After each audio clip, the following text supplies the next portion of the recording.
for Detroit. Andrew Kopp to the middle of the ice. DeBrincat scored twice last night. Shot from distance by Hamonic, save made by Skinner. The rebound popped out into the slot, and Johansson will work it down low for Detroit. Red Wings only change from last night. The veteran James Van Riemsdyk not in the lineup. Patrick Kane tried to catch Skinner napping and banged it off the side of the post short side. Kane had 2 beauty assists, and now here's DeBrincat to Kopp, a shot hacked at by Sherratt. Kane waiting, no shot against the stickless Janmark. He's had a sluggish start to the season offensively, now takes it in from Edmondson on his backhand. Peels away from Kulak, a drive from the point, a kick save made. Here's Kopp, waving at it against Zach Hyman. Edmondson will drop it for Sider. Whips it ahead for Alex DeBrincat. 12 goals in his last 15. Wrist shot off the rush. A blocker save made by Skinner. Factored in both Edmonton goals in defeat. He has not been on the score sheet in any other game this year. Emerson to McDavid, a shot off. Casper launches one indeed. Here's Bouchard up the right-hand side. Stopped by Casper. A battle and a quick give. Return to the point. Edmondson a drive. And that stayed out. Skinner playing for just the 5th time in Detroit's last 18 games. With Van Riemsdyk a late scratch. Turned it over. Emerson a shot. Save Talbot. Rebound available. DeBrincat tried to steer one ahead for Andrew Kopp. One of a handful of University of Michigan standouts on this team. DeBrincat a shot. Just missed. That's about the spot where he scored against Calgary. Looked like he was going after one of Kia's rebounds there. Nurse up the right-hand side. Mangiapane kept it alive for Lazar. He's in. Lazar backdoor. What a save, Talbot. He robbed David Tomashik. Fourth line generating a terrific chance. Best of the game. Tomashik denied. One almost picked up another goal for Edmonton. That was right on the doorstep. Wow. Here's Tomashik shooting off the rush. Juggled. It's still loose. Top of the blue paint, and Talbot reaches out. Long-time Winnipeg Jet challenging Draisaitl. Over to Savoy. Tried to curl it in off a skate. Kept alive. Nurse's shot to save. Juicy rebound and another stop on Savoy by Cam Talbot. McDavid to Draisaitl. McDavid to Evan Bouchard. McDavid. Draisaitl. Waiting. Wide open. McDavid. No shot. Tipped in. Zach Hyman. McDavid waited Talbot out. And when the opening presented itself, flicked it over to Zach Hyman, who makes no mistake. 1-0 Edmonton power play goal. This puck comes to him in the chaos, but the great players, they have the ability just to slow things down when they need to. Watch this. Could have shot it. Nope. Drags out Talbot and baits him to come out of the blue paint. Nice pass by Draisaitl. Doesn't get cleanly through, but once it gets to McDavid, he waits for Hyman to get into position, literally banks it off the blade. Get down strong on that stick for Hyman and redirects it home for a 1. After an Edmonton dump in, big hit on Henrique by Johansson. Worked up to Casper, but he has trouble getting it out. Henrique, sharp angle shot, save made by Talbot. Rebound, Brett Kulak. Unable to clear, Larkin holds the zone. Return to Sider. Over to Kane, shot. That was kicked out by Skinner, snagged by Raymond. Second unit on for Detroit. Sandin Pellikka does well to hold the zone. Sauce it across to Finney. Here's a shot down low and a save made by Skinner, and then a rebound recovered. Have not really let a first period get to them. They're a respectable 4-6-1 when they're down after 20. Shot off the rush taken by Savoy, and a save made by 38-year-old Cam Talbot. Lead pass grabbed and a quick snapshot on net. And finally smacked out of there by DeBrincat. What a shift. All set up by the transition to McDavid. Nugent Hopkins gives it back to McDavid. One-timer, Ekholm score! 2-0 Edmonton.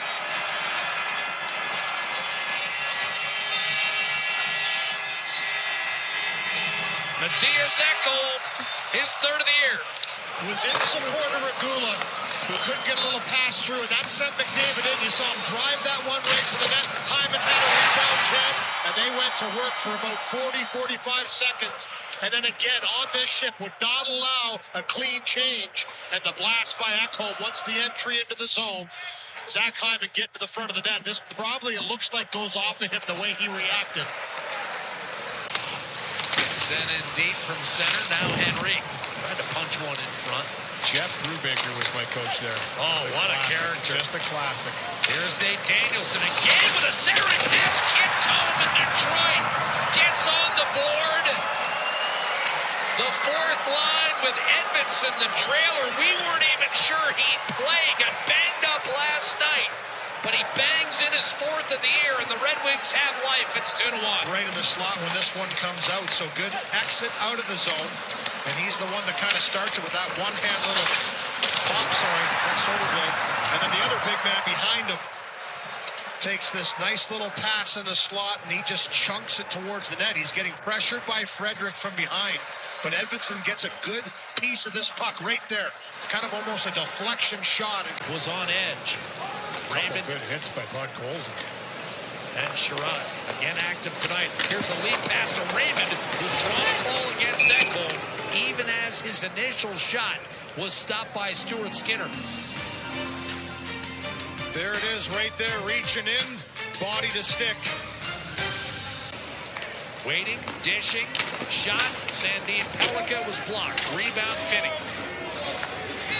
Comes off the half wall. Wires it, and a save made by Skinner. Rebound available. The Red Wings somehow can't put it upstairs. 2-1 Oilers. The difference right now, Ekholm's drive. Oh, here's a trip. Draisaitl got tripped by the official. Red shot save made by Skinner on Casper. He's having a great season. Broke his collarbone in Chicago. Just a fluky fall. Here's McDavid. Beautiful move around. Comes to the net with a hard backhander and a good save made by Cam Talbot. Connor McDavid. It's always interesting. That backhand whistler. Blockered away by Talbot. Hands to Regula. Wisely on to McDavid, who shoots, and a save made by Talbot. Rebound available. Hyman could not bank it home. Nurse thought about taking a one-timer. Instead, a wrist shot in front. Hyman scores. Set up by McDavid, his third assist of the night. Hyman's second goal.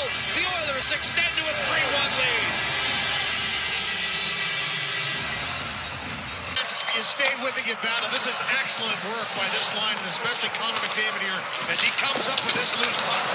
First chance there for Hyman, second chance he throws it back. It's Nurse that's eventually going to throw this from a sharp angle. Once it goes to the corner, I mean, that is just a dandy. Glove down to the ice, between the legs, backhand pass onto the tape in the back of the net. But I understand why. And as we've seen tonight, occasionally an obstacle. Here's Draisaitl heading for the net, short side, and a save made by Talbot. I'm, of course, referring to the accidental trip on Draisaitl. Talbot is going, and the Red Wings able to wrestle possession away. Patrick Kane. McDavid and Nugent-Hopkins defending. A centering pass tipped on net. A save made by Skinner. Rebound Raymond. And did they lose sight of the puck? Raymond a little give and go with the Brinket, and then he flubbed it. Chance for Savoy. Draisaitl the empty net. Moves it, but Colson shoots, and somehow that hit the crossbar and stayed out. Looked like a clear shot for the hat trick. It would have been a 4-point night for McDavid there, and then Pod Colson, I think. Talbot heads back to the bench, net empty. Nurse recognizes, up the glass to Draisaitl, backhands it away to McDavid, and this game about to be over.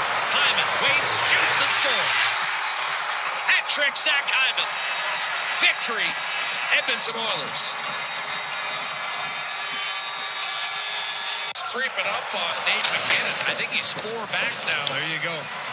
He's not the guy you want in the rearview mirror chasing you down, but that's the play I'm talking about right there by Draisaitl. Great job to just be strong on that puck on the wall. And then once McDavid has it, nice little fake here by Hyman. He never really looks to the net.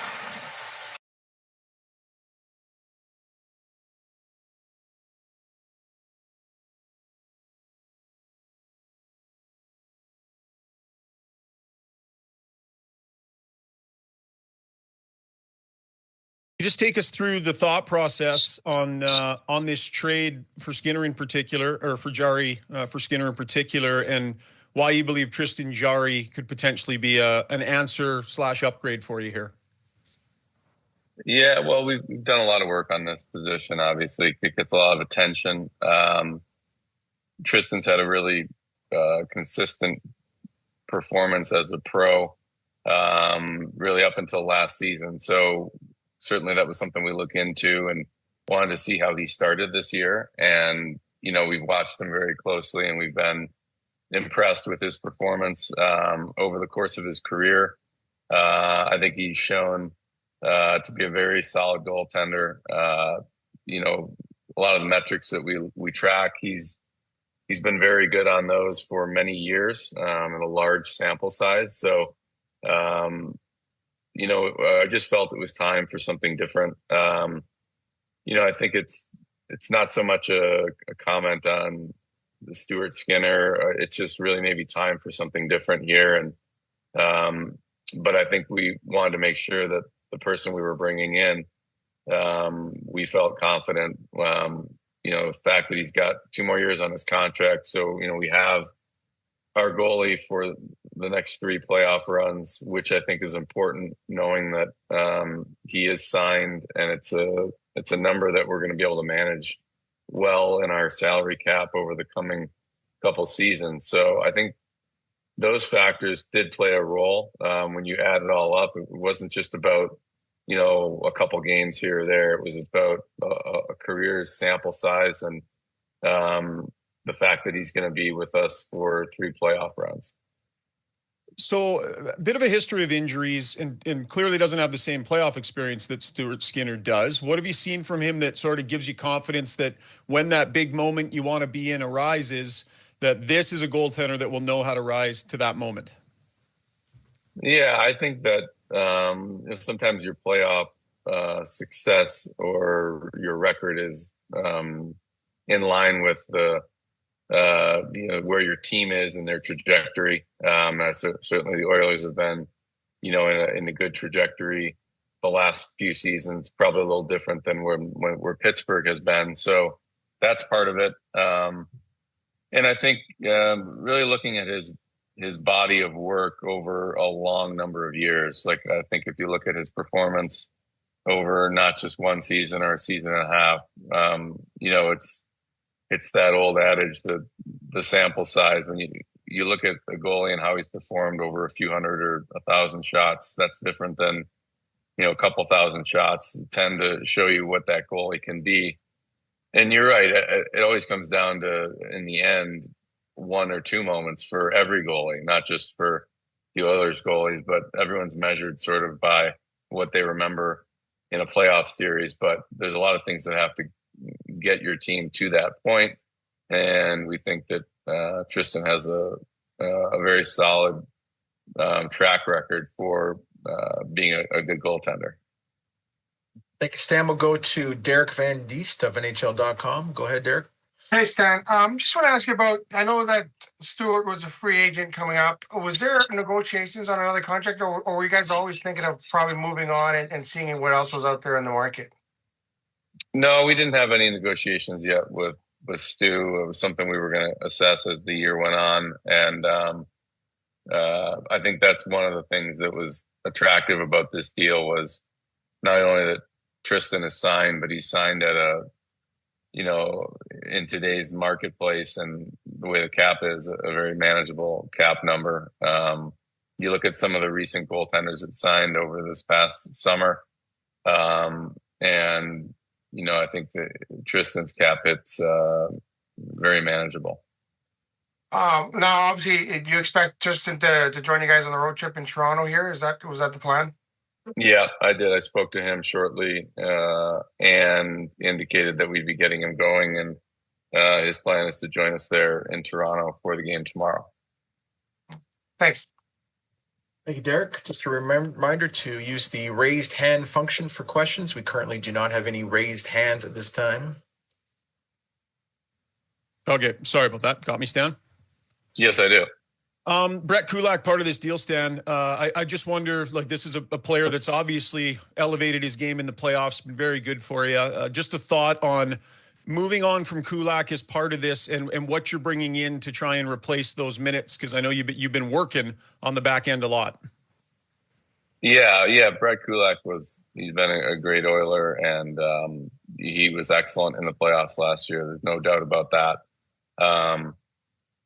With where he was in his contract, as far as the last year of his deal, and we were able to acquire Spencer Stastny, who's 6 years younger, very similar style player. I think the thing we've liked about Stastny is his excellent mobility. He's a great skater, a lot of quickness, and he's been very effective in the penalty kill, and he's got some offense to his game as well. And I think he's really hasn't reached his true potential yet. Like, he's 25 years old. So we've been able to reshape our defense a bit here in the last year.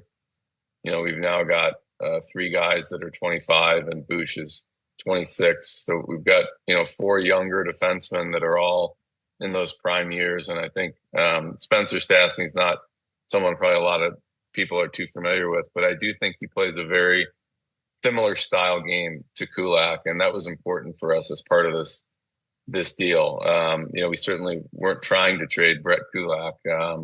He's a great person and a great player on our team. We're going to miss him. But in order to make the transaction work and the money going back and forth, that had to be part of it. So we wanted to make sure that we addressed our defense in the same manner, whether it was a separate trade on the same day. And I'm very encouraged by what Spencer can bring to the table. And I think when you get a chance to watch him play, you'll see the similarities there in their games. And I think that's the reason that we're pretty encouraged.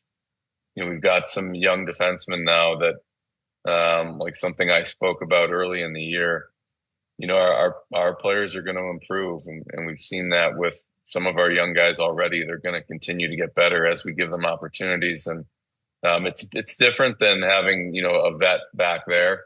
But I think, we obviously still have Nurse and Ekholm, Wallman, and Bush. So we've got some younger guys we're working in. And I think once we give them the opportunity, they can show us that they can make a difference in our lineup. You talked about part of the thought process with moving on from Stu, that it was time for something different. I know you've also maintained that you didn't want to necessarily just make a trade for the sake of making a trade, and wanted to make sure it was going to be an upgrade. Did something change along the way here? Are you certain that Jari will be an upgrade, or did that calculus change a little bit and the need for something different maybe change the shape of your thinking a bit? No, I think that the biggest thing, like I said, if you look at Tristan's track record, he's a very strong performance for a number of years. I think it was really just last season was the only time when he had a stretch where it wasn't at the same level. So wanted to see how he started the season off. And I think he's been doing really well there in Pittsburgh. I think he's a big part of the reason their team is off to such a great start, probably surprising some people in the Eastern Conference to be as good as they've been. And so I think that was watching his performance. It solidified in our mind that he is the goalie that we had seen for many years. So I do see him being his performance over a number of years has been very good. Thanks, everybody. We're going to go to Preston Hodgkinson at Daily Hive. Before we do, we're just going to try and wrap this up in the next 5 minutes here as we have a flight to Toronto to cap. So go ahead, Preston. Hi, Stan. The team obviously moves on from Skinner today. I was just wondering if we should expect anything with Calvin Pickard, or if he will remain with the team.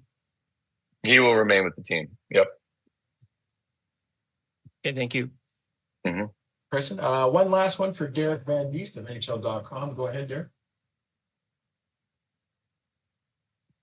Yes, Stan. Just wondering if you could tell us a little bit about Samuel Poulin. Obviously, he's a first-round pick coming in here. What kind of are the plans for him, or is this kind of a depth move for your forwards up front? Well, he's going to go to Bakersfield to start, but You're right. He's got a lot of talent, and he's a big kid with skill. He's probably 6'2", over 220 pounds. And he's having a great season so far in the American League at a point a game.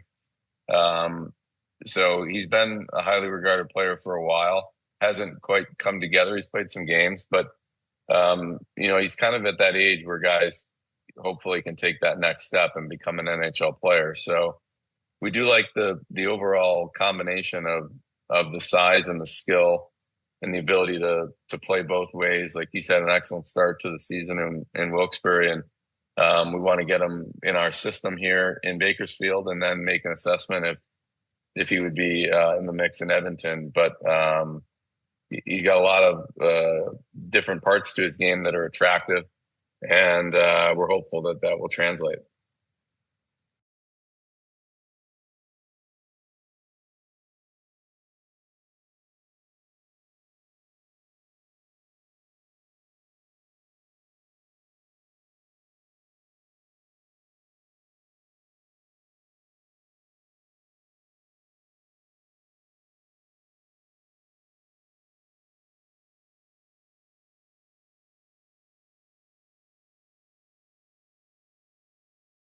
I just kind of touched on it. Like, you need all 5 guys. You need your forwards to kind of get in his way to slow him down a little bit, so it's easier for you as a defenseman. But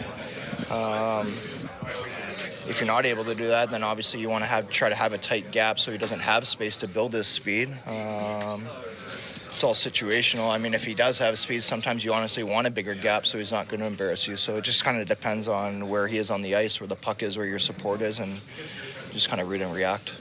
How did your time at Edmonton impact your career? How do you view that? I was very fortunate, obviously. Like, as a kid, like, you want to play in the NHL and you want to win a Stanley Cup, and I got that opportunity 2 years to do that. So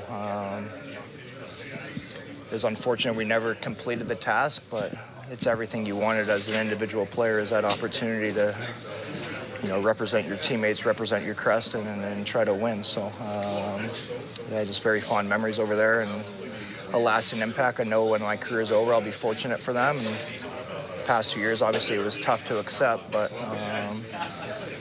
it's a bigger picture than just kind of living in that moment. Hi, Tony. Good to see you. Sorry if you've been asked about this, but tonight's your 12th game in a Leafs uniform. You have an elevated goal. You're playing over 20 minutes, 4 points, plus 8. What can you say about most of your opportunities so far? I think it's just an opportunity, There's an opportunity for me to come in and play important minutes and try to help this team win games and be an important piece of it. And it's one thing to get that opportunity. It's another what you do with it, and I've tried to make the most of it. But in saying that, tonight's probably my biggest test as an individual player, going up against 97 and hopefully know some of his tendencies where I can have some success tonight, but I'm sure he's going to get his look. So, just fortunate for the opportunity, I guess, is what I would say. And how much have you been looking forward to this matchup?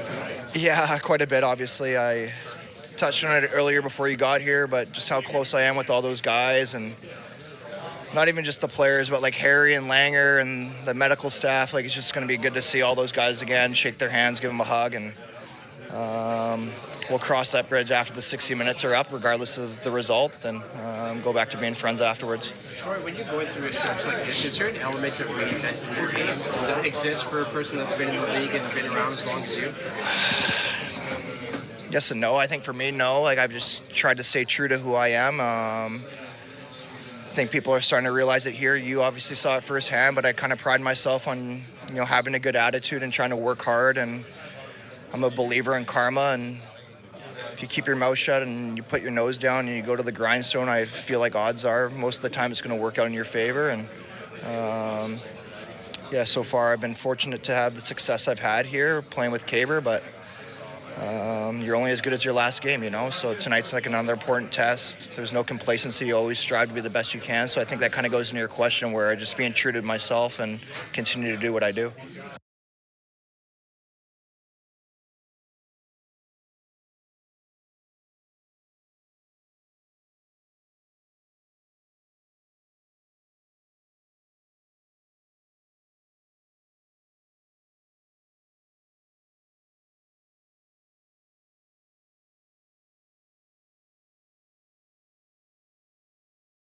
wild day yesterday, and what you thought of the move and just maybe the impact it will have. Obviously, sad day to see those two guys go. Two guys that have been great for us for a long time. So disappointed to see them go. That being said, excited to bring obviously Jars in and Spencer.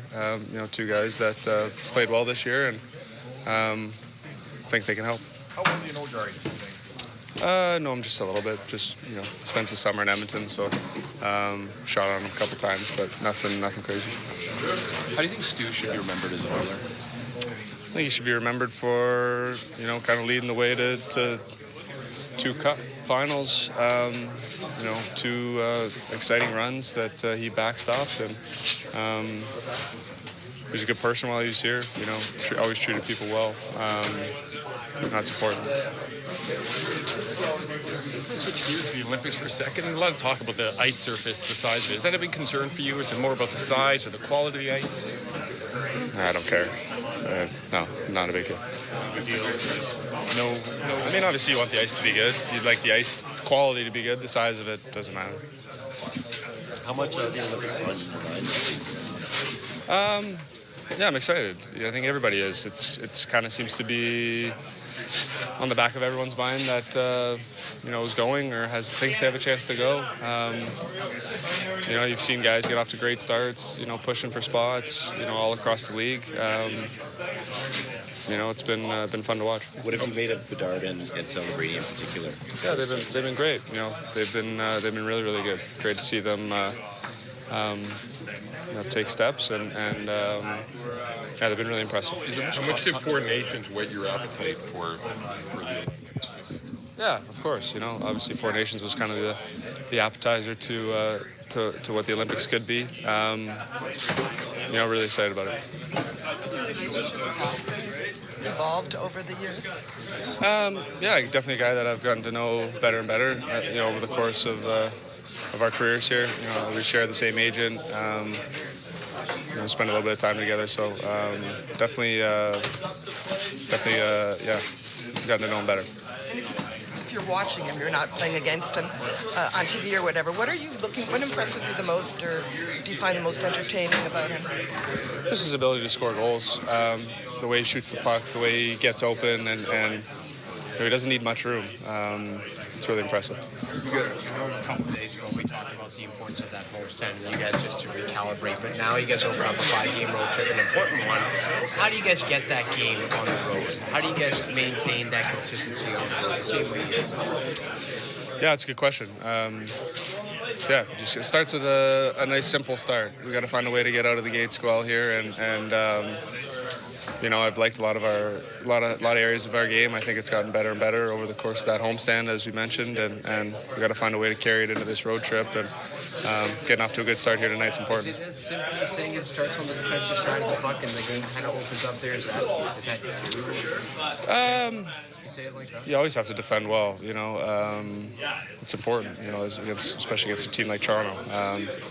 They can score goals, and we got to find a way to keep them out of our net and make sure it's a nice, easy night for Jars. Make sure he's seeing it, and he's getting comfortable right away. Victor said he was looking forward to going up against you head-to-head and defending you with Leon. Just maybe what you remember about him as a teammate. How much are you looking forward to going up against him? Great teammate. That's the biggest thing. An unbelievable teammate. Does whatever's asked of him, and it's been great to see him come here and have such a big role, and he's playing great. I'm looking forward to that challenge too. When our World Junior Camp opens today, what did that experience mean, and what do you think? This thing has grown so big; it's almost like Christmas, New Year's, and World Juniors in this country.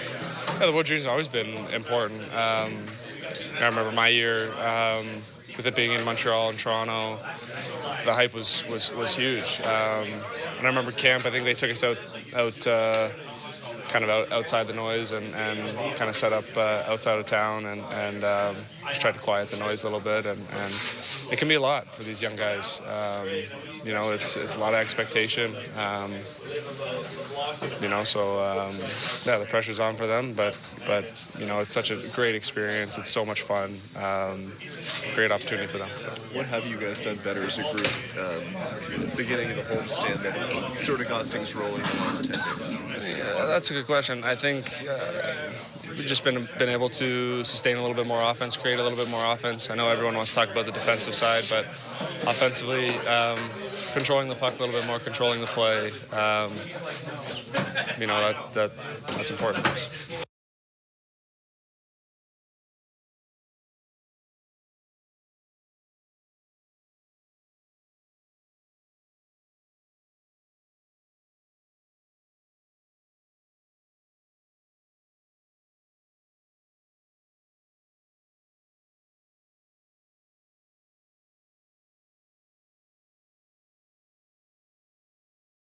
Just thought on this matchup, what your group has to do to be successful against the Realists. I just wonder what the key to success might be tonight. I think it's checking well. Obviously, they've got a lot of speed, a lot of skill. Special teams, their power play is good, so it's a number of things being disciplined. But I think just checking well, making sure that when those two guys are on the ice, you're aware of where they are and just trying to get above them as much as possible. How much do you enjoy challenges like the game tonight, facing greats like McDavid and Price? Yeah, it's fun. I mean, these are the games that you want to get up for and you want to be prepared and ready for as a team and individually. And it's always a challenge, but I think everybody in this locker room embraces it. How surprised and impressed are you that all of this on the ice after what happened last game? Yeah, it's great to see. I don't know what his status is, but obviously he's been playing really great for us all season long, and he plays a big part in our back end on in all different areas. So it's a great sign to see him out there this morning, and hopefully he's able to play tonight. If not, at least it's somewhat assuring that it's not something super serious. So it's great. Austin, injuries have been something that the entire league has felt, and you guys certainly had to deal with it on a regular basis.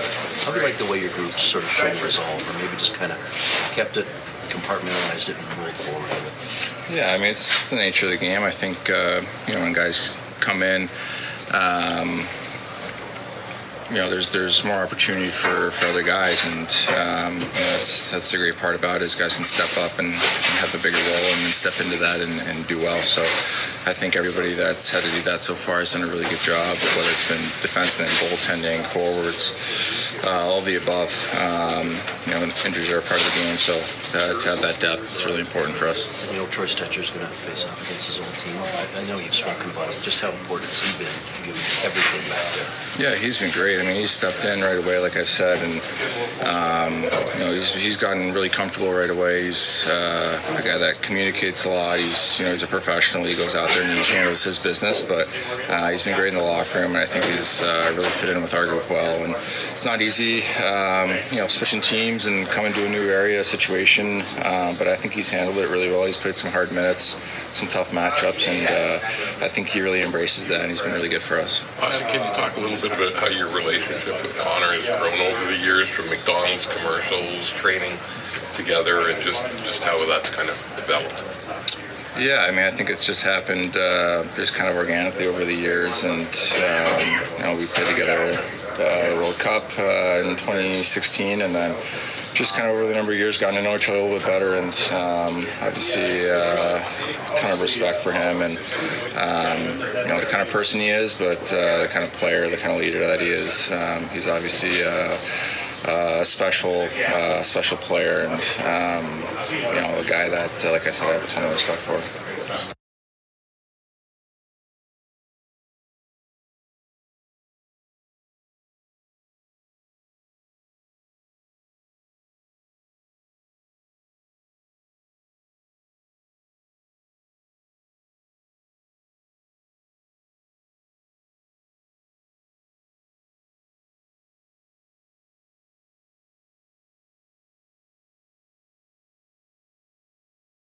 Just maybe take us through the moment you found out you were in Edmonton Oilers and what you're most excited about.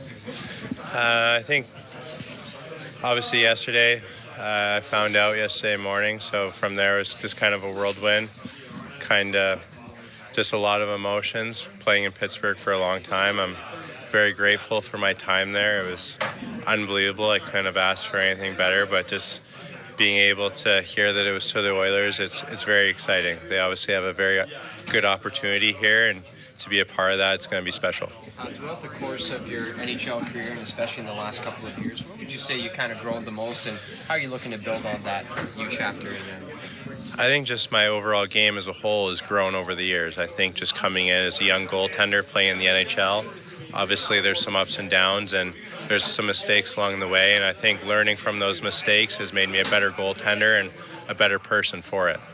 Where were you when you learned about the trade? I was at home with my wife and little boy, and Kyle obviously called me and told me to come to the rink. Did you have a feeling, or was it... Honestly, I had no clue what was really happening, but obviously when I heard, I was very excited. What's it like to be... Yeah. You do? Yeah, just outside. Oh, okay. Is that, who's there? What brings you back to Edmonton every summer? Just my time playing there with Oil Kings. I enjoyed it so much. I had a lot of friends there, and I kind of grew up there a little bit, so it was when I had the opportunity to buy a home, that was kind of where I decided to set roots. What's it like to, when you think about it, that you played with Malkin, Crosby, and now you're going to play with McDavid and Draisaitl? Like, it's pretty not too bad. Yeah, it's special. Obviously, being able to play with Sid, Gino, Tanger, Carl, all those guys. They're special players. They're all Hall of Famers, and it'll be cool to say that I was able to play a long time in my career with them. They're great friends, and consider all of them family now, and those were very tough goodbyes. And the fact that you turn around so quick, and on Tuesday night you'll be in Pittsburgh. Yeah, it's obviously going to be a lot of emotions. It's still very fresh, and it'll be weird to put on a different jersey in that rink. You come to a team where the goal is, the mission's pretty clear here. They've been very close, but not quite close enough. Being the goalie, the guy that's getting trusted to help get this thing over the top, what's that feel like?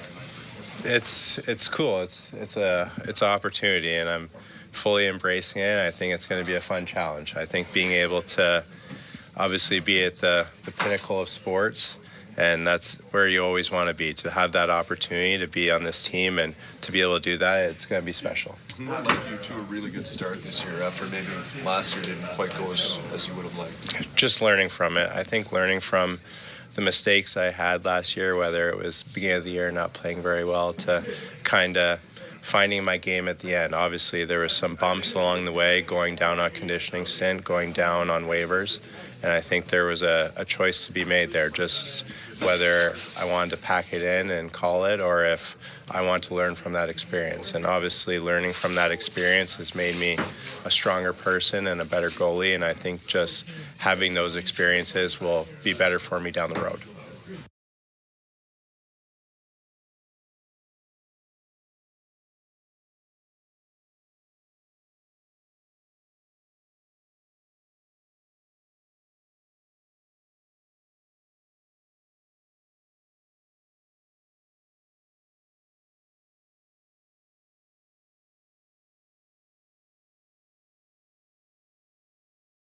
I guess we'll just begin with it's Tristan Jarry starting. Tristan is starting goalie. Okay. And just on the acquisitions that you made yesterday in both Jarry and Stastny on the back end, can you just maybe talk about, as management, as a coaching staff, what excites you most about those acquisitions? First and foremost, you want to thank those players that left us. They had a big part of our runs, and they contributed a lot. So. But having the two guys coming in here, obviously Tristan's an established goaltender, has been in the league for a long time and just been very solid goaltending. I know last year was a little bit of a down, but looking at his track record over the years, he's shown that he's been very solid. So we feel that we're getting better in that area. And with Spencer, just a young defenseman who's just getting established in the NHL, been playing really well, and probably his biggest asset is his skating. Very quick, mobile out there, and has been able to help offensively. He hasn't been an offensive guy, big producer in the past, but has been solid this year, and that's kind of what we're looking for, is just contribute a little bit of offense, whatever you want to call it. I think it's very exciting for everyone. One, coming back to Toronto, just we've got so many Ontario guys, so there's a little bit of excitement about that. But the additions of adding those players coming here, and actually we have some call-ups, so we have quite a few new faces around right now. But it is an exciting time for us. When you trade away a guy that's taking you to 2 Stanley Cup Finals, it's a big change, because it's change in your dressing room today. When you're trying to get over the top, is change necessary? Does this team need to embrace change to get better? I think no matter if you're Stanley Cup champion or runner-up or a team that just missed the playoffs, I think you always need some element of change. And whether that's a drastic change, minor change, but everyone's looking to get better and make small improvements. We feel that we've made some improvements to our team, and we are excited about our next chapter. Both Skinner and Kulak are really well-liked guys, and Kulak, a veteran guy, been through a lot with you guys. As a coach, do you have to address that somehow with your roster to, help it happen smoother? There's 2 players that were well established with our team, had a lot to do with our success going to the 2 Stanley Cup Finals. Kulak is a very solid, reliable defenseman who stepped up big during the playoffs. His game increased. I think with our players, our team, we are always looking at what's best for our run, and there are friendships, and it's hard to lose a teammate, somebody that you've been with for these playoff runs. But I think in the long run, everyone's looking at how we can make our team better. How should Stu be remembered as an Oiler? He should be remembered very favorably. Not too often a goalie gets 2 runs to the Stanley Cup Finals, and he had his ups and downs, but I think a lot of his downs were probably a little unfair for him. He wasn't stellar every single night, but I think he was a really solid goaltender, and you don't have the playoff success that we did without having solid goaltending. And I think he should be remembered as a good quality goaltender who did a lot for our team. How surprised are you what Troy Stetcher's doing on the other side right now? Troy, we had a lot of respect for. And it was hard to see him go. But with our situation, trying to get younger, with having some younger players in our lineup, and that was on defense too. We had, having more of a responsibility for Emerson, Regula. We didn't really just have a place for him, and unfortunately, he was the odd guy out. But for him to come here and playing as well as he is, and playing 24 minutes a night, we are extremely happy for him, because there's a guy who worked extremely hard every single day, and no matter if he was playing or not, he brought the same attitude. So we're very happy that he's having a lot of success here.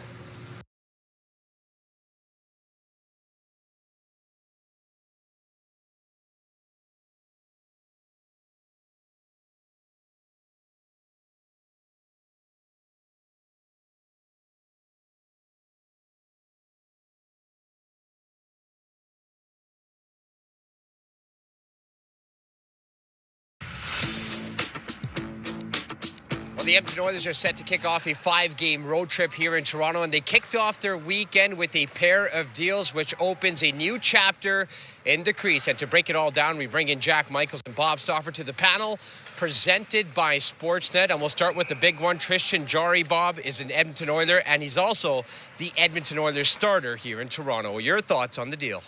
Well, I mean, I think at some point there was going to be the potential for a goalie trade. I know that there's been a sense out there that why didn't Edmonton do this in the off season?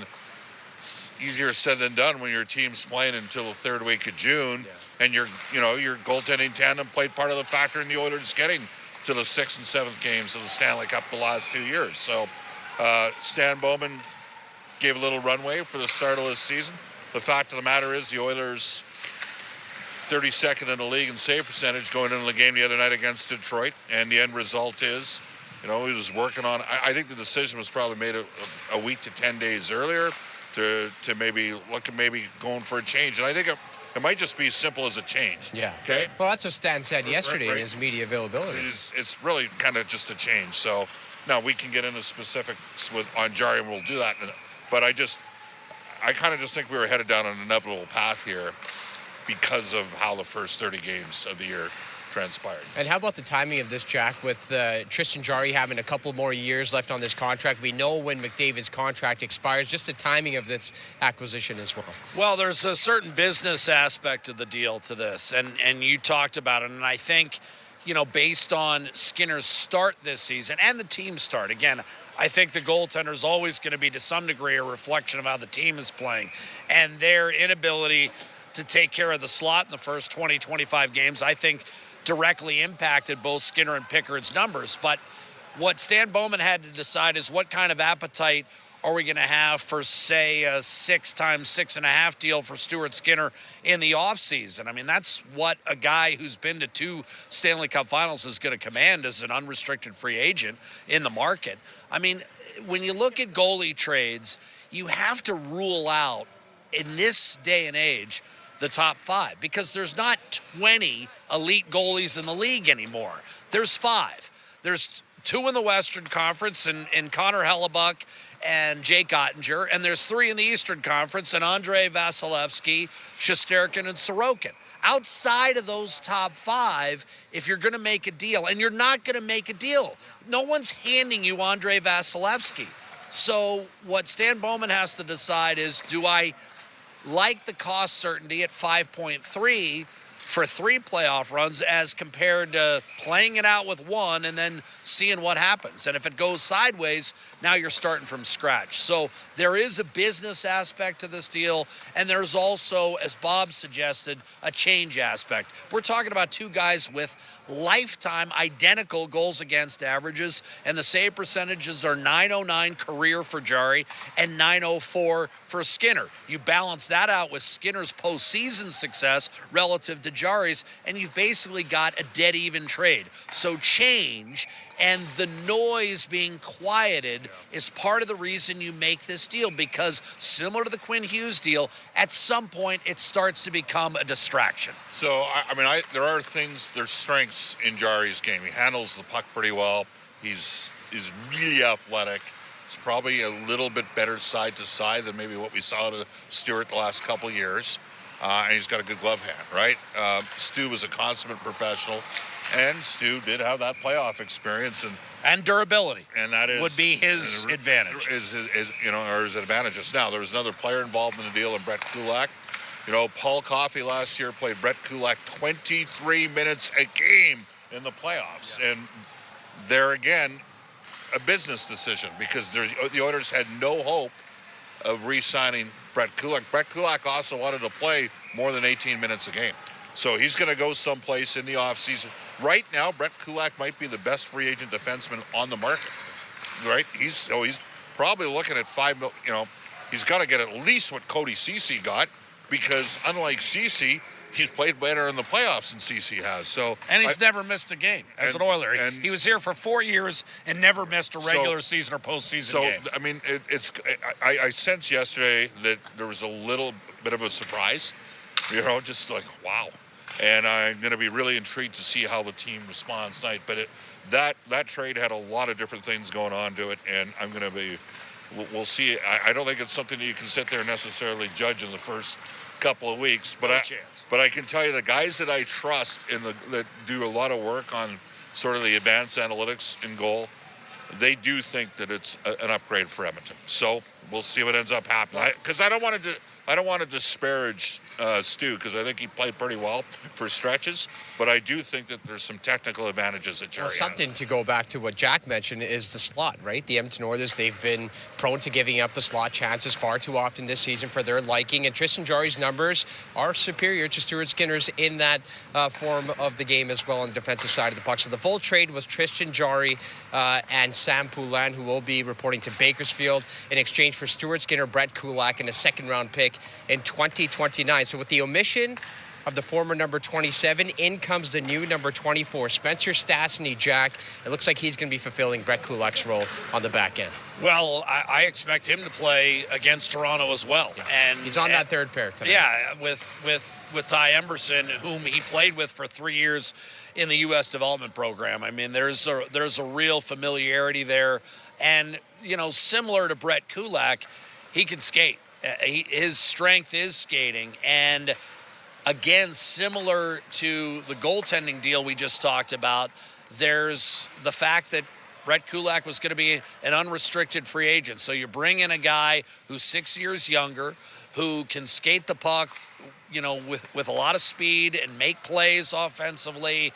Is he maybe as good in the D zone right now as Brett Kulak is? Of course not. Is he as seasoned? Of course not. He's been up until this year, part-time performer for the Nashville Predators, working his way into the National Hockey League, as a lot of defensemen under the age of 25 typically have to do. He's now established himself as an NHLer, and when you're in Edmonton's position, at some point you do have to have some turnover at the back end of your roster. Let's say players 12 through 18, and ideally, if you can, especially within the salary cap constraints, you get younger and I don't want to say cheaper, but less expensive is a better way to put it, because they're thinking that in 2 years' time, Spencer Stastny may be very close to what Brett Kulak is right now. And that kind of falls in line with the rest of this Oilers squad, because we heard from Stan yesterday, Bob, and he talked about how the younger players on this group are getting better even throughout the course of this season. There was the Oilers last year, the oldest team in the National Hockey League, right? Let's not forget that. We've got a much younger squad, and there's going to be some growing pains with that. Stastny's quite an interesting case. I mean, he was a forward until a year before he got into the U.S. National Development. I mean, the fact that he goes from forward, switches to defense, and a year later ends up in the, you know, right now what cannot be denied is the top national development program there is, speaks volumes to maybe how special of an athlete he is. And I think, I mean, he's an explosive skater, there's no question. Nashville played a lot of 7 defense this year, and that's part of the reason why his actual time on ice is a little bit down from the 2 previous years when he was up. But I'm really intrigued to see where he goes as a player. And absolutely, cost control certainly played a factor in why the Oilers went out and made this deal. But the 2 deals have to be related because they have to replace Kulak in the lineup. And Bob, you wanted to quickly touch on the biggest trade of yesterday, Quinn Hughes going to the Minnesota Wild. Your thoughts? I'd say Bill Guerin has got a set. We know that. That said, we knew that with this time in Edmonton. Right, but I mean, they got Vancouver's. I can make an argument with all due respect to the Sedins that Quinn Hughes has been the best player Vancouver ever had. I mean, he was a heck of a player. Yeah. It's got to be hard for that organization. I give them credit for recognizing the position they're in. They are now in a rebuild.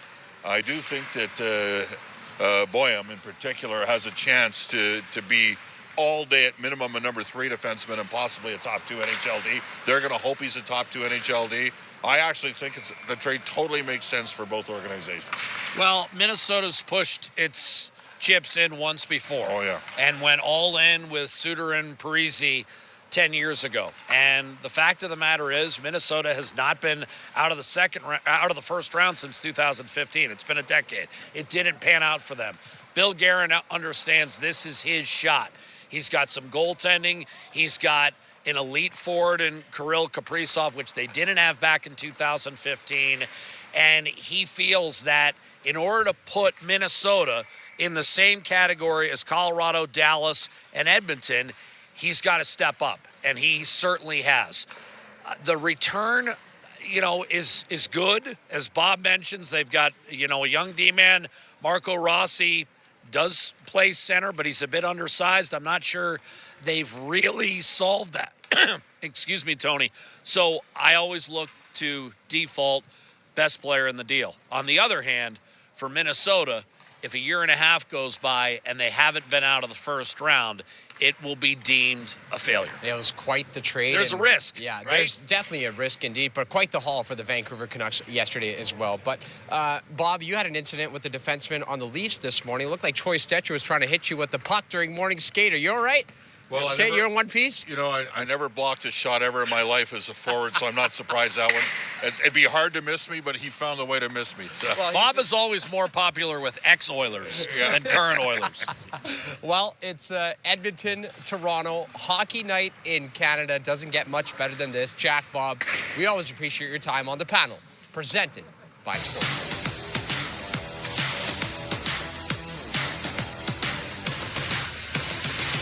Edmonton and Toronto on hockey night in Canada. It's a hard thing to beat, and the intrigue has only grown after the Oilers struck a pair of deals on Friday. It's a new chapter in the crease as Tristan Jarry was acquired from the Penguins and will make his Oilers debut here tonight. The new number 35 spoke about the ups and downs of the last couple of seasons, but he feels like his game is in a good place, and he spoke about building on the year so far earlier this morning. Just learning from it. I think learning from the mistakes I had last year, whether it was beginning of the year not playing very well to kind of finding my game at the end. Obviously, there was some bumps along the way, going down on conditioning stint, going down on waivers, and I think there was a choice to be made there, just whether I wanted to pack it in and call it or if I want to learn from that experience. And obviously, learning from that experience has made me a stronger person and a better goalie, and I think just having those experiences will be better for me down the road. Jarry will be looking for win number 10 on the year here tonight. The Oilers also acquired Spencer Stastny from the Nashville Predators on Friday for a third-round pick in 2027. He's been playing just under 15 minutes this season, and as we take a look at tonight's lineup, he will be paired with Ty Emberson in his Oilers debut. The two played together at the U.S. National Development Program from 2016 till 2018. The top four in front of them remains unchanged, as do the forward lines, led by Connor McDavid, who carries a 4-game point streak into hockey night in Canada. Number 97 has 12 points during that span and spoke about the acquisitions this morning. Obviously, sad day to see those two guys go. Two guys that have been great for us for a long time. So disappointed to see them go. That being said, excited to bring obviously Jars in and Spencer. Two guys that played well this year and think they can help. And as for the Leafs, they're playing in game number 4 of a 5-game homestand. They're 4-0-2 in their last 6 as Austin Matthews has 3 goals in his last 4. But the Oilers will be taking on a familiar face on the back end in Troy Stecher. And since arriving in Toronto, he's been nothing but effective. 4 points in 11 games, plus 8, and is averaging over 20 minutes for Craig Berube. For Oilers TV, I'm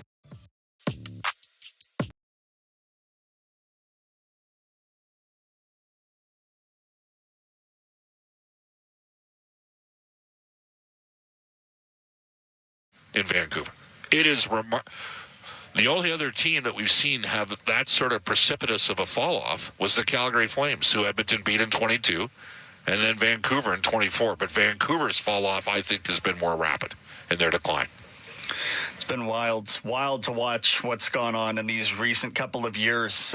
Hey, better check in on tonight's top line, brought to you by Cupboards Express. Quick custom cupboards made in Alberta since 1958. As far as the top 6 goes, looks like they're running the same thing back. They are, and McDavid is cooking. He's got 12 points here in the last 4 games, so he's obviously performed quite well. 5 goals and 12 points during that stretch. Draisaitl's on a 4-game heater with 2 goals, 9 points. The Oilers' power play is up to 32.1% and second in the league. So they're going pretty good. And then on defense, Ekholm, Bouchard, Nurse, and Regula.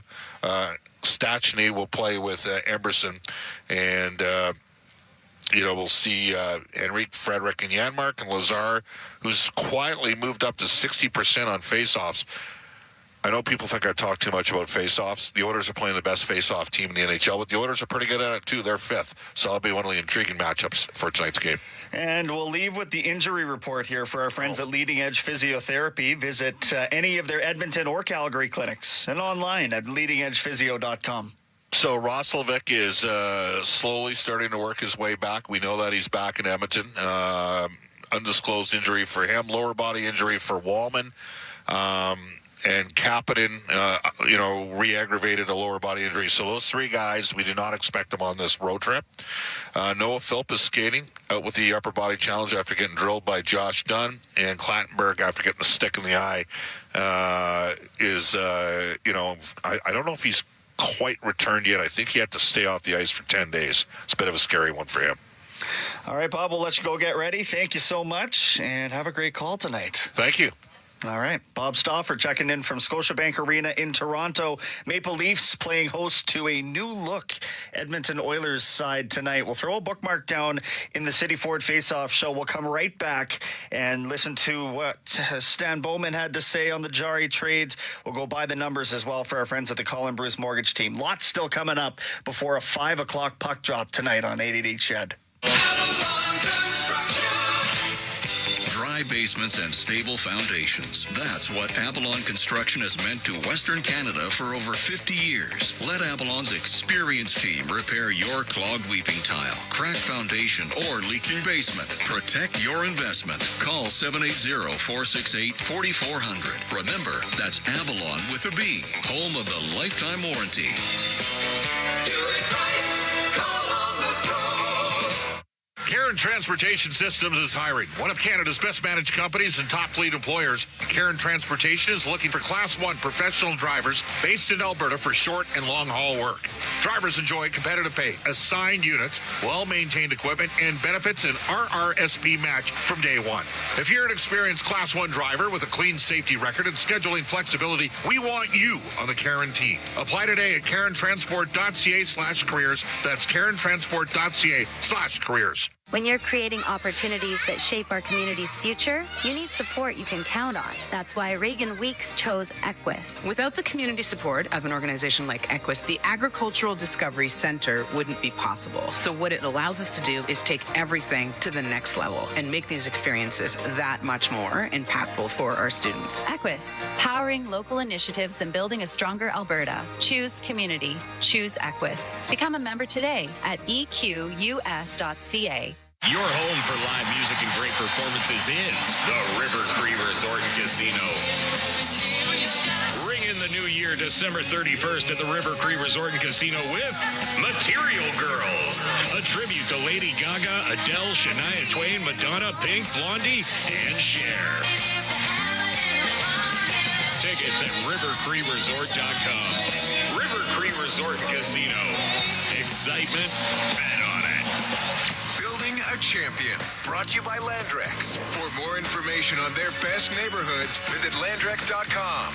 Landrex, cultivating land, building community. Well, the Edmonton Oilers found themselves at a bit of a crossroads in the offseason when it came to how they wanted to make sure they had continued success for years to come while also making sure they stayed under the salary cap. That meant bringing in talent from wherever the team could find it, and that includes players overseas. Atro Leppinen is a defenseman from Finland. He played 2 years in the Liga, which is the top league in his home country. In his second season, the guy won the scoring race with 63 points in 60 games, was named an All-Star, and also won both Defenseman and Player of the Year. Lepinen's strength comes from his passing and his ability to move with the puck. Quick zone exits that put pressure on the other team to defend is where he works his best. Only 26 years old, so the Oilers could still get a lot out of him. Currently with the team's AHL affiliate Bakersfield Condors, Lepinen's a guy you could see in the lineup sooner than later. I'm Aidan Gannon. That's Building a Champion for Landrex.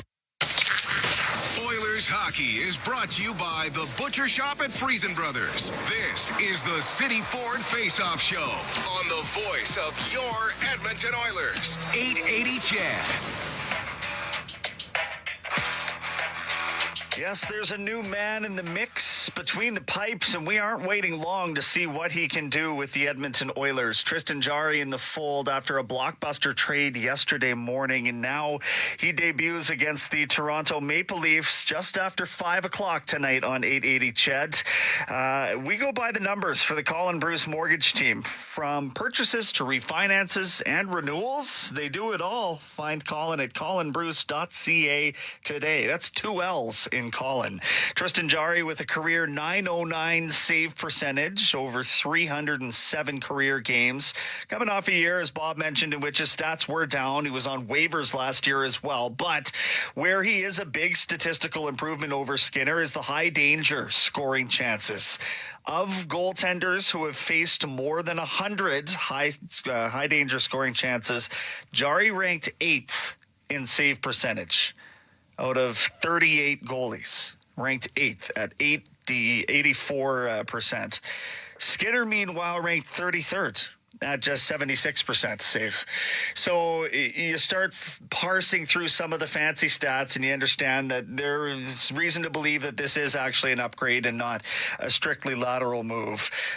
Here's what the general manager who orchestrated this deal had to say, Stan Bowman, on the deal and his belief in Tristan Jarry. Tristan's had a really consistent performance as a pro.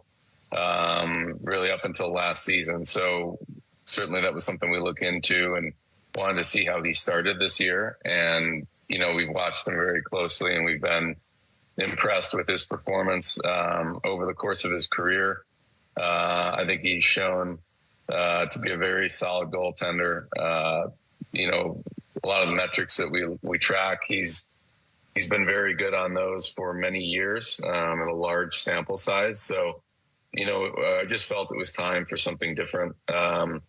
It's not so much a comment on the Stuart Skinner. It's just really maybe time for something different here. And but I think we wanted to make sure that the person we were bringing in, we felt confident. You know, the fact that he's got 2 more years on his contract. So, you know, we have our goalie for the next 3 playoff runs, which I think is important, knowing that he is signed and it's a number that we're going to be able to manage well in our salary cap over the coming couple seasons. So I think those factors did play a role. When you add it all up, it wasn't just about, you know, a couple games here or there. It was about a career sample size and the fact that he's going to be with us for 3 playoff runs. Jarry, meanwhile, with a couple thoughts on finding out that he had become an Edmonton Oiler. Obviously yesterday, I found out yesterday morning, so from there it was just kind of a whirlwind, kind of just a lot of emotions. Playing in Pittsburgh for a long time, I'm very grateful for my time there. It was unbelievable. I couldn't have asked for anything better, but just being able to hear that it was to the Oilers, it's very exciting. They obviously have a very good opportunity here, and to be a part of that, it's going to be special. Yeah, for sure. I mean, you play alongside players like Crosby and Malkin, you get an idea of what it's like to be in the room with greatness. And now you come to a team with McDavid and Draisaitl, and you're in good shape. And Draisaitl, by the way, with points in 7 straight games against Toronto, 5 goals and 3 assists. So let's set the line there for our friends at the River Cree Resort and Casino.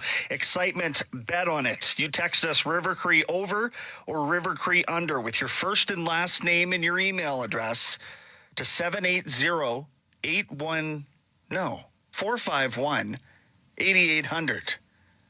780-451-8800. That's the number to text. Over or under 1.5 tonight for Draisaitl. Simple. Let us know with your full name, email address, and you could qualify for a $50 GC to the River Cree. Now, our Cam Moon's not calling the game tonight. You get Jack Michaels and Bob Stauffer on the call. However, Mooner did catch up with Adam Henrique to talk all things Oilers ahead of this one tonight. Adam, was a very busy day yesterday in Oilers land, and lots going on from a player's perspective. Tell me about yesterday, and now that you've had a day to digest at all with the moves being made? Yeah, it's, yesterday it's a tough day. We find out just like everybody else. I was driving to the airport, turned the radio on, and boom, you get the news. So it's, there's so much more behind a trade than, I think a lot of people think. There's a lot of people that get affected by it, families, young kids, all that sort of thing go into it from our perspective, and from the guys, you lose two great people. It's tough to. You don't even really get a chance to say goodbye. You send a few messages and that thing, and things move on. And it's the next day, and that's it. And you got a few new guys coming into our locker room, which is always exciting. And they're going through the same thing. So at the end of the day, we got to go out and we have a job to do, and that's to go play hockey. And if it's one day you're on this team, the next day you're on another team, the job is the same. And we have, that's what we do. So it's there's a lot that goes into it, but at the end of the day, today is another routine day. You get up, morning skate, those sorts of things, go through everything, game day. But for the guys involved in the trade, it's all a bit of a whirlwind. Yeah, absolutely. Cam Moon here with Adam Henrique and the Edmonton Oilers. Yeah, Tristan Jarry comes here, Spencer Stastny comes here, and those guys they've got to acclimatize themselves to a different team, different room, different systems. For them, it's got to be a lot in a short amount of time, doesn't it? Yeah, it is, and I've been through it, and it's not an easy thing to adjust to, it can be tough, but at the same time, we want to do everything that we can in here to help those guys adjust and answer their questions, whether that's system-wise or anything else, really, and just make those guys feel at home, part of the team right away. So, again, at the end of the day, we all go out and play hockey, and you just got to go out and play. And all those sorts of things will fall into place, and the staff will do a good job just going through the systems and all those sorts of little things. And, like I said, it's just a complete whirlwind for all those guys involved. And but like I said, everything else just moves forward. There's no waiting around. So it's at the same time, it's an exciting time for everybody, I think. Yeah, it can't be lost that it's the start of a road trip. You're playing Toronto tonight. It's always going to be a charged up atmosphere on a Saturday night in Toronto. Oilers leave, so you got to love that. And it shouldn't be lost that the Oilers just finished that homestand. You go 3-1-1, really good. What type of game do you expect here tonight? Well, exciting. We got to, continue to focus on our game and how we need to play. You can't go in and make all these adjustments depending on, who you're playing. Certainly there are little things throughout the game, but we got to go out there and play our game, and we got to play fast and move the puck fast and play aggressive and put pressure on them, and instead of just sitting back and have that sort of game. So, Saturday night in Toronto, tickets are extra expensive, but hey, we're ready to go. It's always an exciting night to play here on Saturday night. Yeah, thanks for doing this. No problem. Adam Henrique's always gold. Love to hear from him. He'll be in the lineup tonight, of course, as the Oilers take on the Toronto Maple Leafs to kick off a 5-game road trip. We'll talk about that. We'll talk about the Tristan Jarry trade, the acquisition, and much more with Jack Michaels, who's coming up next. He's on the call tonight in Toronto. That's next on the City Ford Face-Off Show here on 880 CHED.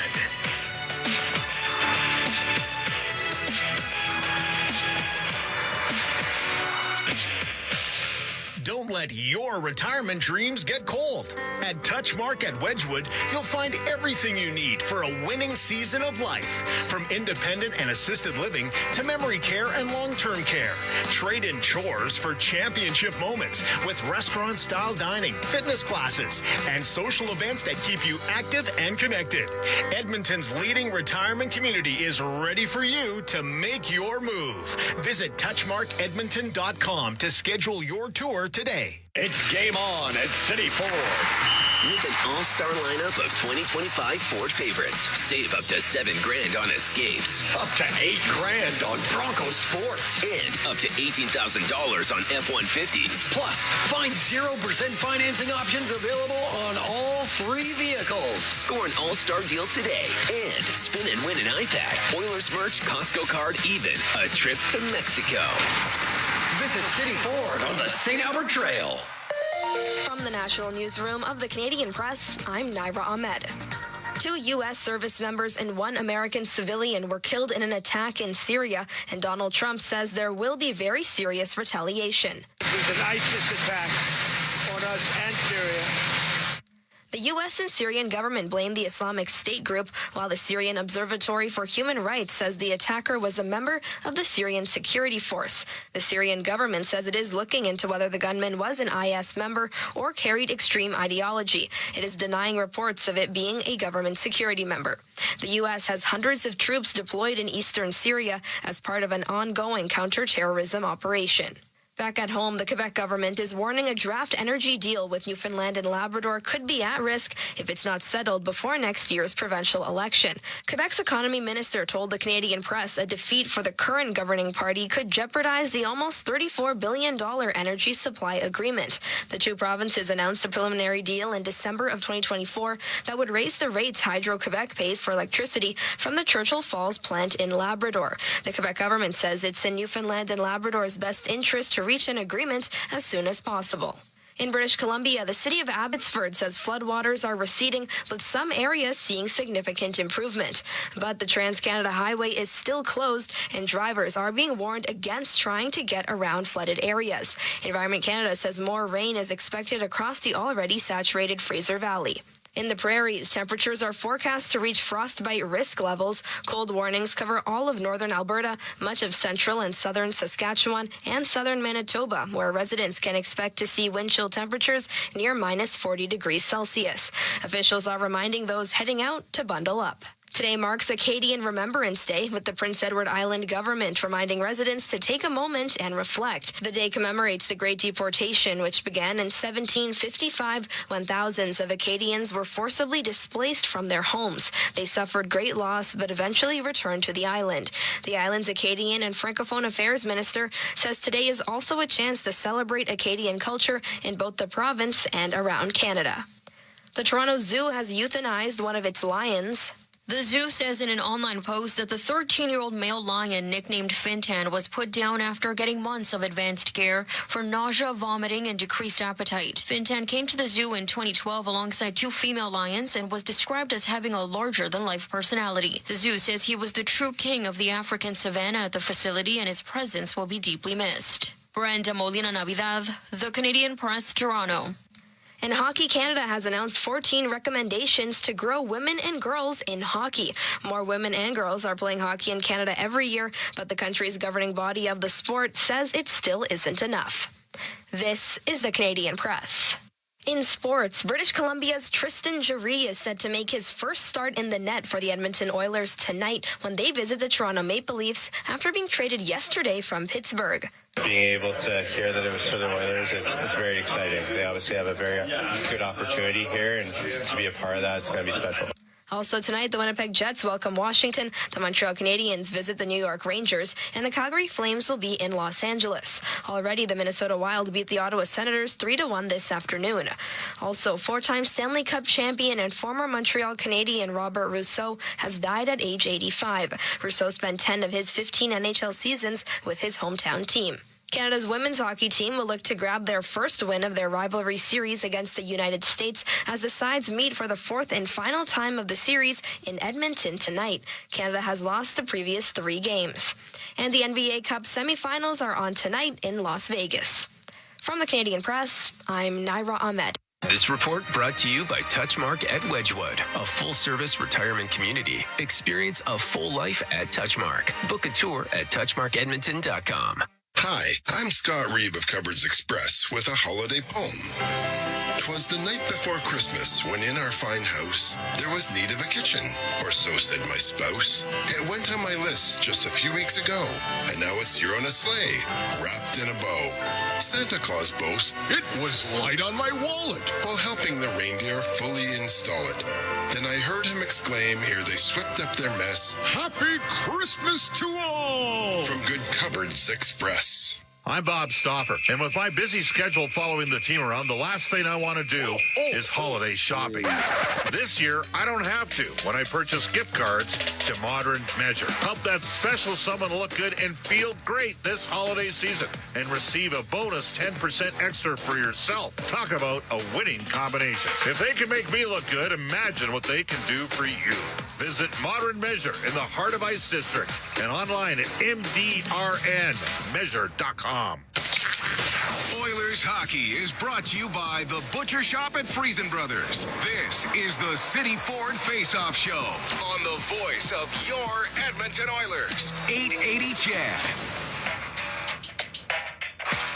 About an hour and 10 minutes away from puck drop between the Oilers and Toronto Maple Leafs at Scotiabank Arena.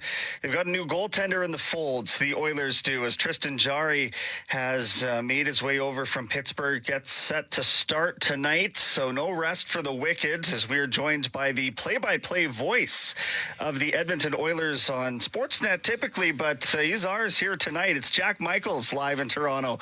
Jack, always a pleasure, my friend. Wow, what news we woke up to yesterday. What was your reaction? Well, I wasn't shocked. I was a little surprised, actually, Brett Kulak was in the deal. I didn't necessarily see that coming. But I will say this. In terms of goaltending, there was always I think there was this shock in the market about, well, was there enough of an upgrade? And I guess what I'd say is, I don't know what people were expecting. When you have a top 5 or 6 goaltender in the world, those guys don't get traded. There's 2 out west and there's 3 out east. There's Vasilevsky and the 2 Russians, Shesterkin and Sorokin out east. And then in the west, you've got basically Ottinger and Hellebuck. And those are the goalies that aren't going to get traded. I'm sorry, if people were thinking you were going to get one of those 5, you've got to be kidding me. It's not going to happen. And if for some reason the Islanders or the Rangers had been hopelessly out of contention, the pieces you would have had to move to bring those players, to your team, it'd be a non-starter for Edmontonians. So I guess I wasn't as surprised as a lot of people were in terms of, how close the numbers were. I knew Tristan Jarry was thought of in Pittsburgh much the way Stuart Skinner was thought of in Edmonton. He's good, and I think similar to what was developing with the Quinn Hughes situation in Vancouver, the external noise surrounding the Edmonton goaltending situation started to become a bit of an internal issue as well. Not that, the players were necessarily distracted, but it was a topic that was so overbearing that perhaps you reach the point where change is good. And I think one of the things that Tristan Jarry brings to the table tonight for the Edmonton Oilers is he's not named Stuart Skinner. I mean, I'm sorry. It's gotten to that point. And I think, Jarry, like Skinner, is capable of going on a roll and once again returning Edmonton and or Pittsburgh to reasonable contention. And you know what? I mean, the Penguins can't wait for Stuart Skinner to play tomorrow because their goaltender today, Artur Shilovs, gave up a 5-1 third period lead. So, the goaltending game changes quickly when you're not inside the top 5 or 6. It's like a closer in baseball. They get hot, and then they're not. And all of a sudden, it's what are we going to do about the goaltending situation? That was my honest reaction. I think the addition of Spencer Stastny, some of this has to do with business. Let's face it, Skinner and Kulak were both unrestricted free agents. I don't think there was a lot of appetite in the market to hand over $40 million for Stuart Skinner on a 6-year deal. That's what he's going to get on the open market. I'm sorry. He's been to 2 Stanley Cup finals. He has an excellent win-loss record, and he's proven capable of playing at or near his best in the game's biggest moments. 2 consecutive Western Conference finals. He's outplayed the aforementioned Jake Ottinger. And Brett Kulak, similarly, I mean, he's going to be a $4 to $5 million defenseman. And Edmonton is not going to have the room to pay a guy in his early 30s to be a third pairing, left shot. So Spencer Stastny arrives, as Bob spoke of a couple of segments ago, very good skater. And I think when you're in the position that Edmonton's in, constantly rewarding your superstars with significant contracts, you need to have some turnover at the back end of your roster where you find less expensive players who bring close to what the other guy did. Now, Stastny has nowhere near the postseason experience of Brett Kulak. I mean, Kulak was an outstanding performer, especially in last year's playoff run. But for the time being, Stastny can settle in. He's got some familiarity with playing with Ty Emberson. He was a partner of his for 2 years in the U.S. development program. They didn't play together all the time, but they played about 30 games together. And he can settle in and get acclimated to playing a few more minutes than he was playing in Nashville, where often they were going with 7D. He's a great skater. And in time, they hope that, Spencer Stastny, becomes a Brett Kulak-ish type player. Can skate the puck, can make an excellent first pass, and get himself out of trouble with his superior skating ability. Is he ever going to be as good in his own end as Brett Kulak? That remains to be seen.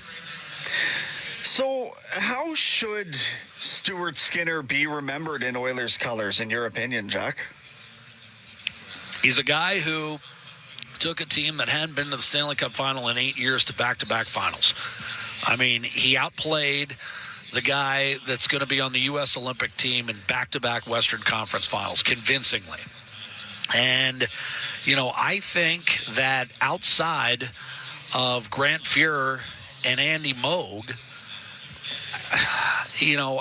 I realized Dwayne Rollison was a very popular Oiler, and there's a lot of fond memories around the 2006 team. But I'm sorry, Stuart Skinner is the third most accomplished goaltender in the history of the Edmonton Oilers. I'm sorry, he is. Curtis Joseph had some great series against Dallas and Colorado, but he didn't get the Oilers as far as Stuart Skinner did. And you can say, well, those Oilers teams didn't have Connor McDavid and Leon Draisaitl. I'm not arguing that. Curtis Joseph, what I'm saying is, in terms of accomplishments, is Stuart Skinner the third best goalie ever to play for the Oilers? Probably not. But he's the third most accomplished. I'm sorry. Outside of Fuhrer and Moog, I don't, and Bill Ranford, obviously the MVP. So, it was a short period of time, but Bill Ranford would be third. And then I'd say Stuart Skinner's the fourth most accomplished. I mean, I'm sorry. He was. He took this team to back-to-back Stanley Cup finals. He was the goaltender of record in the bulk of those playoff games. Pickard had a run to begin the first two rounds, but then it was Skinner in the Western Conference final, and it was Skinner in the Stanley Cup final. So that's how he deserves to be remembered. A top five goalie all time in the history of the Edmonton Oilers. You start with Grant Fuhrer. You probably have Ranford and Moog interchangeable. Then you have Cujo, and then you have Skinner. I mean, if you're going to try to convince me that Tommy Salo or Dwayne Rollison had, bigger moments or played better for the Edmonton Oilers than Stuart Skinner over an extended period of time, I would disagree with that completely. I think Stuart Skinner, and I like Dwayne Rollison a lot, and I have tremendous.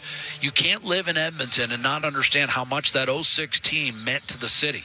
In many ways, it's just as popular a club as the teams that won all those cups in the 80s and 1990. But Stuart Skinner did it for longer, and he did it better than Dwayne Rollison, and the numbers would back me up on that. Last thought from you, Jack, is simply this. What do you think this matchup means on a Saturday night in Toronto to the Edmonton Oilers? Is there a little extra sizzle when they come into town?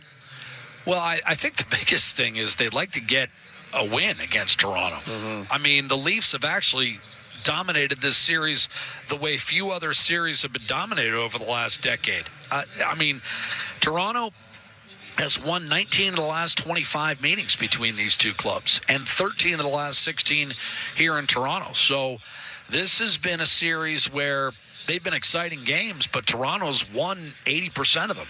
And so for the Oilers, I think more than anything, not so much, and obviously you've got guys like Mangiapane and McDavid, and for that matter, Leon Draisaitl with ties to the city of Toronto. They spend a lot of time here in the summertime, obviously. Evan Bouchard, former Oilers like Ryan McLeod. There's always going to be ties to, the quote-unquote center of the universe, which is Toronto, Ontario. But the biggest thing is in head-to-head competition, the Leafs have had the upper hand. And I think the Oilers arrived tonight knowing they've got a depleted Toronto squad. William Nylander's a game-time decision. Craig Berube seemed to indicate that he didn't think he'd play. They're missing their two goaltenders, and they're missing, two of their top four defensemen, and Chris Tanev and Brandon Carlo. So, this is an opportunity for Edmonton to get the Tristan Jarry era off on the right foot. And you've also got, a guy who grew up about, a half hour from here, Connor McDavid, on his hottest streak of the year. So if Edmonton's going to get in the win column against Toronto, you'd think tonight would be the time. Great stuff, Jack. Have a great call tonight alongside Bob, okay? Look forward to it. All right, that's our Jack Michaels is on the call tonight here on 880 CHED. The Oilers Farm Report is brought to you by Claws, the makers of precision farm equipment, keeping farms and the future of Oilers hockey running smoothly. Bakersfield in the midst of a two-pack of games against the Roadrunners in Tucson. Last night they fell 5-4 despite yet another goal from Quinn Hudson. That's his 14th of the year to pace rookie scorers. Tonight they get a rematch in Tucson. It's worth noting as well that the Condors have not lost back-to-back games all season long. This is the City Ford Face-Off Show. We're taking you up to a 5 o'clock puck drop tonight between the Oilers and Maple Leafs. Rob Brown is next here on 880 CHED. Purchasing a new or used vehicle? Don't get caught in the penalty box. Join me, Louis DeBrusque, and a winning team at Sherwood Ford. The Giant, home of giant inventory, giant service, and a giant experience every time you walk through their doors. Sherwood Ford, the Giant is your home team for stress-free buying and a hassle-free service experience, especially with their free valet service pickup. Family-owned and operated, Sherwood Ford, the Giant gets my seal of approval. Visit sherwoodford.ca. Hockey fans helping hockey fans with all their vehicle needs.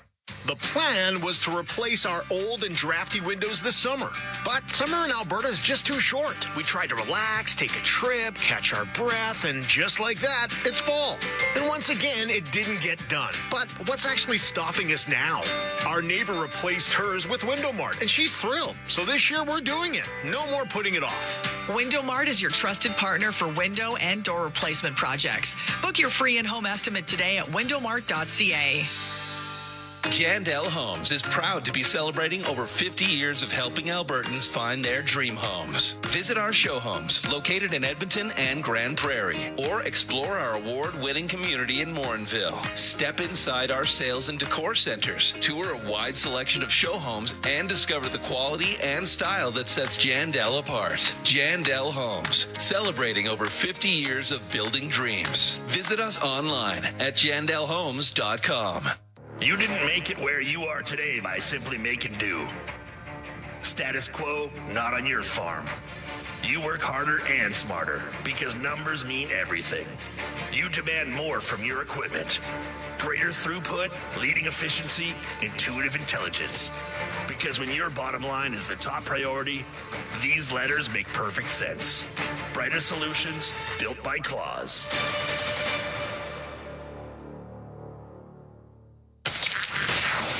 Hockey is brought to you by the Butcher Shop at Friesen Brothers. This is the City Ford Face-Off Show on the voice of your Edmonton Oilers. 880 CHED. Taking a look at the out-of-town scoreboard, brought to you by Edmonton Trailer. Looking for parts, service, rentals, or new and used semi-trailers? Head to edmontontrailer.com. We've got 12 games in all in the league tonight. Couple of finals already as the Minnesota Wild knocked off the Ottawa Senators. No, Quinn Hughes was not in the lineup today. He'll debut as a member of the Wild tomorrow. 3-2 the final there. The Sharks came all the way back and beat Pittsburgh 6-5 in overtime. That was a wild game. Right now you've got the Islanders and Lightning tied at 2 on Long Island, and then the rest of these are coming up in a little bit here. Jets and Capitals in Winnipeg. You've got the Blue Jackets and Golden Knights in Columbus. Columbus. Flyers hosting the Hurricanes. The Rangers get the Canadiens at Madison Square Garden. Blackhawks and Red Wings in an original 6 matchup. No Connor Bedard for the Blackhawks. That looked ugly when he and Braden Shen had that go at the face-off, and he left the game with literally no time left on the clock, but it looks like he's going to be out for at least a little bit of time anyway, Bedard. And then you've got Dallas hosting Florida and Colorado hosting Nashville before the Kings entertain the Flames in tonight's nightcap. Joined now by Rob Brown in the 880 Ched studio. Rob, a huge day worth of news. It's pretty crazy when the Oilers make a goaltending swap like they did, and then that's not even the biggest trade of the day by the time the day is over yesterday. Lots to break down, so let's start just with your thoughts on Tristan Jarry as an Oiler. I think I woke up to about 90 texts. I'm like, hey, what happened? And did the world end? I was surprised at first for a couple of reasons. I was surprised that it happened at this moment. The Oilers had finally started to stabilize and play good hockey. Stuart Skinner, because the Oilers have stabilized playing good defensive hockey, Stuart Skinner's been very good as of late. I think 8 of his last 10 starts, quality starts. So I'm like, okay, there's a little surprise that it happened now. I was surprised because when you heard Jarry's name, and there's a lot to like about Tristan Jarry, but when you heard his name, you're thinking, okay, you got a 1A, 1B. You're going to have Jarry and Skinner. Yeah. They can push each other. So when it was Skinner going the other way, you're like, oh, okay, a little surprised by that. The loss of Kulak, I think, will affect the Oilers. We know what you get with Kulak on the back end, especially at playoff time. He has stepped up, and I know this. Jack talked about it. You've talked about it. Kulak in the playoffs has been excellent. Mm-hmm. So you're losing a guy that is a known commodity come playoff time. You're getting the best of Kulak. So you're like, okay, we're not as good on the back end right now. Maybe Stasny moves there, but he's an unknown.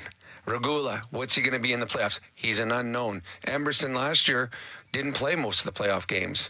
So you're like, okay, now our bottom half is all unknowns. And then Tristan Jarry, I did a lot of Pittsburgh radio yesterday, having been there before, and they're calling and asking about Skinner. They were excited about the move because they could not believe that someone took Jarry's contract. So it's funny. You got the Edmonton fan base excited that, we're getting Jarry for Skinner, and then you got the Pittsburgh fan base excited because they're getting Skinner for Jarry. I think when you eventually evaluate this trade, it'll be evaluated in June. I don't think it does not matter if tonight Jarry could have a shutout, he could give up 8. Doesn't matter. What can Tristan Jarry do for the Oilers come playoff time? They've gone all in. He will be their goalie for the next 3 years. Mm-hmm. This is who you've put you've bet on, and now it's up to the Oilers and Jarry to make it work. So I hope it works out for both teams. I hope this turns out to be a win-win, where both teams at the end of June say, you know what, this is exactly what we needed. You get the sugar rush with a new coach sometimes, the new coach bump, for example. Mm-hmm. Do you get that when you get a player in the folds, do you think, or is it maybe not as severe? I don't think it's as severe. I think you might get a bump in that player. I think a new player comes in, there's an excitement. He wants to prove himself. Sometimes it goes the opposite way because you try too hard. Mm-hmm. You trade for a guy who's a goal scorer. Well, you want to score right away, and then you start trying too hard. It'll be interesting to see what Jarry's able to do, and it's quick. It's like, I've been traded before, and I know what it's like. You're one day you're sitting in the dressing room with all your buddies, and the next day you're on a plane getting off, and you're meeting all these new people, new trainers, new coaches. You got the people picking you up at the airport, and it's a whole new group of players, and some of them that you don't like, and they didn't like you, and it's like, it just takes a while for it to soak in and just to relax and be yourself. So I would imagine there's even more pressure on a goalie, especially because they traded for you because the goalie they had before wasn't taking them where they wanted to go. So there's pressure on Jarry, but this is a guy that dealt with pressure all last year, going down to the minors, clearing waivers, and has found his game again. So I don't know if there's going to be a bump from the team. I think the team's playing very well right now. And hopefully they'll be able to continue with Tristan Jarry in net. What stood out to you about the way that they had performed on that homestand, going 3-1-1 in the end? Outside of 40 minutes against the Buffalo Sabres, it was just solid defensive hockey. You know, the other loss that they had against the Minnesota Wild, the Oilers played very good in that game. Really, really good. They just ran into a very good goaltender that night.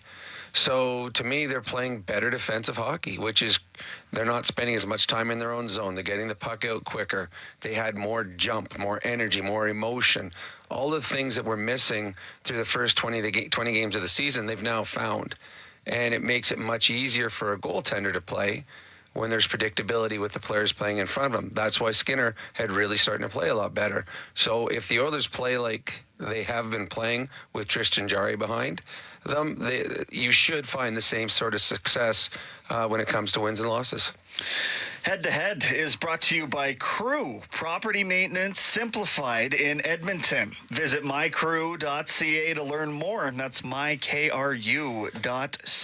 So, of course, Craig Berube has the advantage of line matching tonight. So with that in mind, I'm curious what piques your interest as a head-to-head matchup. Well, I think the Oilers are playing a pretty beat-up Toronto Maple Leaf team. Both their goalies are out. They're missing 2 or 3 of their defensemen, including their best defensive defenseman in Tanev. I don't know if they said if Nylander's playing yet or not. Game time decision. Yeah, so they had a couple of guys that missed practice this morning because they were sick. So they were missing playing a Toronto team, missing a whole bunch of players. The players that Craig Berube would use against Connor and Leon, he might not have at his disposal tonight. So for me, the head-to-head matchups might not come to fruition in this hockey. And this is a game that the Edmonton Oilers should have an advantage in. The Oilers are playing against a Toronto team that is missing some top defensive players. Troy Stetcher's playing over 20 minutes a night here. Yeah. He was a healthy scratch in Edmonton. I like Stetcher. I like what he brings. I like the energy. But he all of a sudden is in your top unit, top defensive pairing in Toronto.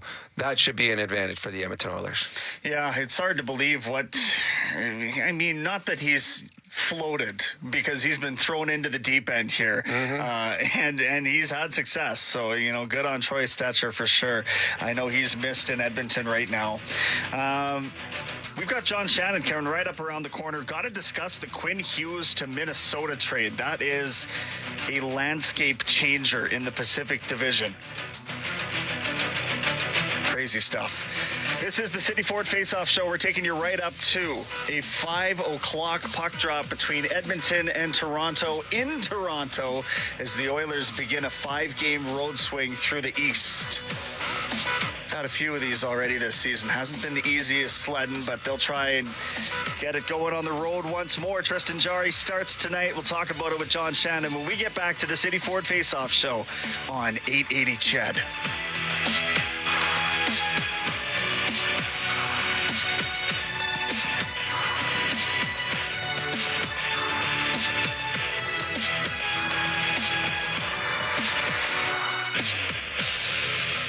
Business owners know when it comes to commercial cleaning, trust matters. UltraShine has been keeping Western Canada spotless since 2009, trusted by hundreds of North America's largest organizations. With over 25 million square feet service, UltraShine sets the standard, delivering premier cleaning at the lowest cost. Built on mutual respect, their secure, reliable solutions are chosen by industry leaders across the continent. UltraShine, commercial cleaning done smarter. Get a free cleaning quote today by visiting ultrashine.com. The plan was to replace our old and drafty windows this summer. But summer in Alberta is just too short. We tried to relax, take a trip, catch our breath, and just like that, it's fall. And once again, it didn't get done. But what's actually stopping us now? Our neighbor replaced hers with Window Mart, and she's thrilled. So this year, we're doing it. No more putting it off. Window Mart is your trusted partner for window and door replacement projects. Book your free in-home estimate today at windowmart.ca. Serving Western Canada since 1972, GCL Diesel are the experts in everything diesel. From precision injector testing to custom pump and turbo rebuilding, their experienced technicians keep your equipment performing at its best. Providers of critical engine components like turbochargers, fuel pumps, cylinder heads, and engine kits, GCL Diesel have the OE products to properly service your diesel powertrain. Visit their West Edmonton location or online at GCLDiesel.com and discover why GCL is Edmonton's local diesel experts for over 50 years. GCL Diesel. Diesel understood. It's game on at City Ford. With an all-star lineup of 2025 Ford favorites, save up to $7,000 on Escapes, up to $8,000 on Bronco Sports, and up to $18,000 on F-150s. Plus, find 0% financing options available on all 3 vehicles. Score an all-star deal today and spin and win an iPad, Oilers merch, Costco card, even a trip to Mexico. Visit City Ford on the St. Albert Trail. Now this update from the Canadian Press. 2 U.S. service members and 1 American civilian were killed in an attack in Syria, and Donald Trump says there will be very serious retaliation. The U.S. has hundreds of troops deployed in eastern Syria as part of an ongoing counterterrorism operation.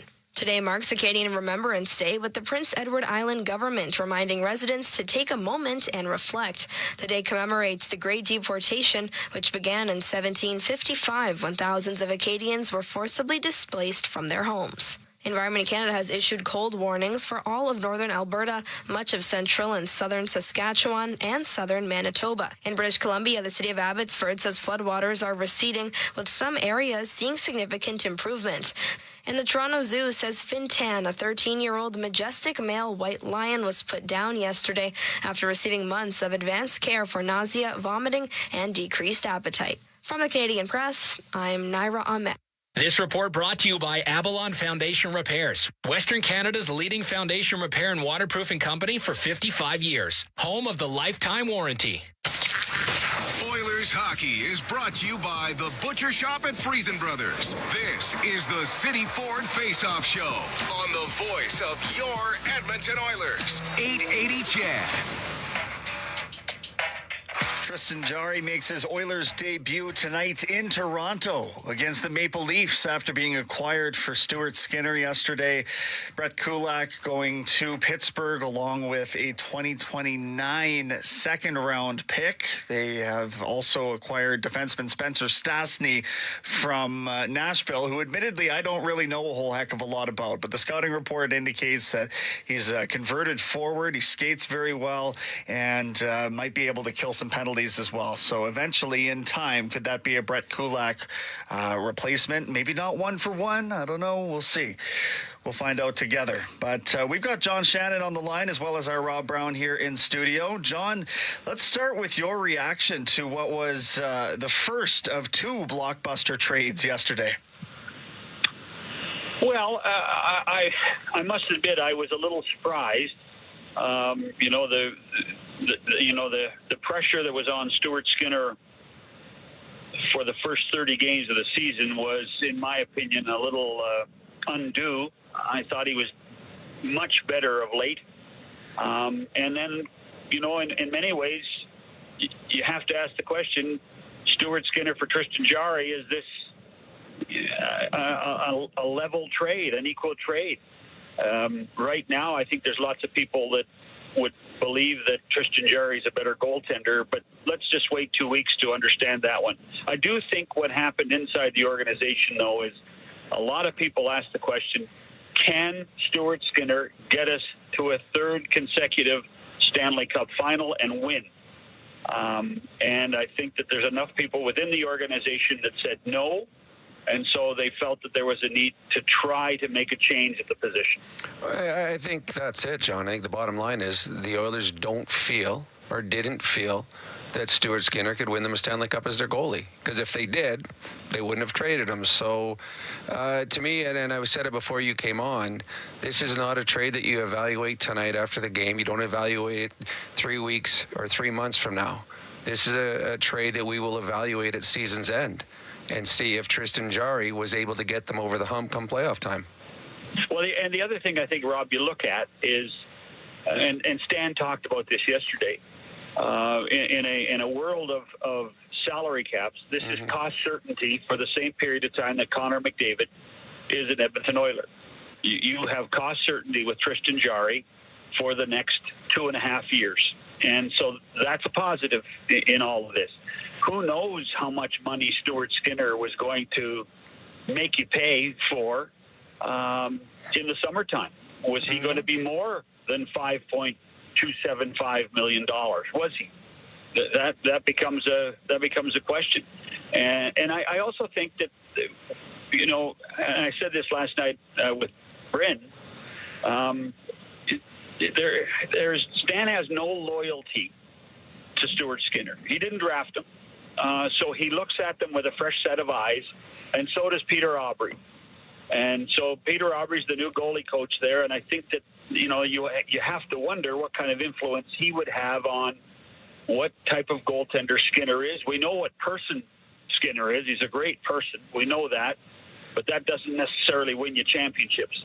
So from that perspective, you do have to respect the decision that Stan made to try to make a change in order to try to get closer to winning the Stanley Cup. The Heavy Lift is brought to us each game by Contract Equipment Limited, Canada's premium heavy equipment dealer with rentals and sales. For my money tonight, it's going to be the team in front of Jarry that's got the heaviest lift. I want to see the team make it a successful evening for their new goaltender, do what they can, whether that's shot blocking or just limiting what Toronto can do from inside the high danger areas. I want to see the whole team elevate here and make sure that Jarry's got a nice welcome. Rob, what do you think in terms of the heavy lift tonight? Well, I'm going to just take it down a little bit more from that. To me, it's 3 defensemen, Emberson, Regula, and Stasny. You know, this is an Oiler team right now with no Wallman in the lineup. They no longer have the safety net of a Kulak, a veteran guy who can throw out there on your third pairing. There's 3 more or less younger, inexperienced defensemen. How are they going to hold up in front of a forecheck from the Toronto Maple Leafs? How are they going to hold up in front of a goaltender that is new to the organization? And it's different, the way you set the puck up, the way you talk, the way you play defensively. So to me, I'm going to bring it down even a little further, John, to the 3 younger, more inexperienced defensemen, how they adapt to possibly and probably more minutes. Well, you made it easy for me. I'm going to pick the goalie himself because the double whammy for Tristan Jarry is, yes, he's playing for the Edmonton Oilers. Yes, he's playing his first game for the Oilers. And he's doing it on a Saturday night on Hockey Night in Canada in Toronto. If there isn't a bigger stage than this in the National Hockey League, I don't know where it would be. What Jarry has to do more than anything tonight is nothing fancy. Don't try to overhandle the puck. Don't try to be a little too dramatic. Keep the game simple tonight, and that will be the most effective way he can improve this hockey club. Tell me a bit about what Toronto is working with right now, John, because it's not their starting goaltenders. They're down to, is it Hildeby that's getting the start tonight? I believe so, yes. And so that's obviously, you know, no Stolars, no Wall. Their defense has been plagued with injuries all season long. Now we find out William Nylander might not be playing. So it seems like there's an opportunity for Edmonton here to take advantage of a bit of a beleaguered Toronto side, and that hasn't been the case in recent memory when you think about how much success Toronto's had, particularly at home in this matchup.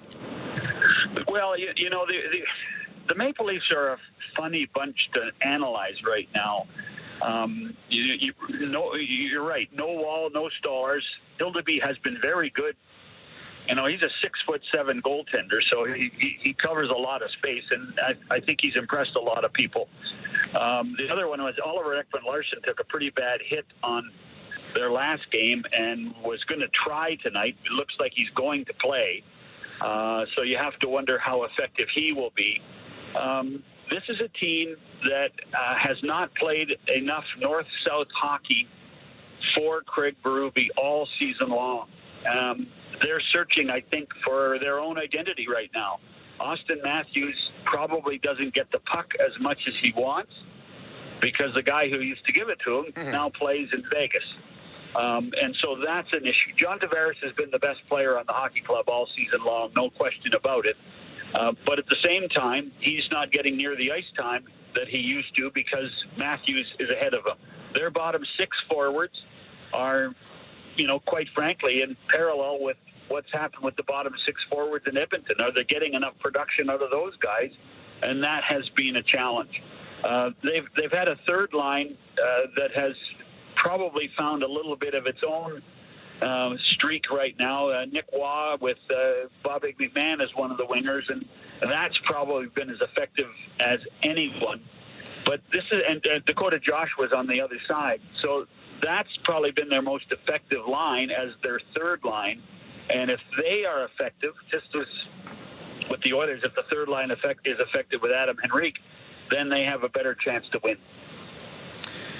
NHL Leaderboard is brought to you by Sherwood Ford. Hockey fans helping hockey fans with all their vehicle needs. Connor McDavid sitting atop the assists leaders with 32 following a 4 primary assist performance last time out. It's kind of surprising not to see any of the members of the Toronto Maple Leafs anywhere really near the leaderboard of anything. And again, I wonder how much the absence of Mitch Marner contributes to that. Well, it's huge. I don't know how you would have possibly thought, or anyone, that Toronto could improve this year without Marner. He's a 100-point season guy. He was the quarterback of their power play. He had incredible chemistry with Matthews, who's a goal scorer. There may have been not the success they wanted to come in the playoff time, but Mitch Marner is a superstar in this league, and he's gone. So to me, John, this is to be expected. Matthews' point totals, to me, should have been expected when he doesn't have his running mate of Mitch Marner anymore.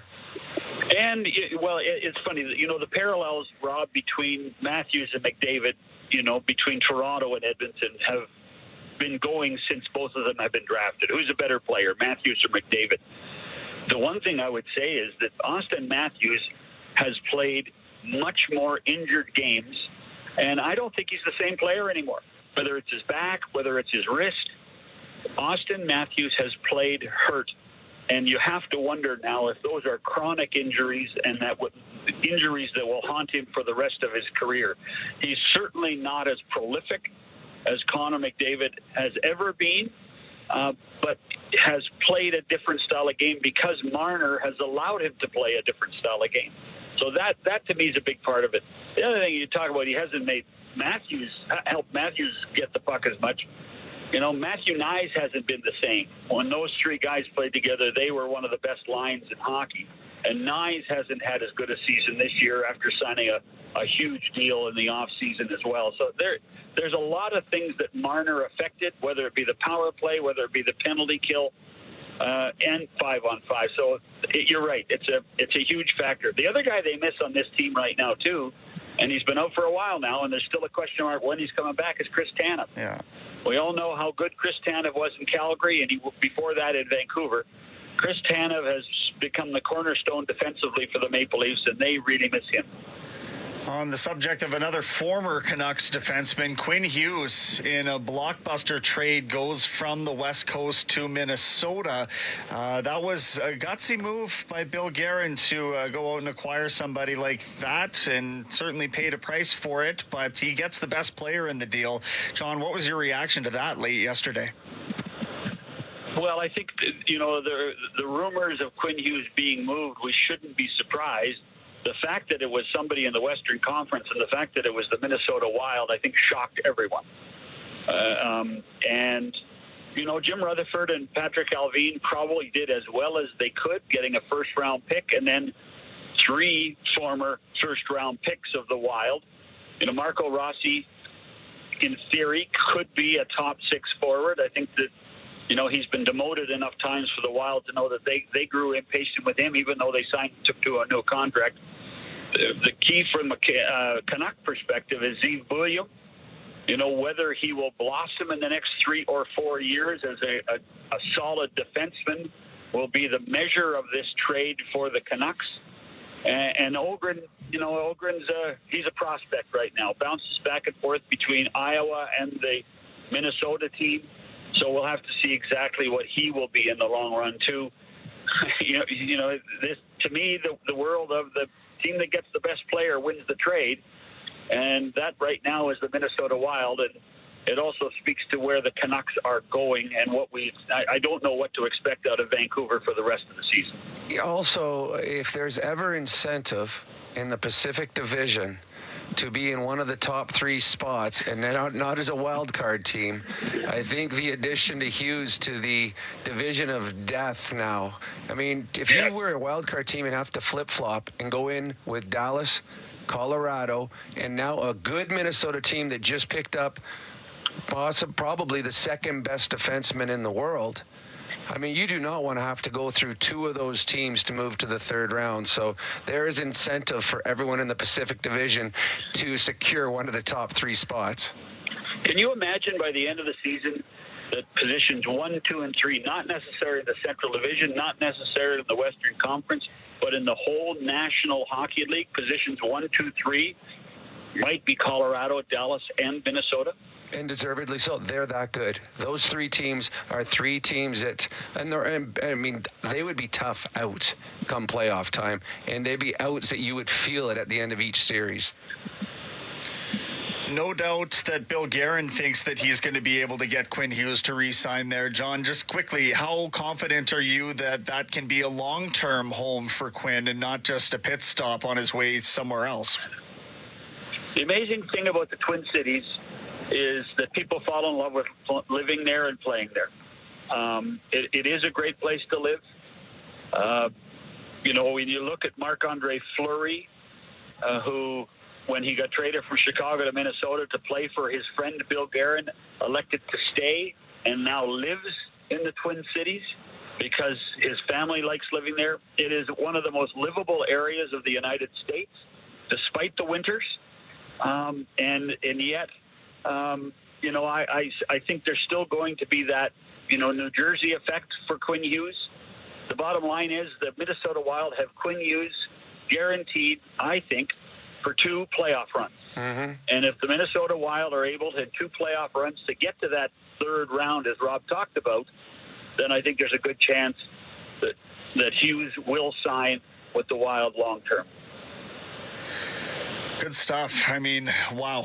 What a changed landscape all of a sudden, certainly in the Pacific Division and perhaps right across the National Hockey League. Now, when is the roster freeze, John? Like, we shouldn't expect any more of this before Christmas, I would think, right? I think we have 6 more days. I think it's midnight of the 19th. So the 19th to the 28th, I believe, Brendan. Those are the exact ones. I tweeted it out last week, and I'll have to go back and check my notes. Remember, this is the first of 2 roster freezes, because there'll be a roster freeze in February again during the Olympics. Great stuff as always, gentlemen. Thank you for the conversation. That is it for the City Ford Face-Off Show. Big thanks to Eamon Hashem here on the other side of the glass for keeping it on the air. It's the Oilers and Maple Leafs meeting next at Scotiabank Arena. Jack Michaels and Bob Stauffer with live play-by-play in mere minutes. Friesen Brothers puck drop coming up just after 5 o'clock tonight. Rogers Game Night is next. I'll talk to you at the first intermission. Enjoy the action.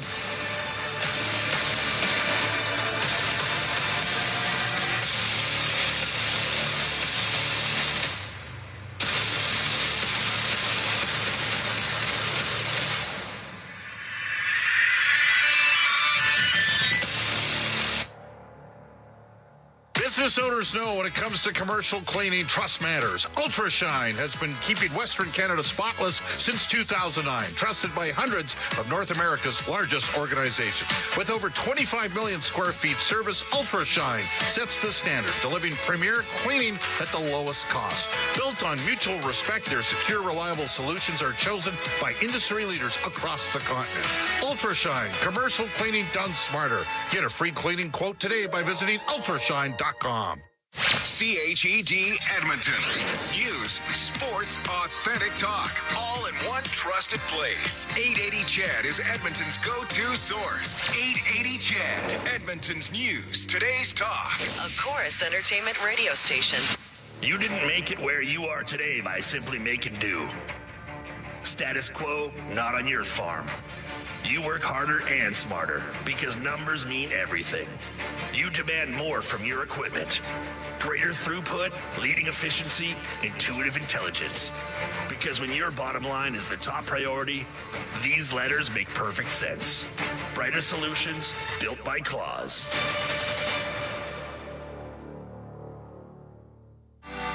If you've been injured in an accident and have questions, James H. Brown & Associates, Alberta Injury Lawyers, will help you find answers. Trust their championship-winning team to work for you. When accidents happen, go to jameshbrown.com. Jandel Homes is proud to be celebrating over 50 years of helping Albertans find their dream homes. Visit our show homes located in Edmonton and Grand Prairie, or explore our award-winning community in Morinville. Step inside our sales and decor centers, tour a wide selection of show homes, and discover the quality and style that sets Jandel apart. Jandel Homes, celebrating over 50 years of building dreams. Visit us online at jandelhomes.com.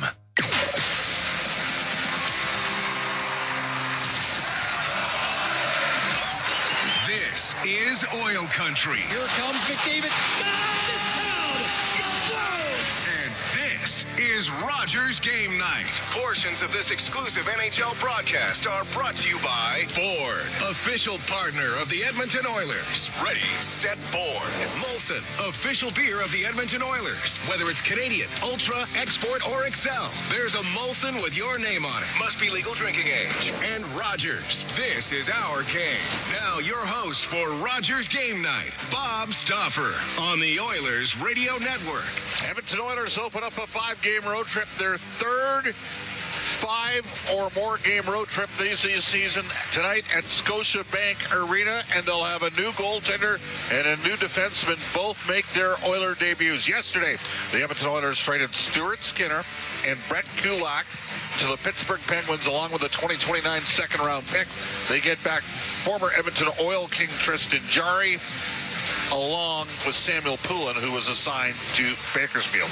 They also traded a third-round draft choice to the Nashville Predators for Spencer Stastny. Both Jarry, who will start tonight, and Stastny in the lineup. Coming up on Rogers Game Night, Oilers head coach Chris Knobloch will hear from Tristan Jarry and our Inside the Game analyst Rob Brown.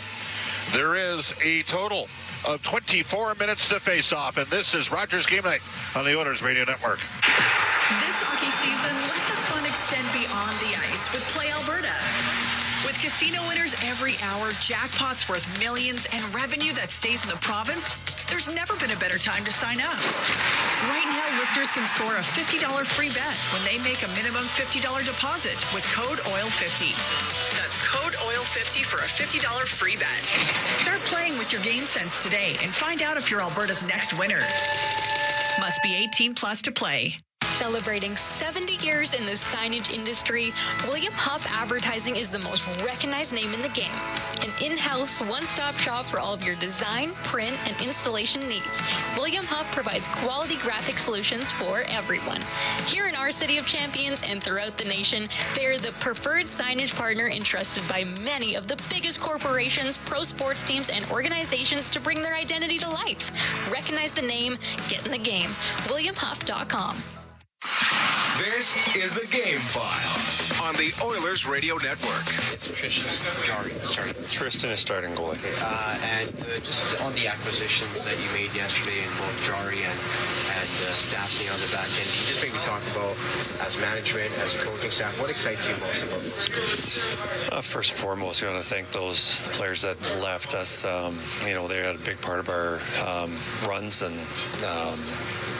they contributed a lot. So, but having the two guys coming in here, obviously Tristan's an established goaltender, has been in the league for a long time, and just been very solid goaltending. I know last year was a little bit of a down, but looking at his track record over the years, he's shown that he's been very solid. So we feel that we're getting better in that area.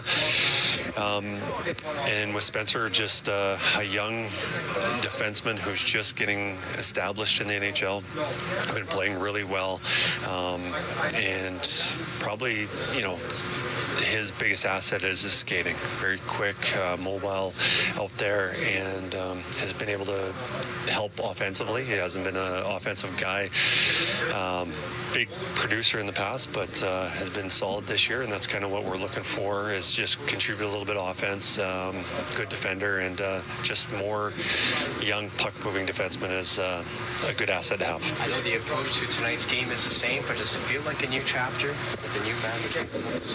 I think anytime you have a new player come in, it's you have a new identity, or you have a new chapter, whatever you want to call it.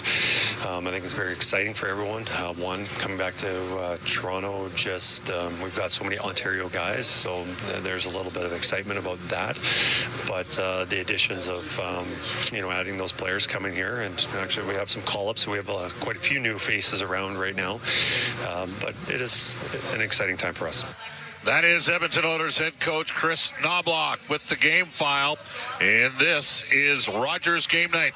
Courtesy of Rogers, this is our game. We're in the Legacy Heating and Cooling broadcast booth. Legacy Heating and Cooling, home and no payments and no interest for a year.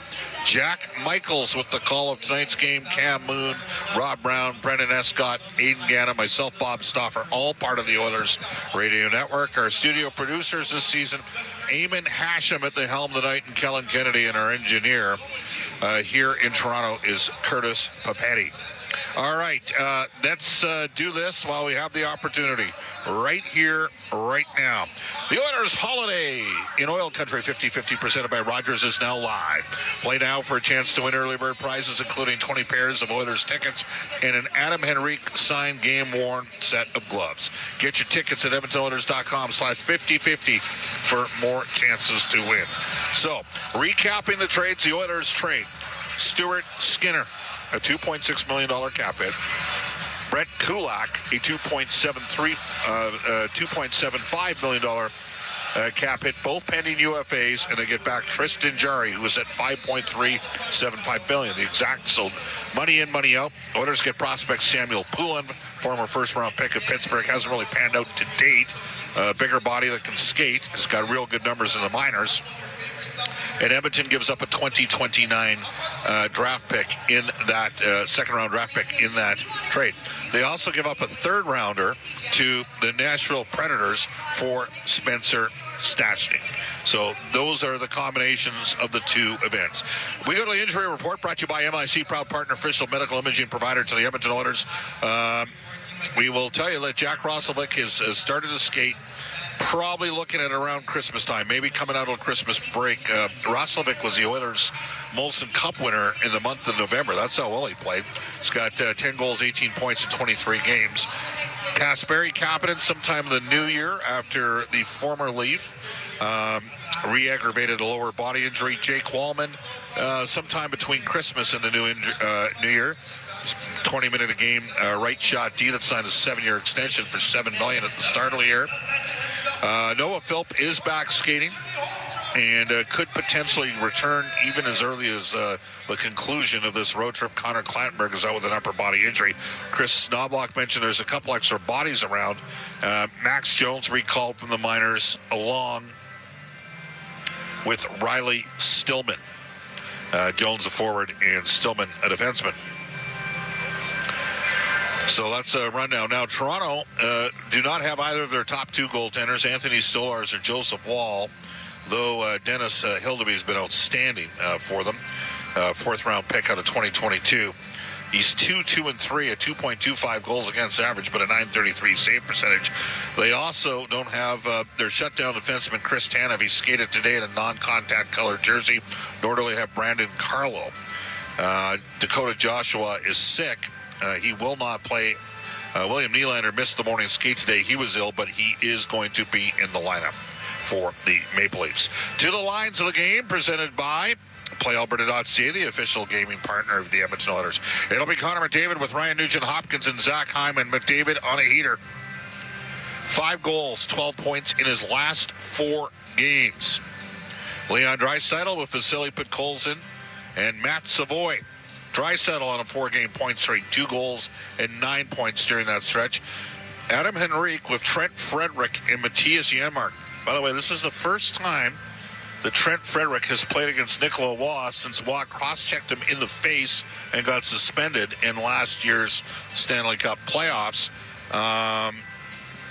Might be something for us to keep an eye on. That was in Game 5. The Oilers ended up winning in overtime. They did not score, as I recall, until Kasperi Kapanen got the GWG and OT. His second career overtime winner in the NHL. Of course, Kapanen won a World Junior Championship, scoring on a wraparound for Finland in overtime. So, Ekholm, so Henrique with Frederick and Janmark, Curtis Lazar up to 60.3% in the face-off circle with Andrew Mangiapane, who the Leafs were interested in the offseason as a potential free agent, and David Tomashik. Matthias Ekholm and Evan Bouchard. Bouchard fourth in the NHL in scoring by defensemen. He's up to +1. He's gone +12 in his last 14 games. Darnell Nurse and Alec Regula. Spencer Stastny will play with Ty Emerson, and these guys played together on the U.S. National Development Program, and Tristan Jarry starts in goal. He is 9-3 in this 9-3-1 this year at 2.66 goals against average and a .909 save percentage. As I mentioned, Dennis Hildeby starts for the Maple Leafs. On defense, Troy Stetcher, 6 consecutive games, 22 minutes plus. He was claimed on waivers from Edmonton. We love Stetch. He's playing a ton for Toronto. He's in a pairing with Jake McCabe, Benoit and Thrun, and Morgan Riley and Oliver Ekman-Larsson, who avoided what appeared to be a serious injury the other night against the San Jose Sharks. Top line for the Leafs is Austin Matthews with Matthew Nyes and Max Domi. Tavares will center McMahon. Bobby McMahon out of Wainwright, Alberta, and Nylander. So they're loading up their top 2 lines. 14 minutes to face off, and this is Rogers Game Night on the Oilers Radio Network. Hey folks, Paul Brandt here. Around these parts, we work hard, play hard, and we demand the best. Sometimes you need a truck that's a cut above. The Ford Super Duty. Tough enough for any job with the style and luxury you deserve. It's as powerful as it is refined, with cutting-edge features that make every drive a pleasure. In short, this ain't your everyday pickup. The Ford Super Duty. Drive the finest truck Alberta has to offer today at your Alberta Ford dealer. And tell them PV sent you. At Brandt, our job description is whatever you need to succeed. Expert support, parts when you need them, and financing that fits on the compact construction machines you want. Equipment, expertise, value, delivered right to your door. We do it right at your site. Call your Brandt dealer to book your demo today. This is Oilers Rewind on the Oilers Radio Network. To the blue line, Bouchard. Right wing, top of the circle, McDavid, side of the net. In the right wing corner, Draisaitl in front to McDavid, waiting, his pass in front, scores! Zach Hyman taps it in! It's a power play goal, and it's 1-0 Edmonton. McDavid goes to the middle, shoots it, save Talbot, the rebound, just put through the crease and over to the left side. Nurse in from the point. Pass hits the stick, goes up in the air, McDavid in front, scores! Zach Hyman in front of the net, got the pass from McDavid, and the Oilers are up 3-1. Nurse around the boards to Draisaitl, through the middle to McDavid, 2-on-1 with an empty net to Hyman. Hyman scores! Hat-trick goal for Zach Hyman, and the Oilers are up 4-1. All right, welcome back, everybody. Scotiabank Arena, Toronto, Ontario. The Oilers' first of back-to-backs tomorrow night in Montreal at the Bell Centre against the Canadiens, who are in action tonight as we look at the out-of-town scoreboard, which is brought to you by our friends at Pizza 73, the official pizza of the Edmonton Oilers. A couple of really interesting games today. The Pittsburgh Penguins had a 5-1 third-period lead at home. Artur Shilovs was a goal. Neither Stuart Skinner nor Brett Kulak were in the lineup for Pittsburgh. San Jose roared back John Klingberg got the eventual game winner in overtime, 6-5. 3 more points for Macklin Celebrini. Minnesota fresh on the heels of acquiring Quinn Hughes. A 3-2 home ice victory over the Ottawa Senators. They scored in the final minute of the game. Hughes did not play. Meanwhile, New Jersey Devils 4-1 over Anaheim. And the New York Islanders won 2-0 in a shootout.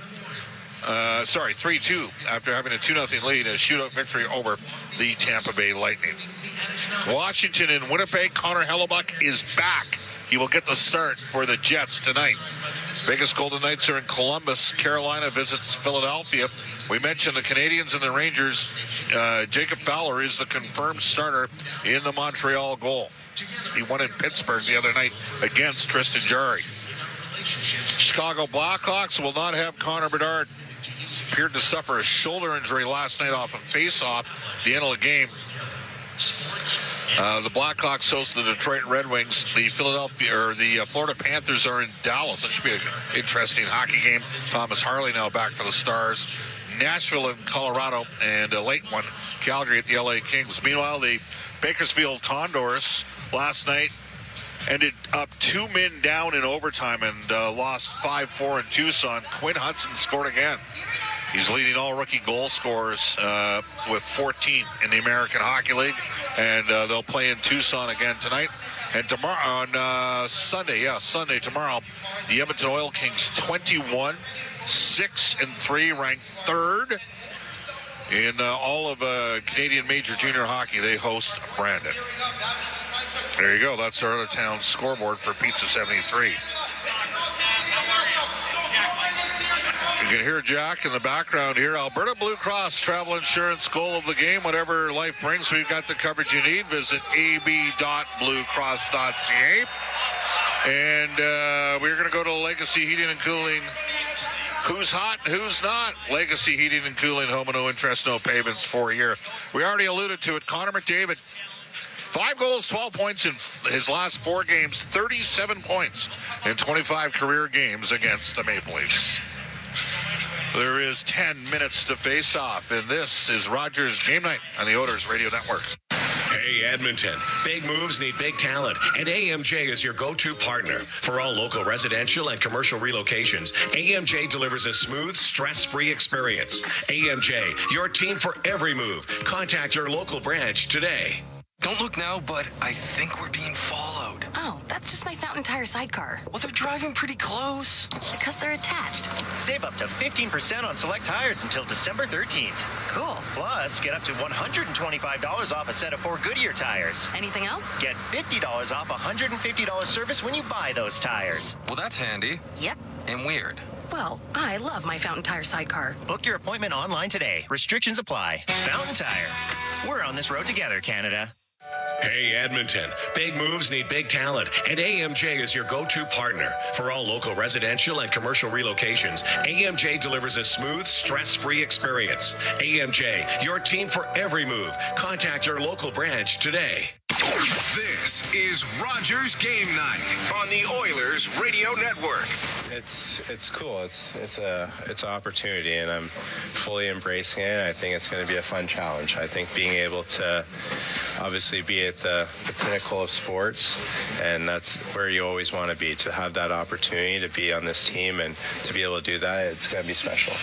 That is Tristan Jarry talking about a new opportunity with the Edmonton Oilers. Welcome back, everybody. We're Rogers Game Night from the Legacy Heating and Cooling broadcast booth, and we bring aboard our Inside the Game analyst, Rob Brown. And so it is, Rob. Let's get to it. Give me the assessment on the 2 trades that the Edmonton Oilers made, starting with the acquisition of Tristan Jarry. They also got Samuel Poole, and a former first-round pick for the Penguins. It hasn't really panned out to date. They give up Stuart Skinner, Brett Kulak, and a second-round pick in 2029. Well, I think today the Oilers are not as strong defensively. I think you lost a known commodity in Kulak, who has been very good for the Oilers, especially come playoff time. So that is a big loss, and we saw what Kulak was able to do when there was injuries in the playoffs. He could elevate to the top four and was excellent. 3 minutes a game. Yeah. 3 minutes a game. He was excellent. So that, to me, is a big loss. I'm not sure that this is a finished product, the Oilers' defense, now that Kulak's not part of it. As for the goaltenders, I did a bunch of Pittsburgh stuff yesterday on their radio station. They were excited to be able to get rid of Jari's contract. They didn't think it was possible. I did a bunch of Oilers stuff here, and the fans were excited because they moved on from Skinner, and now they've got a goaltender they feel that can take them to the next level. I honestly believe that this will be a trade that we cannot really evaluate and judge until season's end. And if Jari, who has yet to have success in the playoffs, can he have it here in Edmonton? Does he give them the extra save or two that they need? We don't know that. So I don't think you evaluate what Jari does tonight, next week, next month. The evaluation of Tristan Jari and what he does with the Edmonton Oilers will be from April 18th on.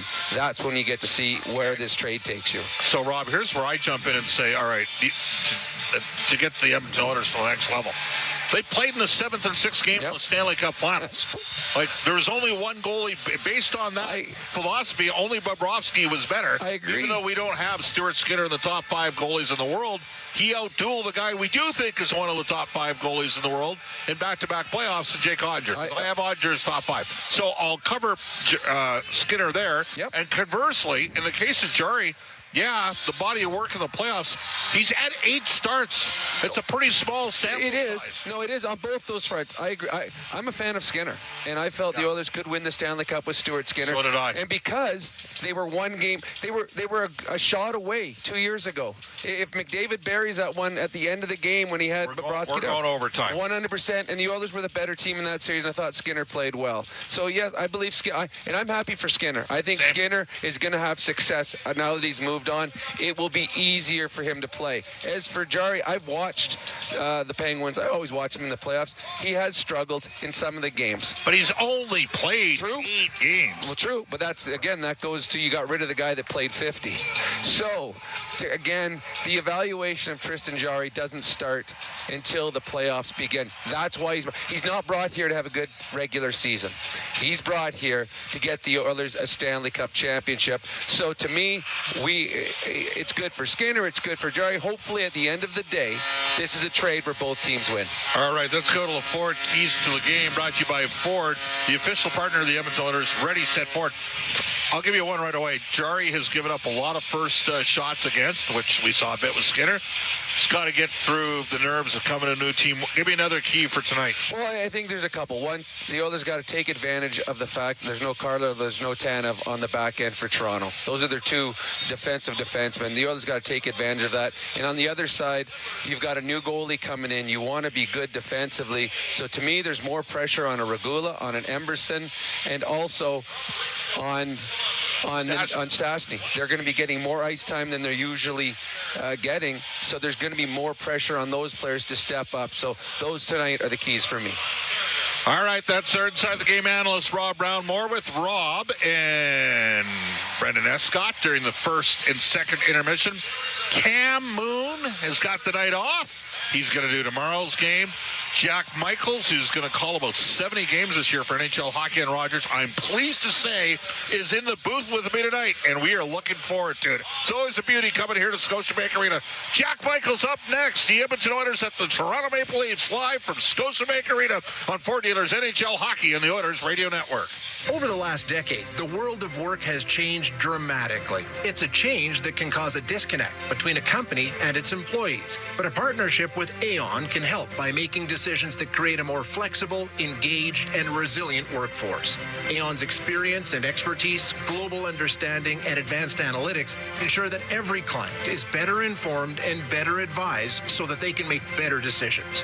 Whatever the next decade brings, Aon is in the business of better decisions. When the Oilers are on the ice, the big hits are a part of the game. But they shouldn't be a part of your drive. If you've been injured in a car collision, let James H. Brown & Associates and their over 200 years of combined injury law experience help you. Locally owned and proud Edmonton Oiler fans, James H. Brown & Associates is ready to support you with their unrivaled experience, unrivaled results, and unrivaled commitment. When accidents happen, head to jameshbrown.com. Find more ways to save at Real Canadian Superstore. Unlock savings through always low-priced items, multi-save, club size, fresh promise, hit of the month offers, ad match, and more.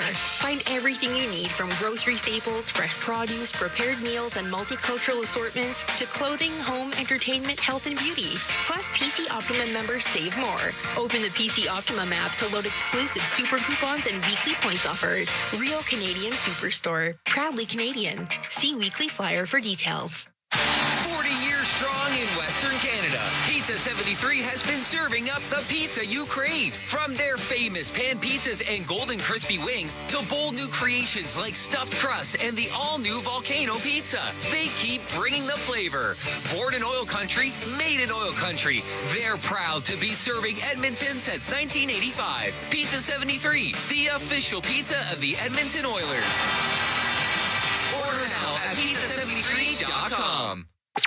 Now, tonight's exclusive NHL broadcast. Shoots and scores! But now it's Draisaitl off to Connor McDavid for the hat trick. He scores! All the action called by the voices who know the game inside and out. This crowd explodes! Bob Stauffer and Jack Michaels on the Oilers Radio Network. Well, a hockey night in Canada brings you to Toronto, and it's been an interesting 24 hours, and now we punctuate it with the Edmonton Oilers and the Toronto Maple Leafs. No pressure, Tristan, alongside Bob Stauffer. I'm Jack Michaels with the play-by-play of tonight's game between the Oilers, 14-11-6, 3-0-1 in their last four, and the Maple Leafs, 14-11-5, 4-0-2 in their last six. McDavid, Nugent-Hopkins, and Hyman to start, Ekholm and Bouchard defensively, and yes, Tristan Jarry in net. Here's McDavid and Matthews, and Saturday night in Toronto, here we go, with McDavid winning the opening draw, and it's chipped back inside the Edmonton line. Tonight's starting lineup brought to you by Coventry Homes. Hyman shot forced wide as he entered the zone, top of the right circle. McDavid battling for the rebound. Austin Matthews with goals in back-to-back games up to Max Domi, but the puck doesn't leave the zone, at least initially. Finally cleared by one-time Oiler Troy Stetcher, who not only was picked up on waivers from Toronto, but he's played more than 22 minutes in each of his last 6 games. Coventry Homes, building a home or championship team happens one shift, one brick at a time. Coventry, never done building, the official builder of the Edmonton Oilers. A puck funneled through the middle and held by goaltender Dennis Hildeby. Well, Bob, it's just as you predicted on the first day of the regular season. Jarry versus Hildeby. We all knew that was going to Toronto goalie match. We all knew that was going to happen, didn't we? There you go. Draisaitl now between Savoy and Podkolzin. Nurse and Regula, the D pairing out for Edmonton. And of course, yes, Jarry is not the only Oiler in tonight's game making his debut. Spencer Stastny, a 5th rounder of the Preds back in 2018, will be on the third pair with Ty Emerson tonight. Waved at by Bobby McMahon and controlled by Nurse back in his own end. Jarry has Oiler-colored pads on tonight. However, his stick and mask are still adorned in the Pittsburgh Penguins black and gold. William Nylander, a game-time decision today because of illness. He did not take the morning skate. He's able to go as Toronto's leading scorer, but couldn't get started. Draisaitl with a turnover in the high slot.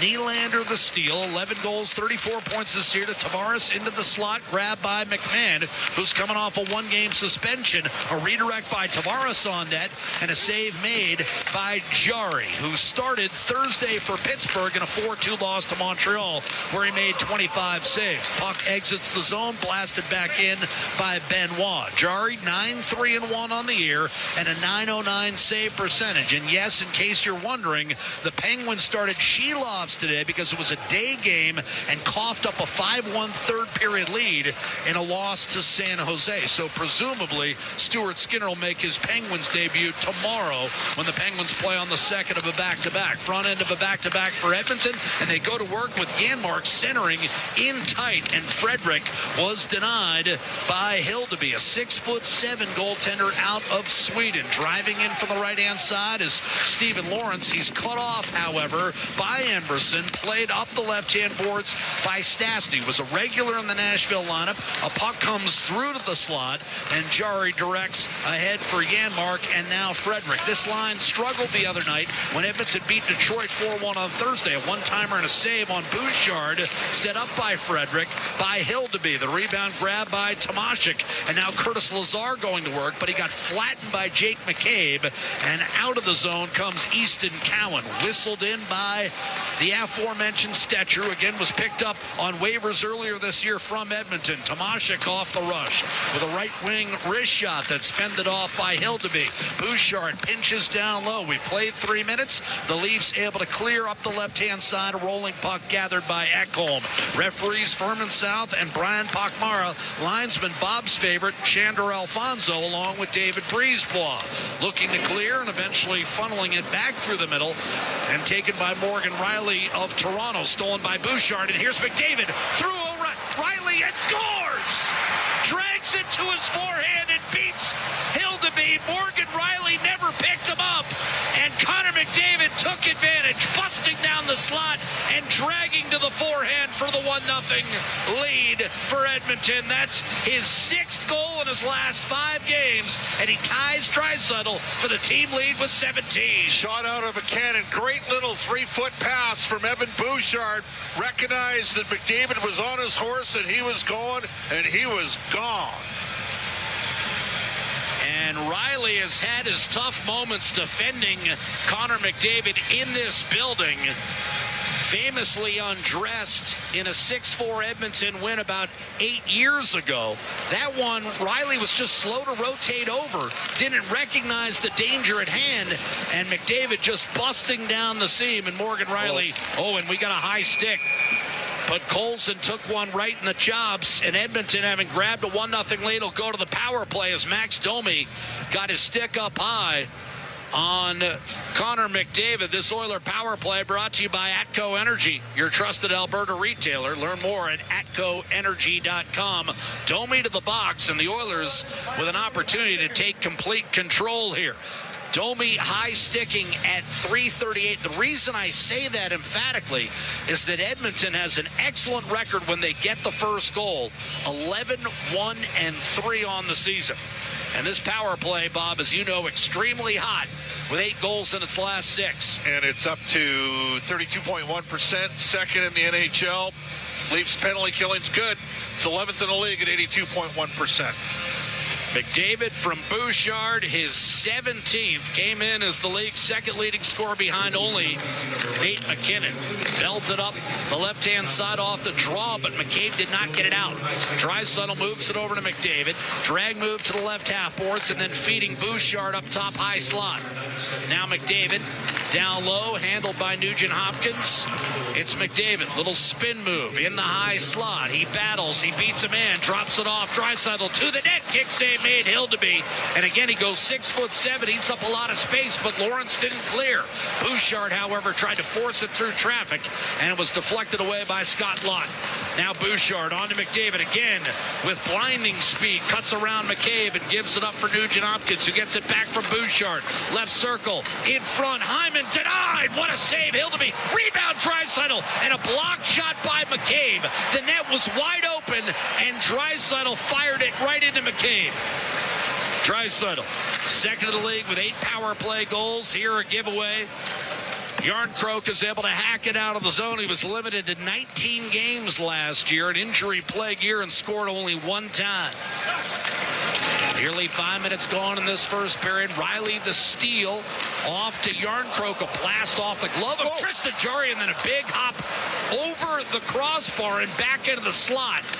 But no harm, no foul, as the Oilers were able to grab control of the puck. Here's McDavid, tried to slither one inside to Nugent Hopkins, broken up by Simon Benoit, and ahead to Matthew Nye, short-handed with McDavid back. Nye shoots, and a save made. Tristan Jarry poised as can be. He'll freeze it with 5 1/4 gone by in the first. Top unit will come off, second unit on for the final 23 seconds of this Atco power play. Well, Zach Hyman, the hat trick the other night. And of course, the owner right now, Jack, of the best team in junior hockey with 5 NHL first-round draft picks. Though a bunch of them are off at World Junior Camps. Brantford. His brother Spencer running that team.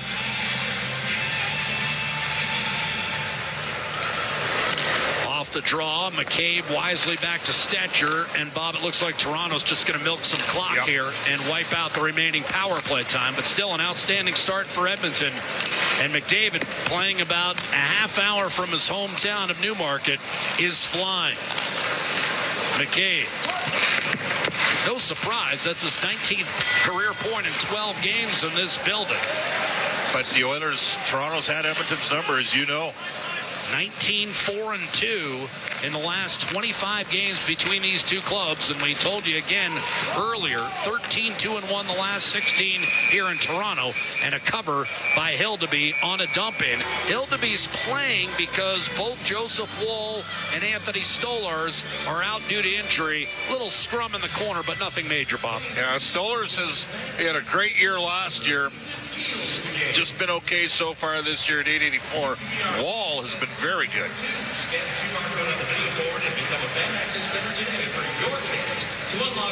Jack, I do want to mention, this is the first time Nicolas Waugh has played against Trent Frederick since he cross-checked him in the face.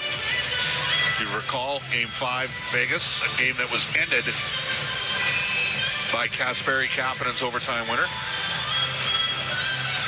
Nick Waugh, of course, one of the key pieces in the deal that sent Mitch Marner out west. Toronto dealing with that loss. Off the draw, Stastny. Emberson is shot through a screen, and Hildeby is able to lay it to rest. Dennis Hildeby, a fourth-round pick of the Leafs in 2022, the same year he won a Swedish Elite League title with Fjarstad, is that right? Is that the right pronunciation? Fjarstad, yes. Fjarstad, yeah. I'm close enough. I struggle with those Swedish pronunciations. Then was an all-star in the American Hockey League last year, went 3-3 for the Leafs. And pressed into duty, he's played very well. In 7 starts, a .934 save percentage. Stastny fumbles it briefly. Now Janmark behind the Toronto net, nudged on net, a save made Hildeby. And then Janmark couldn't get it cleanly on net with a rebound, and Nylander will skate it up ice. Tavares across the Edmonton line. Toronto in the blue and white, attacking from right to left in this first period of play. They lead it 1-0. McDavid from Bouchard. Frederick lays it off to Janmark. The Oilers left to right in the white uniforms, trimmed with blue and orange. McMahon bumps it in, but he was not yet at center, so this is an icing call against the Leafs. 13-17 to go in the first period. It remains 1-0 Edmonton. Well, as you know, Bobby McMahon is from Wainwright, Alberta. You played at one of your dad's favorite schools. Bobby McMahon at Colgate. Yes. Well, that's my grandfather. Your grandfather. Sorry, that's what threw me off. Yes, my grandfather, for reference, it's the Colgate. And they were, for years, known as the Red Raiders. But he insisted that the correct pronunciation was Colgate, which made no sense to anyone in the family and remains kind of a Michaels family legend to this day. It's a nonsensical story, and Toronto takes an icing call off the draw. We're going to talk about Bobby a bit more here because he has really developed as a player. Adam Huxley is a former winner. He runs camp out of the Wainwright-Irma area, and they are producing a disproportionate amount of kids right now. And the skill development that's going on is certified through the Gary Roberts program and really elevated a lot of those players in central Alberta. But Colson out to Darnell Nurse. A shot deflected back behind the net. Chipped up the left-hand side. Alec Regula winds it down low. McDavid in front looking for Draisaitl. That was broken up as McDavid and Draisaitl getting a look with Colson. Here's McMahon trying to squeeze through a crevice in the Oiler defense, but Nurse and Regula able to close out on him quickly. Now Matthews twists one in front. Austin Matthews, by his standards, a quiet year to this point. 13 goals. Here's Draisaitl in across the line. Bouchard's late getting there, and it's an offside whistled against Edmonton. We'll take timeout with 7 1/2 gone by in this first period. Connor McDavid from Evan Bouchard. McDavid stays hot. His 17th of the year at .325. The difference right now, it's the Oilers 1, the Leafs no score. We're live from Toronto's Scotiabank Arena with Four Dealers NHL Hockey, the Oilers Radio Network. Hey, Oil Country. Stranded in the snow? Stuck on the side of the the road or just locked out of your ride? Visit OilCountryTowing.com, Edmonton's most trusted 24/7 towing and roadside rescue team. Oil Country Towing will get you going. Heard of Uline? You know, the have-it-all in-stock, ready-to-deliver shipping and industrial supply specialists. The company that does things for you that are unheard of, like keeping 41,000 items in stock in our own warehouses. With customer service reps on the line to get you what you need, when you need it, 24/7, 365, every time. Maybe you heard it here first. Want to hear more? Visit uline.ca. ULINE, your shipping and industrial supply specialists. Edmonton knows great teams. For over 60 years, Chemco has helped build Canadian industry and invest in communities nationwide. Employee-owned and operated, and with over 2,500 skilled tradespeople, Chemco delivers complete solutions as one partner with many strengths. From engineering to construction, commissioning to maintenance, safely and on schedule coast to coast. Chemco cares, and a commitment to quality, safety, and community drives lasting impact nationally and locally. Learn more at chemco.com. Chemco, building industry, building Canada. Hey, Oil Country, stranded in the snow, stuck on the side of the road, or just locked out of your ride? Visit OilCountryTowing.com, Edmonton's most trusted 24/7 towing and roadside rescue team. Oil Country Towing will get you going. Listen on air, online, and on the Radio Player Canada app. This is the Oilers Radio Network. McDavid digs in against Austin Matthews for a neutral zone draw. 1-0. McDavid pulls it free. Bouchard from Ekholm. McDavid already has scored in this game. Both teams playing much better, and we have a deflected puck that rolls right at the feet of Ryan Nugent-Hopkins. A drive from the point, and Hyman unable to come up with a rebound. The shot initially taken by Bouchard. McDavid at center, streaking in left-hand side. Oilers currently hold a wild card spot in the Western Conference. Toronto's 2 points out of a spot in the tightly compressed Eastern Conference. Leafs got off to a decent start, then slumped badly, winning just 2 of 10 games at one point. Here's McDavid to Nugent-Hopkins. A wrist shot, and that went through Hildeby, but then climbed up on the plexi and ended up sailing out of play. While the Oilers beat the Red Wings 4-1 on Thursday, the Leafs coughed up a 2-0 lead and lost in overtime to San Jose on Thursday. It's the 5th blown lead of 2 goals or more for Toronto this season. Last year in 82 games, Bob, that happened to Toronto exactly 4 times. Yeah. Well, San Jose's proven they can come back on a lot of teams, Jack. No kidding. Off the draw, Stastny steps up with a shot, and that's off the glove of goaltender Hildeby, who does not seem to be fielding pucks all that cleanly. Fair to say? Yep. Played up the right-hand side by Emerson, held in by Morgan Riley. Chipped off the left-hand glass, settled by Yarncroke. That sails wide. And Edmonton hasn't lost in regulation in its last 4. Toronto hasn't lost in regulation in its last 6. So both teams playing better than they were earlier in the season. Ekman-Larsson, a big part of that for Toronto. He's having a resurgent offensive campaign. Got it ahead for Lawton, and it's dumped into the corner. Regula back to collect, off to Darnell Nurse, and now Mangiapane with 11 minutes to go in the first period. Here's Curtis Lazar challenging Henry Thrun. Toronto missing 2 key defensemen in Chris Tanev and Brandon Carlo, and then it was healed wide by Tomashik on a sweet feed from Mangiapane. Lazar back to the point, Nurse across to Regula, right-hand side, and then shot wide by Tomashik, grabbed by Lawrence, and one-handed safely up the right-hand side. Streaking in and ultimately cut off at the last moment was Cowan, the rookie out of the Ontario Hockey League with the London Knights. Here's Tomashik, a backhander from the left circle, stopped by Hildeby. Again, a bit of an awkward save.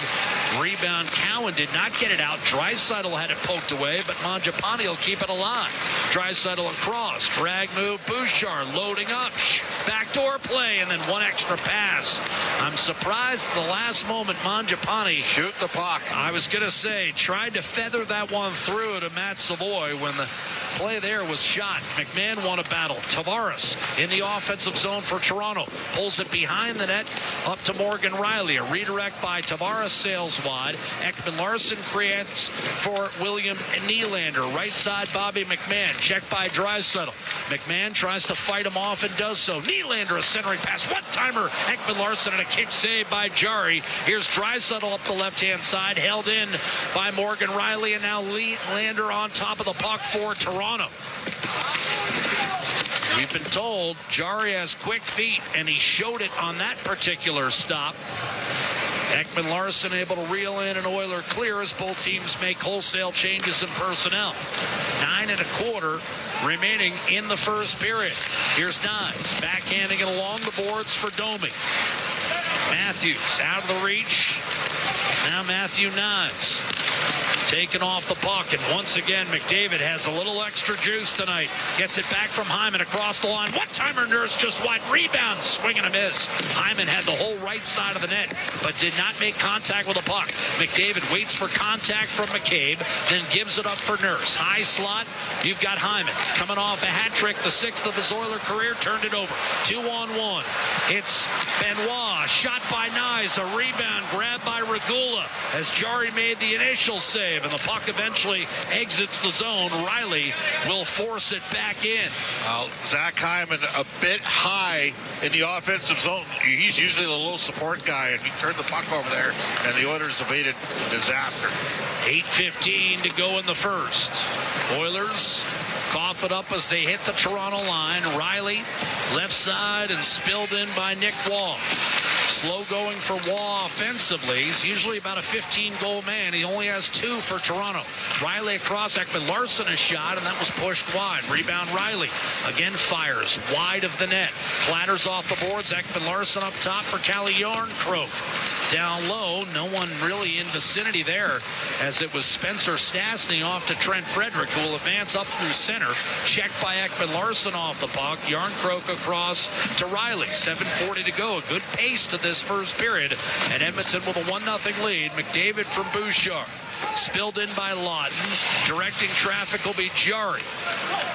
It's Matthias Ekholm with a puck for the Oilers. Right side for Bouchard. Then back to Ekholm.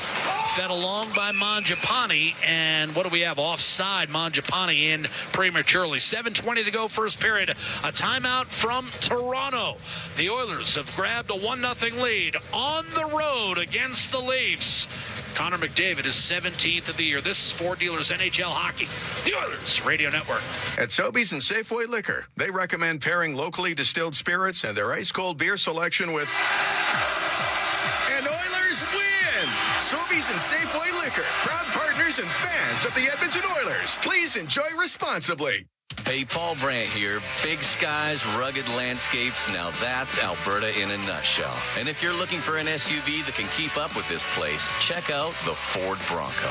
Built for those who crave adventure, with serious off-road capability and style to spare. Whether you're hitting the mountain trails or exploring the back roads, it's the perfect ride for those who want to experience everything this province has to offer. The Ford Bronco. Adventure awaits at your Alberta Ford dealer. And tell them PB sent you. Can an energy provider make you feel carefree? We think so, because who doesn't like to be surrounded by good energy? Great rates always. Gimmicks never. Perks that reward your loyalty and energy experts who know what's what. Carefree just feels good. Encore by EMCOR, your carefree electricity and natural gas provider. Customers are free to purchase natural gas or electricity services from a retailer of their choice. For a list of retailers, visit ucahelps.alberta.ca or call 310-4822 toll-free. At Sobeys and Safeway Liquor, they recommend pairing locally distilled spirits and their ice-cold beer selection with... And Oilers win! Sobeys and Safeway Liquor, proud partners and fans of the Edmonton Oilers. Please enjoy responsibly. All games, all seasons. You're listening to the Oilers Radio Network. 7 minutes, 20 seconds remain in the first period. Connor McDavid has given Edmonton a 1-0 lead. Oilers opening up a 5-game road trip, front end of a back-to-back. They'll be in Montreal tomorrow. Edmonton actually have easier travel after the game than will the Canadians, who are in Madison Square Garden. So they've got to cross the border. They'll get in later tonight in Montreal than will the Edmonton Oilers, who beat Montreal and come from behind fashion 6-5 earlier this season at Rogers Place in a game that was frightfully flawed but fabulously entertaining. Yes. Draisaitl from Bouchard. He'll gain the line, dish off, a blast, Ekholm, and a save made by Dennis Hildeby, who's being backed up tonight by Artur Akhtiamov. Easy for me to say. Another rookie. Well, you're the only one that's going to say it in tonight's broadcast. Well, who knows? As you pointed out, the Oilers could easily have 3 already in this first period. They've had a good period. They're skating tonight. And I think Hildeby's fighting the puck a little bit. Draisaitl off the draw. We'll see as the game develops, but he's been a little bit fortunate. But Colson couldn't clean that one up off the draw, but Bouchard holds the zone. Draisaitl with a turnover in the high slot. A steal made by Nylander, looking left wing for McMahon, and that's off target. Here's Bouchard up the left-hand side, but Colson works his way in.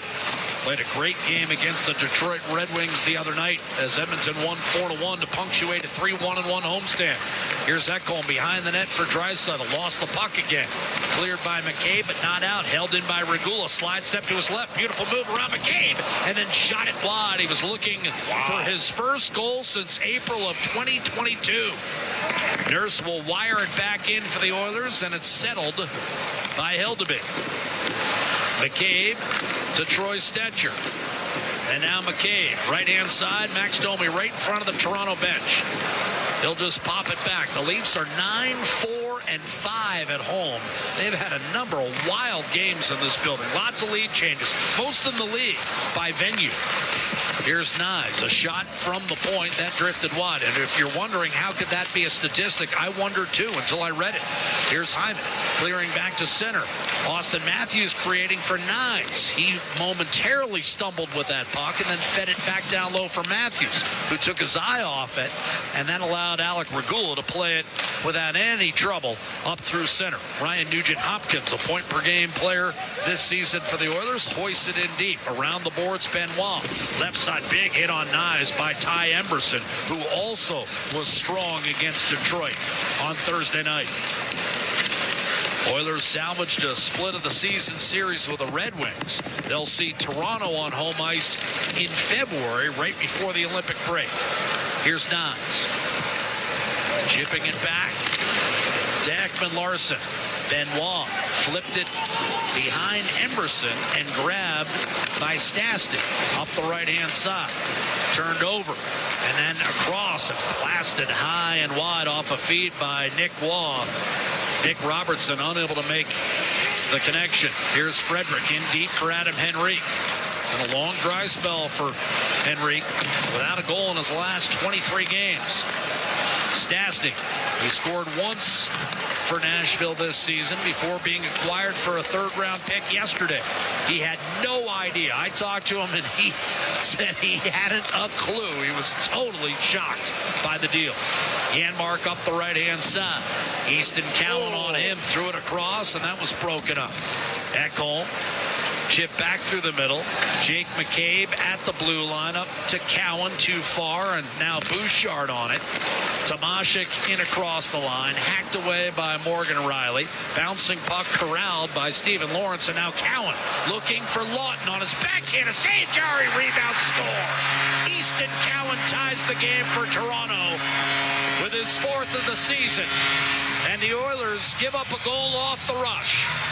Evan Bouchard giveth, and they just took one away from him. He 50-50 decision on a puck that was in the air at the blue line, and he couldn't knock it down, and that started the transition.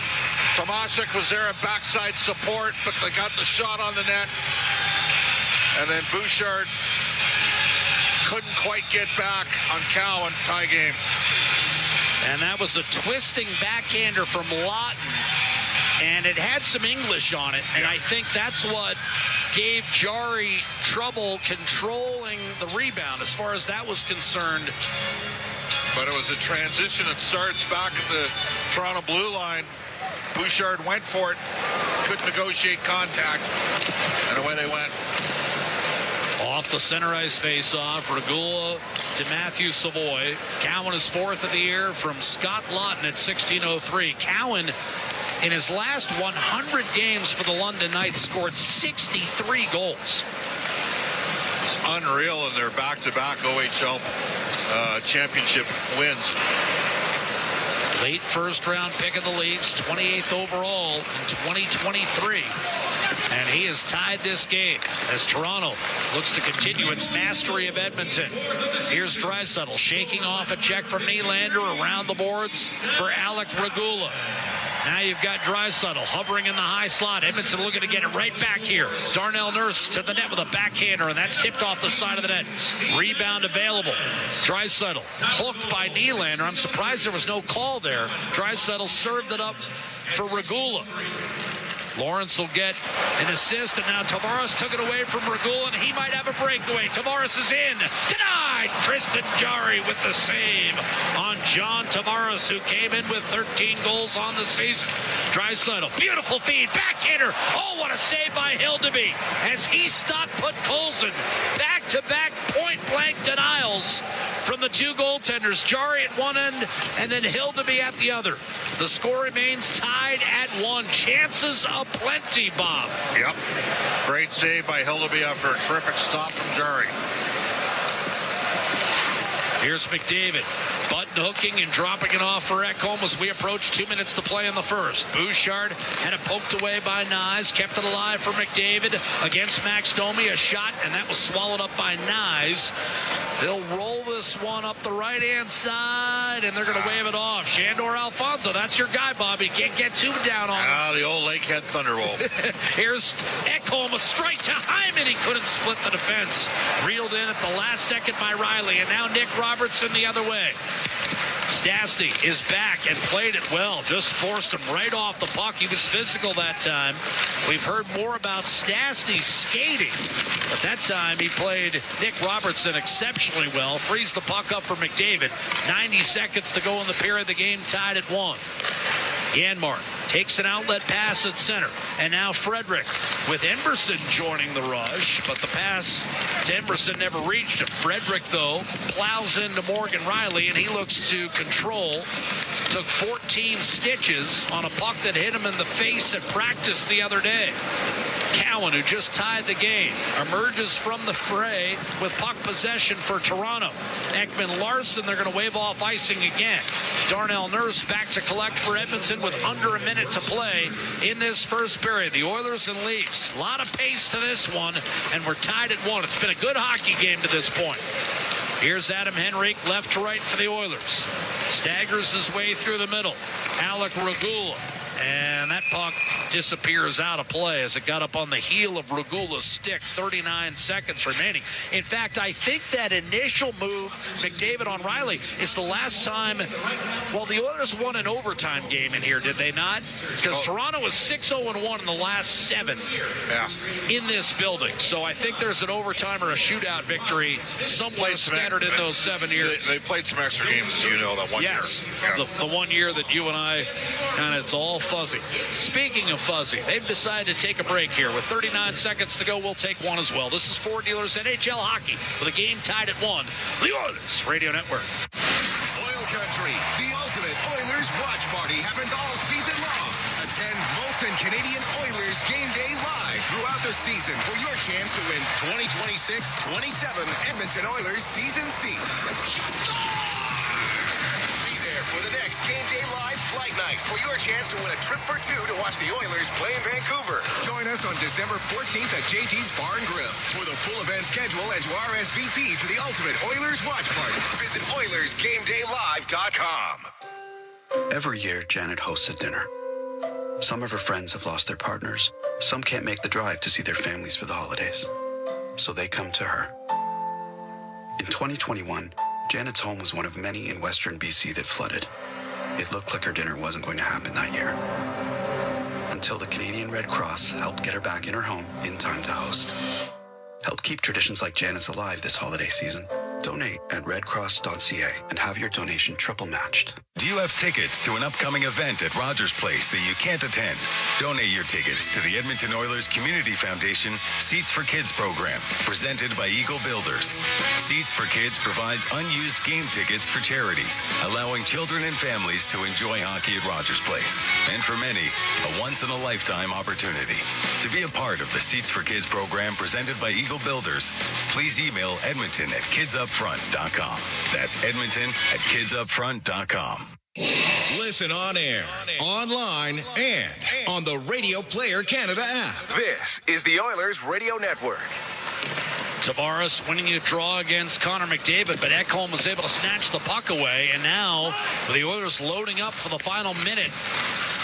In this first period, Draisaitl tries to maintain down low. He can't do it, however. Matthews ahead for John Tavares. Snap back to Matthews. A shot and a save. Jarry rebound. Cleared out of danger by McDavid. That was a smart play by the Oiler captain. 13 seconds to go. Ekholm may be guilty of an icing call here. The whistle with 8.9 remaining.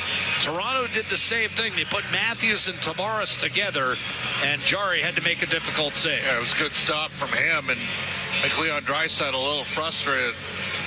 Maybe the T.S. Ekholm didn't kill the clock. And so an important D-zone draw here now it's going to be McDavid against Matthews. Toronto's best face-off team in the NHL, Jack. But Edmonton's fifth, 57% to 53%. Two elite teams in that regard. McDavid pulls it free from Matthews, and he will kill the clock with a feed to Bouchard behind the net. And that will be all for a tense and exciting opening period. The Oilers outshoot the Leafs 12-10. They have to settle for a 1-1 tie as Easton Cowan got the goal scored by McDavid back late in the period. So the Oilers strike early, the Leafs tie it late. But, Bob, I thought there was a lot of pace to that first period, an entertaining game.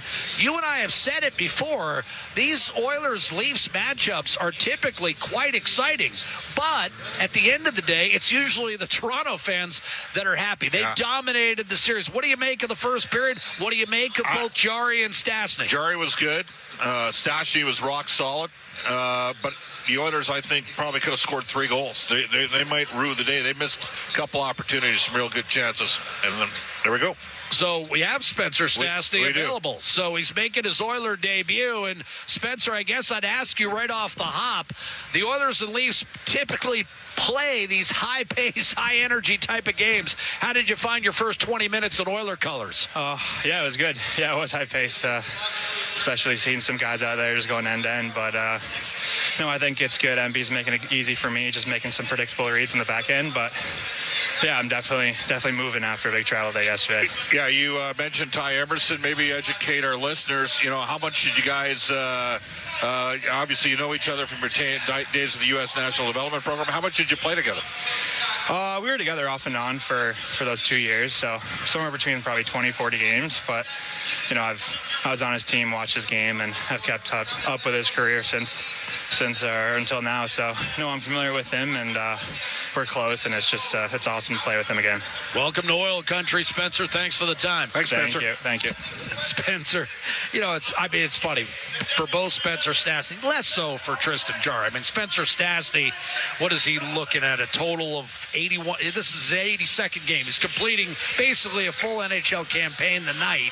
Hockey Night in Canada in Toronto, a team that the Oiler fans, of course, love to hate, and that's your debut. Yeah. Well, he had a good first period. He had one misplay with the puck, but he was there in the right spots. He can get there. I mean, let's face it, Jack. He's sort of like a younger, cheaper version of Brett Kulak. Like, he's a left shot. He can skate. Kulak can skate. Kulak's a little bit bigger. I wouldn't call Kulak overly physical.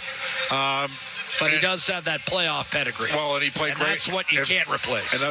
And Paul Coffey. But you know what? We didn't.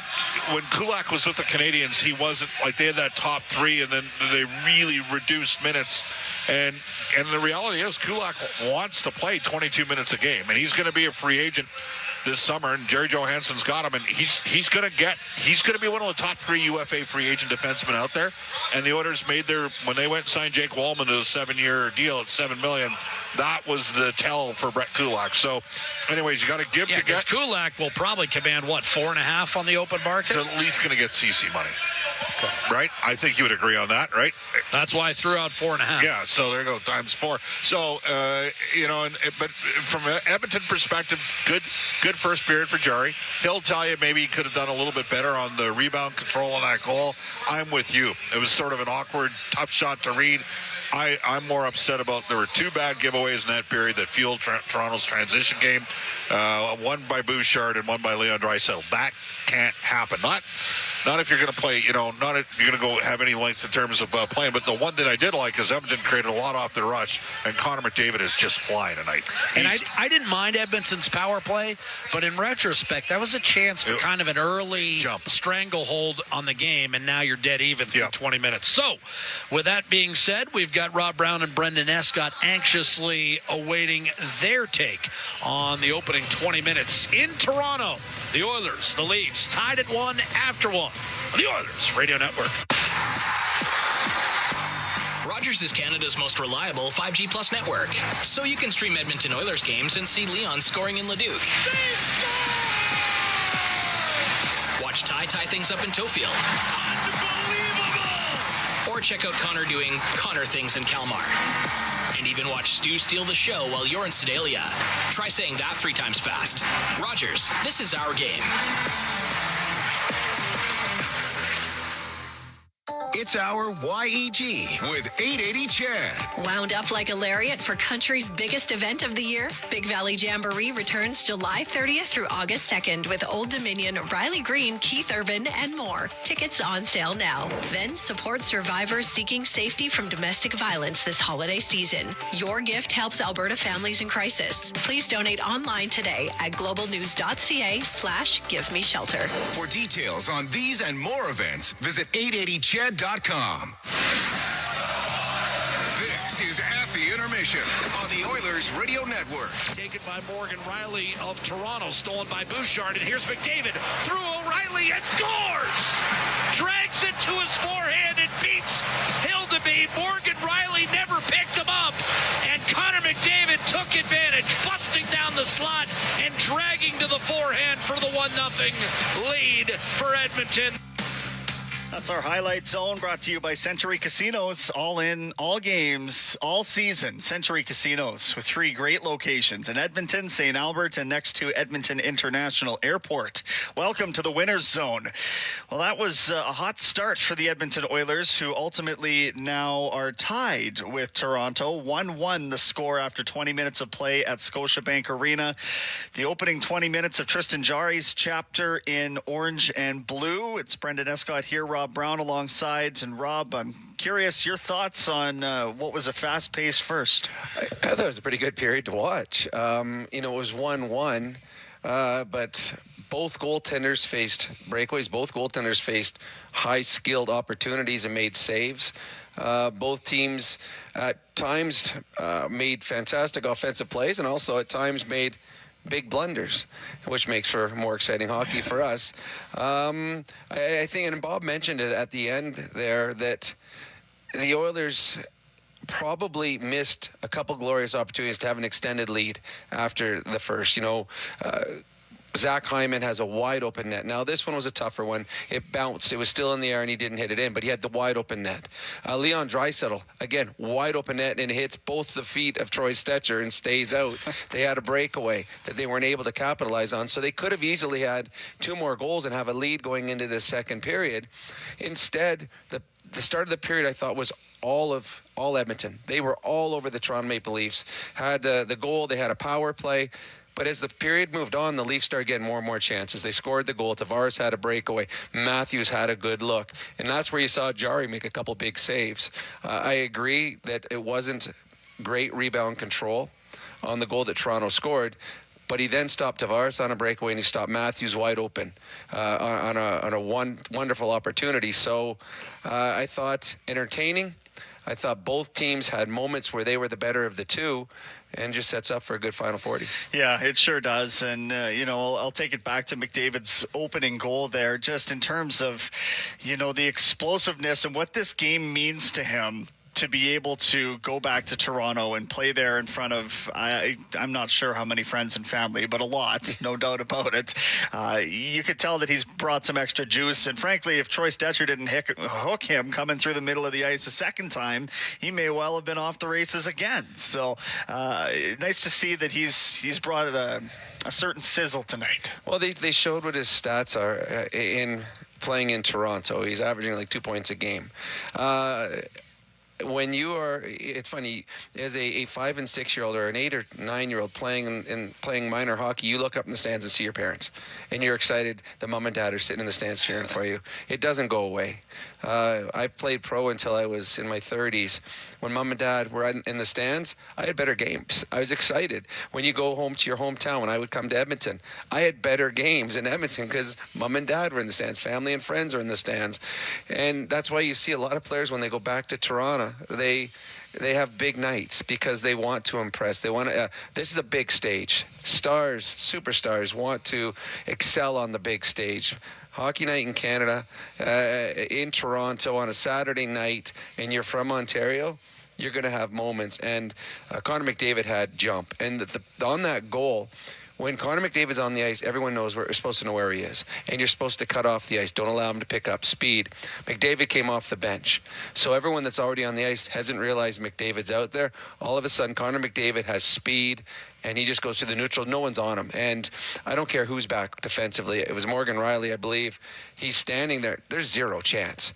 Absolutely. You see McDavid coming, you're hoping the puck bobbles because I can't stop him at that speed, and neither could Hill be in net. It was a great start for McDavid and the Oilers. Now, just quickly here, how do they go about making it easy on Tristan Jarry the rest of this game here, if not finding a difference-making goal? Well, Bob talked about it. He said the Oilers had two big blunders, two big giveaways, and turned into odd man breaks coming against them. The Toronto Maple Leafs have enough players that can create on their own. And Nylander, Matthews, Tavares, Nice, those guys, they can beat you one-on-one. They can make plays happen, but don't help them. Don't give them the turnover that turns into an odd man break. Both on the back end, both Bouchard and Regula turned the puck over at the blue line. They became odd man breaks. So if you want your goaltender to have an easier debut, an easier night, don't give odd man breaks to a Toronto team that's got highly skilled forwards. Well said, Rob. That's our Rob Brown. More from Rob in the second intermission. Right now we're through 20 minutes. It is 1-1. The Oilers and Leafs all knotted up at Scotiabank Arena. We're back with the out-of-town scoreboard. It's your Ford Dealers NHL Hockey on the Oilers Radio Network. 40 years strong in Western Canada, Pizza 73 has been serving up the pizza you crave. From their famous pan pizzas and golden crispy wings to bold new creations like stuffed crust and the all-new volcano pizza, they keep bringing the flavor. Born in OilCountry, made in OilCountry, they're proud to be serving Edmonton since 1985. Pizza 73, the official pizza of the Edmonton Oilers. Order now at pizza73.com. Zach from Epcor here. When winter rolls in, my family's outside skating, tobogganing, and enjoying the season. But stormwater ponds aren't the place. These ponds protect our neighborhoods from flooding year-round. Even in winter, the water keeps moving under the surface, making the ice unpredictable and unsafe. Edmonton has safe spots to skate and sled, like my favorite, the Rundle Park Iceway and Toboggan Hills. Stay back, stay off, stay safe. A note from your neighbors at Epcor. Whether you're building a home, a community, or championship team, it doesn't happen overnight. It happens one step, one shift, one brick at a time. Coventry Homes, never done building. The official builder of the Edmonton Oilers, proudly celebrating 50 years. Visit coventryhomes.ca. Now this update from the Canadian Press. Police in Providence, Rhode Island say multiple people have been shot in the area of Brown University and an active shooter alert is in place. The Associated Press is reporting at least 2 people have been killed and several others are injured as police look for the suspect they had previously said was in custody but then corrected is still on the loose. U.S. President Donald Trump says the United States will retaliate after 2 U.S. service members and 1 American civilian were killed in an attack in Syria. The United States is blaming ISIS for the attack, while Syria's Interior Ministry says the now-killed gunman was a member of the Internal Security Force in the desert. Hockey Canada has made 14 recommendations to try and grow the number of women and girls who are in the sport. More women and girls are playing hockey in Canada every year, with 115,000 registered players last season. But Hockey Canada's goal is 170,000 by 2030. From the Canadian Press, I'm John Kennedy. It's game on at City Ford. With an all-star lineup of 2025 Ford favorites, save up to $7,000 on Escapes. Up to $8,000 on Bronco Sports. And up to $18,000 on F-150s. Plus, find 0% financing options available on all 3 vehicles. Score an all-star deal today and spin and win an iPad, Oilers merch, Costco card, even a trip to Mexico. Visit City Ford on the St. Albert Trail. I'm Ryan Nugent-Hopkins. And I'm Zach Hyman. And when we're not making juicy, sweet passes or having my goals disallowed, we're working for Legacy Heating and Cooling. You know, guys used to call me a plumber. And now they call you an HVAC technician. Nice. Hey, guys, you're not here to install furnaces. You're here to sing the jingle. Oh. Well. Okay. Call Legacy. Call Legacy. No payments and no interest for 1 year from qualified installers. Legacy Heating and Cooling. Every year, carbon monoxide poisoning kills over 300 Canadians and hospitalizes many more. Carbon monoxide has no smell, taste, or color. But protecting yourself and your family isn't hard. A properly functioning carbon monoxide alarm can detect carbon monoxide and alert you to the danger. We've created a helpful carbon monoxide checklist to help you protect your household. Visit atco.com/co to learn more and download the checklist. ATCO. This is At the Intermission on the Oilers Radio Network. Time for the out-of-town scoreboard, brought to you by Pizza 73, the official pizza of your Edmonton Oilers. Around the National Hockey League, 13 total games tonight. The Devils 4-1 victors over the Ducks in New Jersey. 3-2, the Wild beat the Senators, and the Sharks came all the way back to knock off the Penguins 6-5 in overtime. That was before the Islanders beat the Lightning 3-2 in a shootout. Going on right now, it's the first intermission on Broadway as the Rangers and Canadians are locked up. 3-2. The Canadians actually lead that one. Flyers and Hurricanes are playing in Philly. It's a 2-0 Flyers lead. Blue Jackets up 1-0 going into the second period on the Golden Knights. Jets at the first intermission are up 2 goals on the Capitals. It's 2-0 there. Later on tonight, you've got the Blackhawks minus Connor Bedard. He's out, I would think, for the foreseeable future. That was an ugly play with Braden Shen off the face-off last night. But that is a Blackhawks-Red Wings game that gets going in a couple minutes' time here. Stars host the Panthers. Avalanche host the Predators, and the Kings and Flames meet in the nightcap tonight. That is the out-of-town scoreboard, brought to you by Pizza 73. Oh, I'll mention as well, the Bakersfield Condors playing Tucson in Tucson tonight, trying to avoid back-to-back regulation losses for the first time this year. Out-of-town scoreboard for Pizza 73. We'll have that again for you in the second intermission. Right now, through 20 minutes of play, it's all knotted up at 1 in Toronto. We'll send it back to Jack and Bob for more live play-by-play. This is your Ford Dealers NHL Hockey on the Oilers Radio Network. You've been listening to At the Intermission on the Oilers Radio Network. From the first time on skates to wearing a special jersey passed down through generations, Sentinel Storage is here for you. Store your sports gear to create space for all life's adventures. Try 4 weeks free at sentinelstorage.ca. Proud partner of the Edmonton Oilers. OilCountry, the ultimate Oilers watch party, happens all season long. Attend Molson Canadian Oilers Game Day live throughout the season for your chance to win 2026-27 Edmonton Oilers season seats.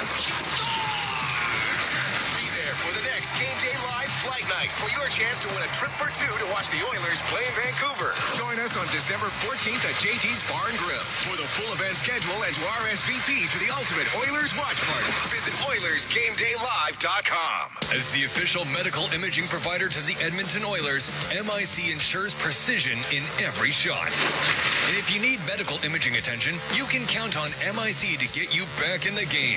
Whether it's a classic wrist shot, that is, X-ray, soft tissue scan, or advanced imaging, MIC provides timely and expert diagnosis. So go where the pros go and book an appointment at any of their 15 convenient Edmonton and area locations. Learn more at mic.ca.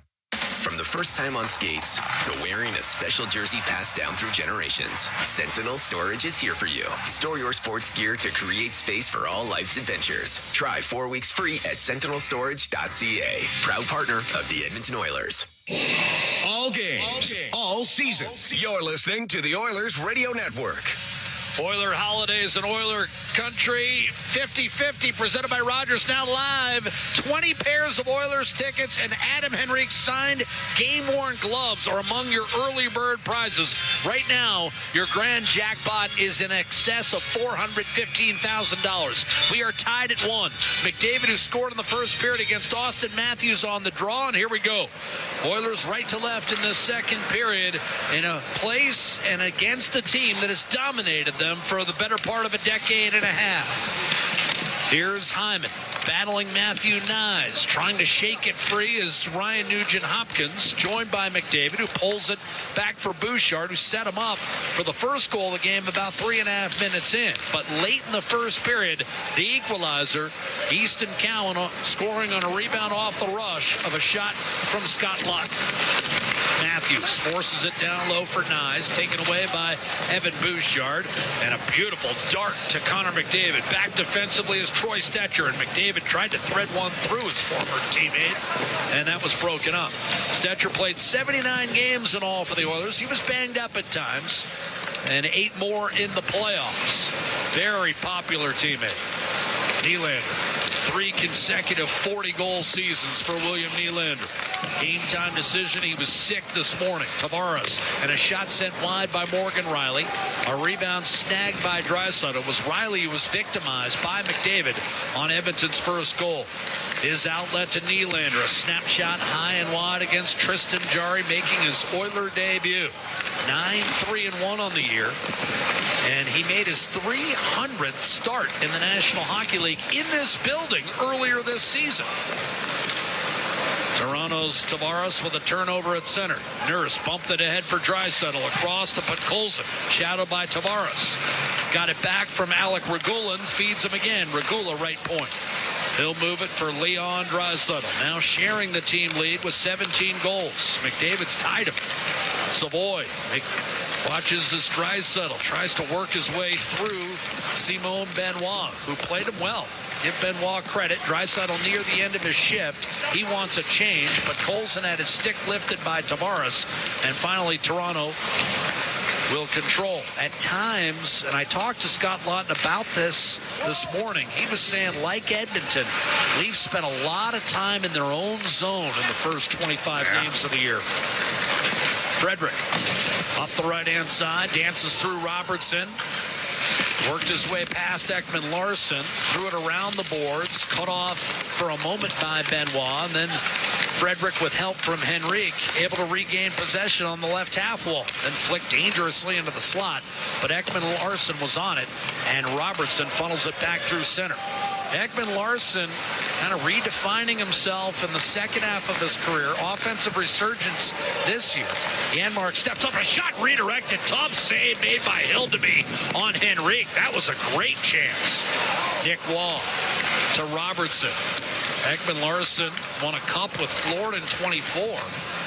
But a far cry from his 20-goal per season days in Arizona.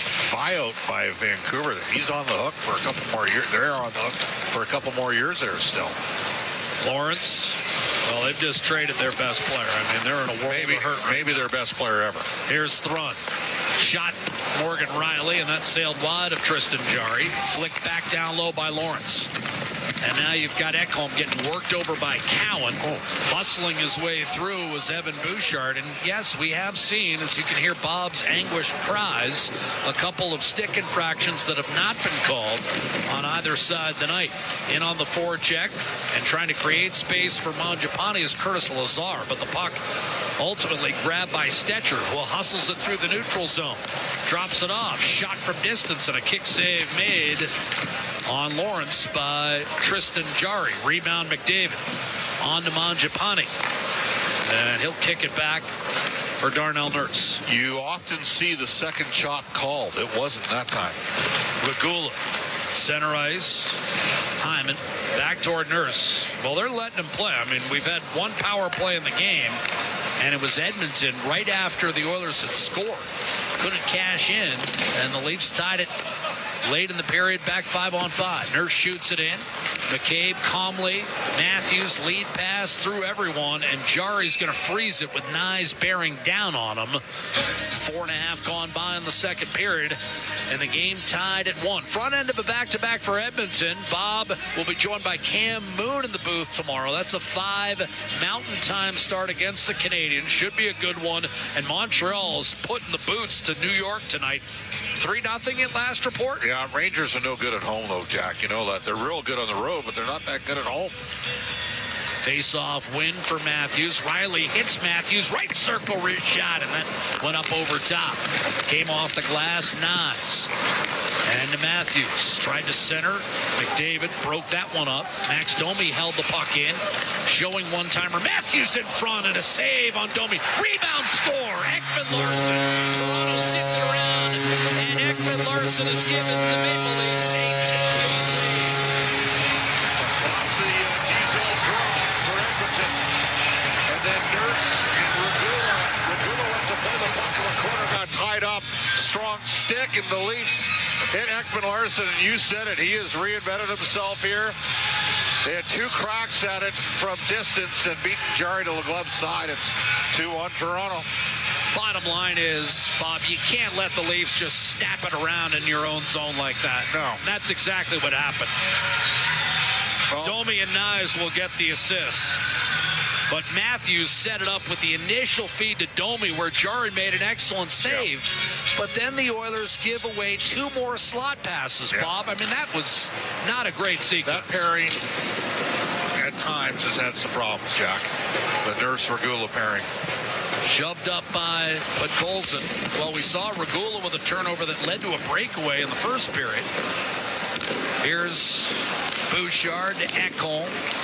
A little beyond the reach of Savoy. He took a healthy pop from McCabe, who's a hard, rugged defenseman. Now you're going to get a hooking call. And John Tavares is saying, where's the standard been set? But he got into the midsection of Podkolzin, and that was kind of somewhere in the middle of the stick infractions we've seen tonight. But Tavares will be sent off. Well, that's a tough call based on what we've not seen called tonight. So time to the penalty, 5:22. The Leafs having taken their first lead on Ekman Larson's 5th goal of the year. Domi and Nyes with the helpers, but now Edmonton will have a chance to tie it on the Atco power play. Atco Energy, your trusted Alberta retailer. McDavid, Draisaitl, Nugent Hopkins, Hyman, and Bouchard, your power play quintet. Oilers, 8 for their last 18 on the man advantage. Came in second only to Pittsburgh. Now they're not going to catch the Penguins. Penguins scored a couple more on the power play today before blowing that 5-1 lead. Draisaitl wins the faceoff. Bouchard, Nugent Hopkins on a one-timer ripped wide by Draisaitl, who has 8 power play goals, fed by McDavid, who has 5 in front. Hyman, the puck available just outside the blue paint and finally curled to the corner. McDavid to Bouchard, high slot, dishing off. It's Leon Draisaitl beneath the face-off dot. Good play by McCabe to disrupt for Nugent Hopkins. Now McDavid from the left half boards. Bouchard back to McDavid, left face-off dot, Nugent Hopkins. McDavid waiting, shooting short side, a save made. Rebound Draisaitl, save made by Hildeby. Here's Bouchard getting it up top to McDavid. In front, one-timer, Draisaitl stopped by Hildeby. He may be a rookie, but he's gone to school on the Oiler power play. McDavid to Bouchard between circles. Oilers will not let the Leafs get a clear here. Toronto's tired. McDavid goes right around Lawton, cross ice, tipped by McCabe. Draisaitl settles. Now Bouchard, 50 seconds on the power play. Draisaitl, little give and go with Nugent Hopkins. No return pass. Now finally to Draisaitl, just above the goal line, a tip by Nugent Hopkins, a save made, a rebound attempted clear by McCabe, settled by Draisaitl. Up top for Bouchard. McDavid left circle, dashing toward the net, circling, gliding up top. One-timer Bouchard and a save made. Hildeby tremendous with the blocker, and when the rebound dropped in front of him, he was able to swim it back into his midsection in one motion. That was his best work of the night. Yeah. The only thing that I'd say there is Troy Stetcher had boxed Zach Hyman out of in front of the net. The Oilers really didn't have a net in front on that shot from Bouchard, but the Oilers had the Leafs running around and a good stop from Hildeby, and he's played well since McDavid got him on the breakaway. Well, and we didn't like how he was seeing the puck early. He settled in. They didn't get to him. Yeah. Bouchard to Nugent Hopkins, a tip by Benoit. Same five out there. McDavid lost his glove, and now a clear by Nicholas Waugh. And let's see whether the Oilers' top unit is inclined to come off. Nugent Hopkins and Hyman will. Draisaitl and McDavid stay out there. And here's Draisaitl dashing down the right-hand side, shooting! And that was tipped and off the pads eventually of Hildeby. And now Benoit will slam it down the ice. And the Oilers' power play comes to an end. The hook by Tavares does not hurt Toronto. But on the other hand, Edmonton didn't lose any kind of momentum on that power play. Henrique to Janmark, driving to the net with a shot and a kick save made by Hildeby. Here's Nurse, a tip by Henrique in front, punched away by Benoit. Rebound Austin Matthews. I was going to say, Bob, that's about as hard as we've seen Janmark shoot the puck as an Oiler. Chipping it in deep as Matthew Knies got inside of Stastny, threw it across, no one home, and Janmark angles one off the boards back into the zone. There's still a broken blade on the ice that seemed to bother Henry Thrum, the one-time San Jose Shark. It's just his second game with the Leafs. He's been down with the Marlies in the American League. Here's Max Domi chipping it in right-hand side. Remember the injuries to Chris Tanev and Brandon Carlo, the veteran Maple Leafs defensive corps, banged up right now. Emerson with Matthews bearing down on him. Henrique looking to get it out of the zone. Matthews sent it back to center, and we have a hand pass whistled against Toronto. Neutral zone faceoff upcoming with 11.5 to go in the second period. When we return, but the Leafs have taken their first lead of the night. Oliver Ekman-Larsson's fifth of the year, and it's Toronto 2, Edmonton 1. This is Ford Dealers NHL Hockey, live from Scotiabank Arena in downtown Toronto. The Oilers Radio Network. The Edmonton Oilers Community Foundation 50-50, presented by Rogers, is back and better than ever. With more early bird prizes, bonus raffles, and million-dollar jackpots, the largest 50-50 in professional sports can change your life forever. And every ticket purchase helps more kids, more families, and more communities in need than ever before. Get your 50-50 tickets now at EdmontonOilers.com and help make OilCountry a better place. Who knows? You could be Alberta's next millionaire. AGLC license number 744517. Rogers is Canada's most reliable 5G Plus network, so you can stream Edmonton Oilers games and see Leon scoring in Leduc. Watch Ty tie things up in Tofield. Or check out Connor doing Connor things in Kalmar. And even watch Stu steal the show while you're in Sedalia. Try saying that 3 times fast. Rogers, this is our game. The same AI-powered technology that helps Oilers fans move through security efficiently at Rogers Place is also available for Edmonton area schools, hospitals, and workplaces. Evolve Technology, proud partner of the Edmonton Oilers and official security screening partner of Rogers Place, helps identify potential threats and create safe experiences at hockey games and wherever people gather. Visit Rogers Place to experience Evolve live or check out evolve.com for more information. That's EVOLV.com. Listen on air, online, and on the Radio Player Canada app. This is the Oilers Radio Network. 2-1 hockey game in favor of the Maple Leafs. Edmonton just 6 wins in his last 25 meetings with Toronto. Couple of hard luck losses last year, 4-3 in overtime in this building, and then 4-3 in regulation in Edmonton, a game they trailed 4-1, mounted a furious rally, and the Leafs were able to hang on. That was just, remember they pulled the goal off the board too, and John Klingberg offside where Draisaitl thought he tied it. Lazar won a face-off in the neutral zone, but the puck comes free, and it's Bobby McMahon off to Henry Thrum. Leafs and the Oilers, very similar records. Edmonton enters tonight 3 games over the 500 mark for the first time this season at 14-11-6. Not sure many people would have had that 31 games into the year. But another slow start for the Oilers, starting to build their game. And they come in here on a 3-0-1 stretch. Quick dish by Stastny ahead to Mangiapane. Now Draisaitl. And his shot smothered by That's Benoit. blown opportunity there. Good defensive play, though. Give Benoit credit. Here's Nylander across. That puck reeled in by Robertson. Tavares is the center on this line. A shot by Riley from distance. Easy save made by Tristan Jarry. Oilers have outshot the Leafs 20-16, and they trail on the scoreboard 2-1. Here's Savoy using a screen against Calle Järnkrok. Flipped in by Podkolzin. Of course, a big reason why Pittsburgh was a first-place team early in the year. Tristan Jarry got off to a 9-2 start in net. Was in the minors as recently as last year. 2 separate stints, including one on waivers. Here's Draisaitl in front. Savoy kept it alive, but over-skating it was Regula. Coming down the left-hand side is Robertson against Podkolzin. He finds Stetcher, and then Stetcher trying to hit Nicholas Waugh missed the target. And that puck fluttered harmlessly into the corner, regained by Regula, who's had his challenges tonight. Makes a move around Max Domi, hits center ice, backhands it towards Stetcher. That was batted down and ultimately ruled to have been played with a high stick by the former Oiler. And so with 9:42 to go in the second period, we'll take time out. Oilers offensive zone draw coming next. We're live from Toronto. The Maple Leafs 2, the Edmonton Oilers 1. This is Ford Dealers NHL Hockey, the Oilers Radio Network. Hey, Paul Brandt here. You know, Alberta's a special place. From the Rockies to the Plains, it's a land of hard work and big dreams. If you're going to tackle it all, you need a truck that can keep up. That's why I can't say enough about my Ford F-150. It's more than a truck. It's a partner. Rugged toughness, serious capability, and smart features that make your life easier, like available Pro Power onboard. The Ford F-150. Get yours today at your Alberta Ford dealer and tell them PB sent you.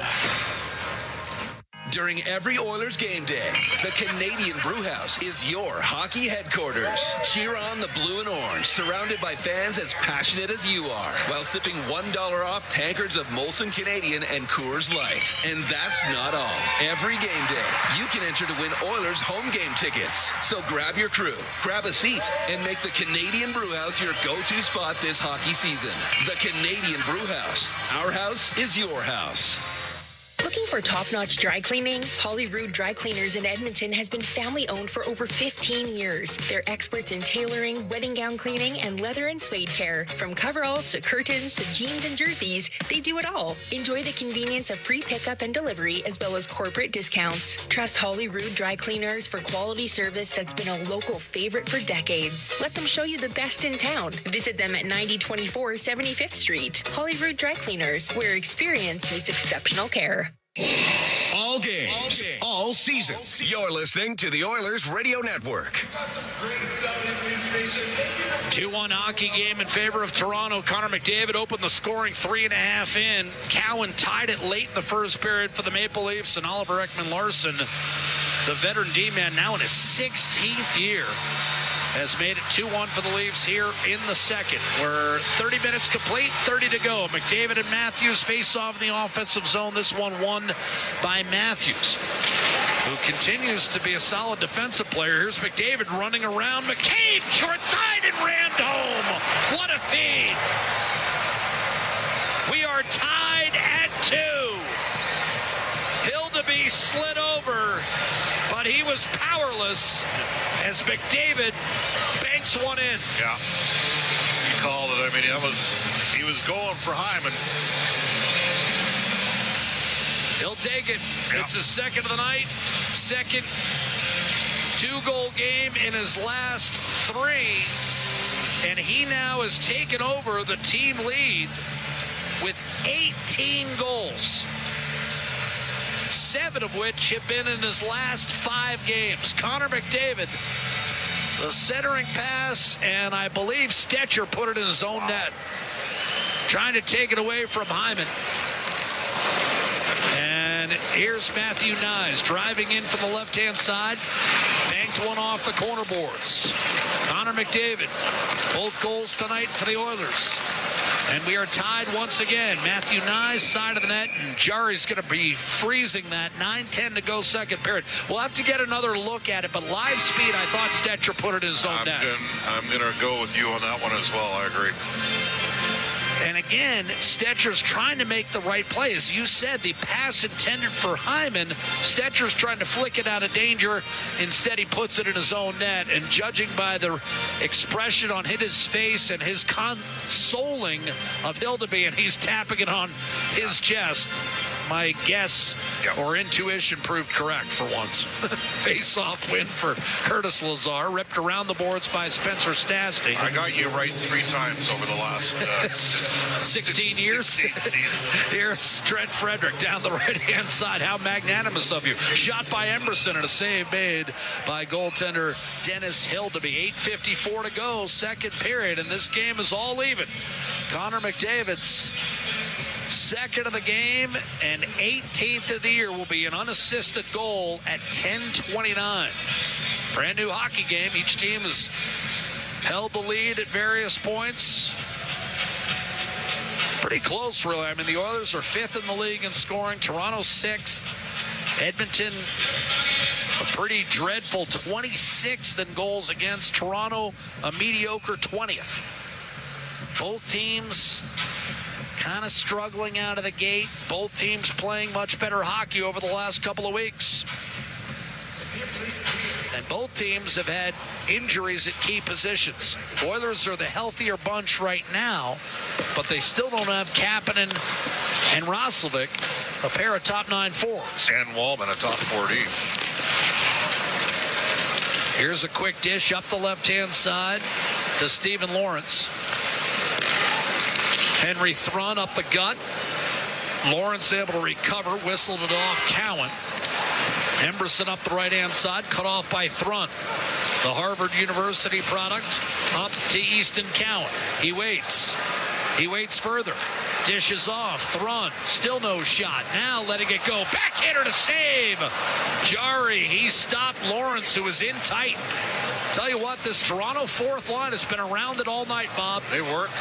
Chipped out by Stassi. He took a pop from Lawton, and it's really set. I mean, Scott Lawton, I'll be honest with you, Bob, he's one of my favorite guys. He is a hard-working, rugged bottom 6 forward. Chipped up the left-hand side. Mangiapane up to Curtis Lazar. To me, he's the third liner that they're playing on the fourth line. True. But I think you'd agree, his offensive upside has always been limited. Right. 12, 15 goals is probably the most you're going to get out of him. Nicholas Waugh up the right-hand side. But, boy, he plays hard, and he makes life miserable for skilled center icemen around the league. Nick Waugh and Nick Robertson and Calle Yarncroke in on the forecheck for Toronto. Pried loose by Regula. Riley joins the fray. Waugh bulldozed by Lazar. Around the boards. Ultimately settled by Ekman Larson. Tossed back down low. Nick Waugh took a hit. He got wallpapered by Lazar. Robertson tried to squeeze inside. Nursed the outlet to Mangiapane, and here come the Oilers. That's going to be stymied by Stetcher up the right-hand side, taken by Mangiapane. Got around Stetcher, heading for the net, using the net as a bit of a screen. Ran out of real estate out to Bouchard. Now Ekholm left point. Leon Draisaitl with a game tied at 2. Beautiful dish. Shot Savoy. Save made by Hildeby. No one better on his backhand. Draisaitl's taken over that mantle from Sidney Crosby, in my humble opinion. Well, that's saying something, because Sid's pretty good. Ekholm will grab it. Fires a dart up the right-hand side. Beautifully fielded by Draisaitl. Slithered a saucer pass across. Broken up. And Toronto played that well. Looked like a dangerous situation. Bouchard up to Draisaitl. One-handed ahead for Savoy. Another good pass, but the Leafs have it well defended in the middle of the ice. Stetcher was there. McCabe thought he was taken out, and I think he's going to be right here. But Colson might be guilty of an interference. Let's see what the call is. Time 14:02, and put Colson indeed to the box for interference. And when we come back, it'll be Toronto with its first power play of the night. The Leafs are just 3 for their last 30. They'll look to change that and regain the lead when we come back to Scotiabank Arena in Toronto. The Oilers and the Leafs tied at 2. This is Ford Dealers NHL Hockey. The Oilers Radio Network. Wherever Canadians raise a glass, you'll find Molson. There's a good reason for that. When you've been in Canada for over 230 years, you get around in the cups and fridges of Canadians, generation after generation. Molson has a beer for everyone. So raise a glass or cup or whatever you pour your Molson in, because it doesn't matter what it's in. It matters where it's from. Canadian, export, ultra, excel, Molson. Everyone in. Must be legal drinking age. Meet Joe. Joe knows that a happy partner equals a happy trip. Joe booked a room through Edmonton's besthotels.com and scored up to $225 in rewards. Hello date night, fancy dinner, the works. Joe is smart. Be like Joe. Visit Edmonton'sBestHotels.com to book your next stay in Edmonton. If you ever find yourself needing collision repair, CarStar is here to help make accidents unhappen. Any make, any model. That said, there are some accidents CarStar can't make unhappen, such as accidentally waking a hibernating bear, accidentally biting into a raw habanero pepper, accidentally throwing a frisbee at a beehive. CarStar, Canada's trusted collision repair expert, is here to make car accidents unhappen. For a location near you, visit carstar.ca. Listen on air, online, and on the Radio Player Canada app. This is the Oilers Radio Network. 6 minutes to play, second period. Feels like an important power play at this juncture of the hockey game. Could swing a little momentum here. Craig Berube's Toronto Maple Leafs in a 2-2 tie with the Edmonton Oilers, who on the penalty kill this year, shade over 80%, middle of the pack in the NHL. Austin Matthews just broke a 16-game dry spell on the power play. One-timer ripped, and Matthews had a good look and missed from the top of the right circle. No one on the Leafs has more than 2 power play goals all year. It's been a struggle. Matthews feeds the point, Riley across. Next to last in the league at 14.5%. Matthews loading up, dishing, wrist shot, Tavares, and he missed. With Matthews, Tavares, and Nylander, Bob, I know they're missing Mitch Marner, but it's hard to believe it is. The Toronto power play is this woeful. Long change here in this period for Edmonton, and they got an icing. Well, no icing, of course, on the kill, right, but here's Riley. Yep. Dropping it off for Austin Matthews. Savoy falling back. Lazar, Nugent Hopkins had started. Now it's Savoy and Henrique out there on the Napa Auto Parts penalty kill, and Henrique right on cue with an interception in the slot and a clear. Regula and Nurse complete the penalty-killing quartet. Flashing in is Matthew Nyes. He'll swing it around the boards. John Tavares. Game tied at 2. Here's Austin Matthews. Riley up top. A shot, save. Jari, rebound available. And Jari stopped it against Matthew Nyes. And the rebound hammered up the left-hand side. Did that nick the glass? It got the glass. Oh, yeah. Or the netting, rather? Okay. Yeah. Glass netting. Glass netting, yeah. And then out of play. Okay, so 4:41 to go in the period. And still 43 seconds left on this Toronto power play. But the first unit's getting called off here. Adam Henrique, of course, his father-in-law is a former Toronto Maple Leaf. Stumpy, Steve Thomas. A real good second-line player for a long time in the NHL. I always think of him as an Islander. He was here in Toronto. I believe you, but I mean, did he not have his best years, dare I say it, on Long Island? Or maybe I'm wrong there, but I certainly remember him as an Islander. Probably as a Penguin fan growing up, I guess. Here's Domi, a shot by Ekman Larsson, a save made by Jarry. Ekman Larsson, another drive and another save by Tristan Jarry. Here's Easton Count. Ekman Larsson, who directed a great Arizona power play for years. Now Domi fires up top, and a tough save made by Jarry. Shrugged it away with the right shoulder. Now Cowan between circles, looks for a lane. Oilers have it packed in, one-timer. And Ekman Larsson stopped again by Jarry from distance. Domi, Ekman Larsson, another shot. Jarry makes the save, and the rebound swatted away from Nick Waugh by Matthias Ekholm. Domi threw it across, no one home. Ekman Larsson tried to jam it back in. It popped off an Oiler and into the third row with 3:49 to go in this second period, and the game tied at 2. Boy, Toronto kept firing away, and Tristan Jarry able to find the puck. Tough save on Domi, who had that puck ticketed for upper left corner, and Jarry stayed tall. Yeah, he did. Didn't look like he tracked it the one time, but Stumpy, 3 years with the Leafs, 5 in Chicago, 4 years with the Islanders, then another stint with the Leafs. So 2 separate stints with the Leafs and a multiple. His best years with the Islanders. Well, he had 35 in Toronto, Jack, and 26 and 28 in Toronto, 37 and 42 with the Islanders. So his best years with the Islanders. Have you ever lost? I really missed you over the last few games. Have you ever lost an argument? Like, does Emily say, no, Jack, you're right? Because, like, my dad's only advice, and he's long since gone, but he said, Bob, I'm going to give you some advice when you get married. Allow Kathy to make all the small decisions and understand there are no big decisions. So I'm just wondering, in your marriage, did you... We got a little delay here as Jarry's at the Oilers bench. Jarry's getting his equipment looked at. 6'4", Tristan Jarry, and I'll tell you what, he needed every inch of that on that shot from Domi, who, Domi's offense in terms of goal scoring has really fallen off the last couple years, but that was a good, hard shot upstairs, and sometimes if you go down on your knees, make yourself small, that's going to find the upper reaches of the net. McDavid on to Draisaitl. Following the successful kill, a 5-on-5 shift for McDavid and Draisaitl with Hyman. Hyman down low, buried by Yarncroke. Toronto on the puck. Stetcher trying to fight off Draisaitl. Shot, and that squeezed through. Stastny got it on net. Rebound sitting there for just a moment.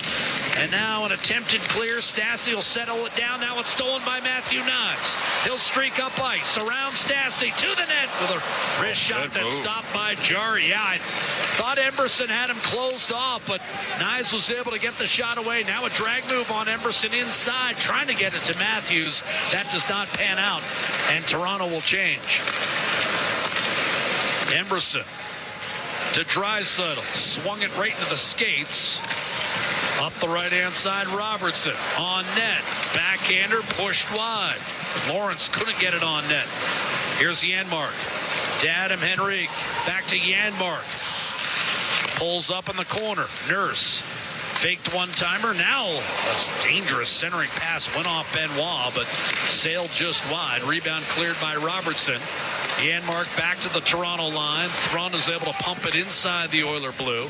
And now you've got Nurse and Regula trading the puck. Janmark, left side. Adam Henrique into the corner. Frederick. Janmark. Regula. Darnell Nurse. Whipped around the boards. John Tavares will reach it first for Toronto. He'll flash it around the right-hand side. Nylander, the return offering broken up, and now we have a puck that came outside the zone, and Edmonton will be whistled for an offside as Ekholm tried to sneak it back in. $1:59 left in this second period. Been a good hockey game, and the numbers are now dead even. 2-2, and the shots are 23 apiece, and that's indicative of one of the better games, quite frankly, Bob, we've seen in the first 32 in terms of quality of play. No question. A little bit different looking line here as the Oilers loaded up with David Draisaitl, Hyman for a shift. Nugent Hopkins at center here. Face off, corralled by Riley.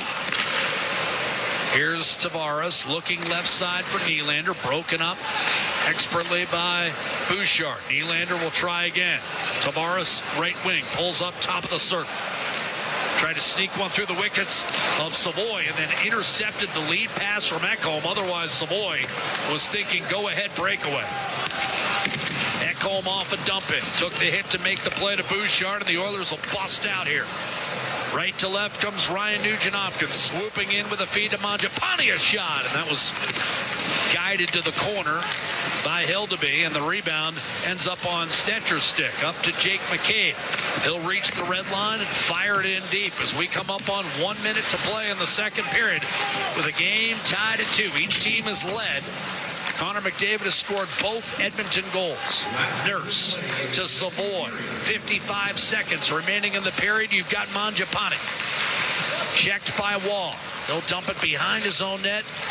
And it's McCabe to Robertson, across to Stetcher. Looks up ice. Angled one ahead for Domi. Now Nick Waugh trying to get inside Regula. Kept it alive for Robertson. Flicked it into the slot, but no one home. And now Draisaitl will set McDavid loose. Cuts to his left. Out wide. Back to Draisaitl. Cross ice. One-timer. Score! Darnell Nurse! And Edmonton has regained the lead at 3-2. What a play! Well, Zach Hyman was driving the lane there after McDavid drops it back on his backhand of Draisaitl across to Darnell Nurse. Rips it home, his 6th goal of the season. Edmonton leads. That was a nice finish from Darnell and a wonderful pass from Leon Draisaitl. And just a great thrust from the Edmonton Oilers up the ice in transition. Way to put the brakes on. Bob, in case our listeners didn't realize, was worried about a potential interference, but there was nothing approaching it. Oh, he gets into bad habits when I'm not around. I got to rein him in. It's like we've done 16 years together. Larson to Domi, a shot deflected up and out of play. 12 seconds to go in the second period. The things that I wish we could bring our listeners inside the conversation. I look over and he knows exactly that I've caught him dead to rights being Chicken Little, but the sky is not falling. I thought you were going to be on me for deploying the word thrust into our broadcast. No, that's okay with me. Edmonton's up 3-2 on Toronto. Nurse for McDavid and Draisaitl. And that play, the go-ahead play, Bob, again, I don't want to belabor this, but we've really seen a high-quality hockey game tonight. No question. Matthews wins the faceoff. Riley a shot. That was deflected away. On the right half boards, grabbed by Matthews. One-timer slammed on net and a save made by Jari. Now, he wanted to move it, and he's frustrated with a quick whistle from Furman South because Jari's point is, hey, let me spoon it into the corner and the period's over. Right. And he's unhappy. And I think Furman South is saying to him, you know what, I might have anticipated.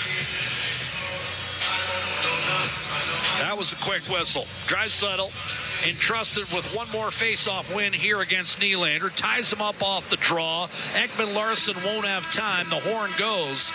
And the Edmonton Oilers, after falling behind 2-1 early in this second period, answer with McDavid's second, a bank job off his former teammate Troy Stetcher, and then Darnell Nurse finishes a gorgeous three-way passing play off the rush. McDavid and Draisaitl, the helpers, and Edmonton has regained a 3-2 lead with 20 minutes to go. The Oilers and the Leafs, nothing if not entertaining. And tonight, Bob, in a season where we've seen the compressed schedule, I think, have an effect on the quality of play at times over the first 30 games on both sides. Well, tonight, both teams have close to their A game, and as a result, it's been a highly entertaining affair. 3-2 Edmonton after 2. Yeah, these two teams are going at it pretty good here, and again, if you're Toronto Partners and you're saying, well, hey, we're down a couple D, and if you're the Oilers, you're looking at it going, Jack Roslovic was the Molson Cup winner for the month of November. That's how good he was.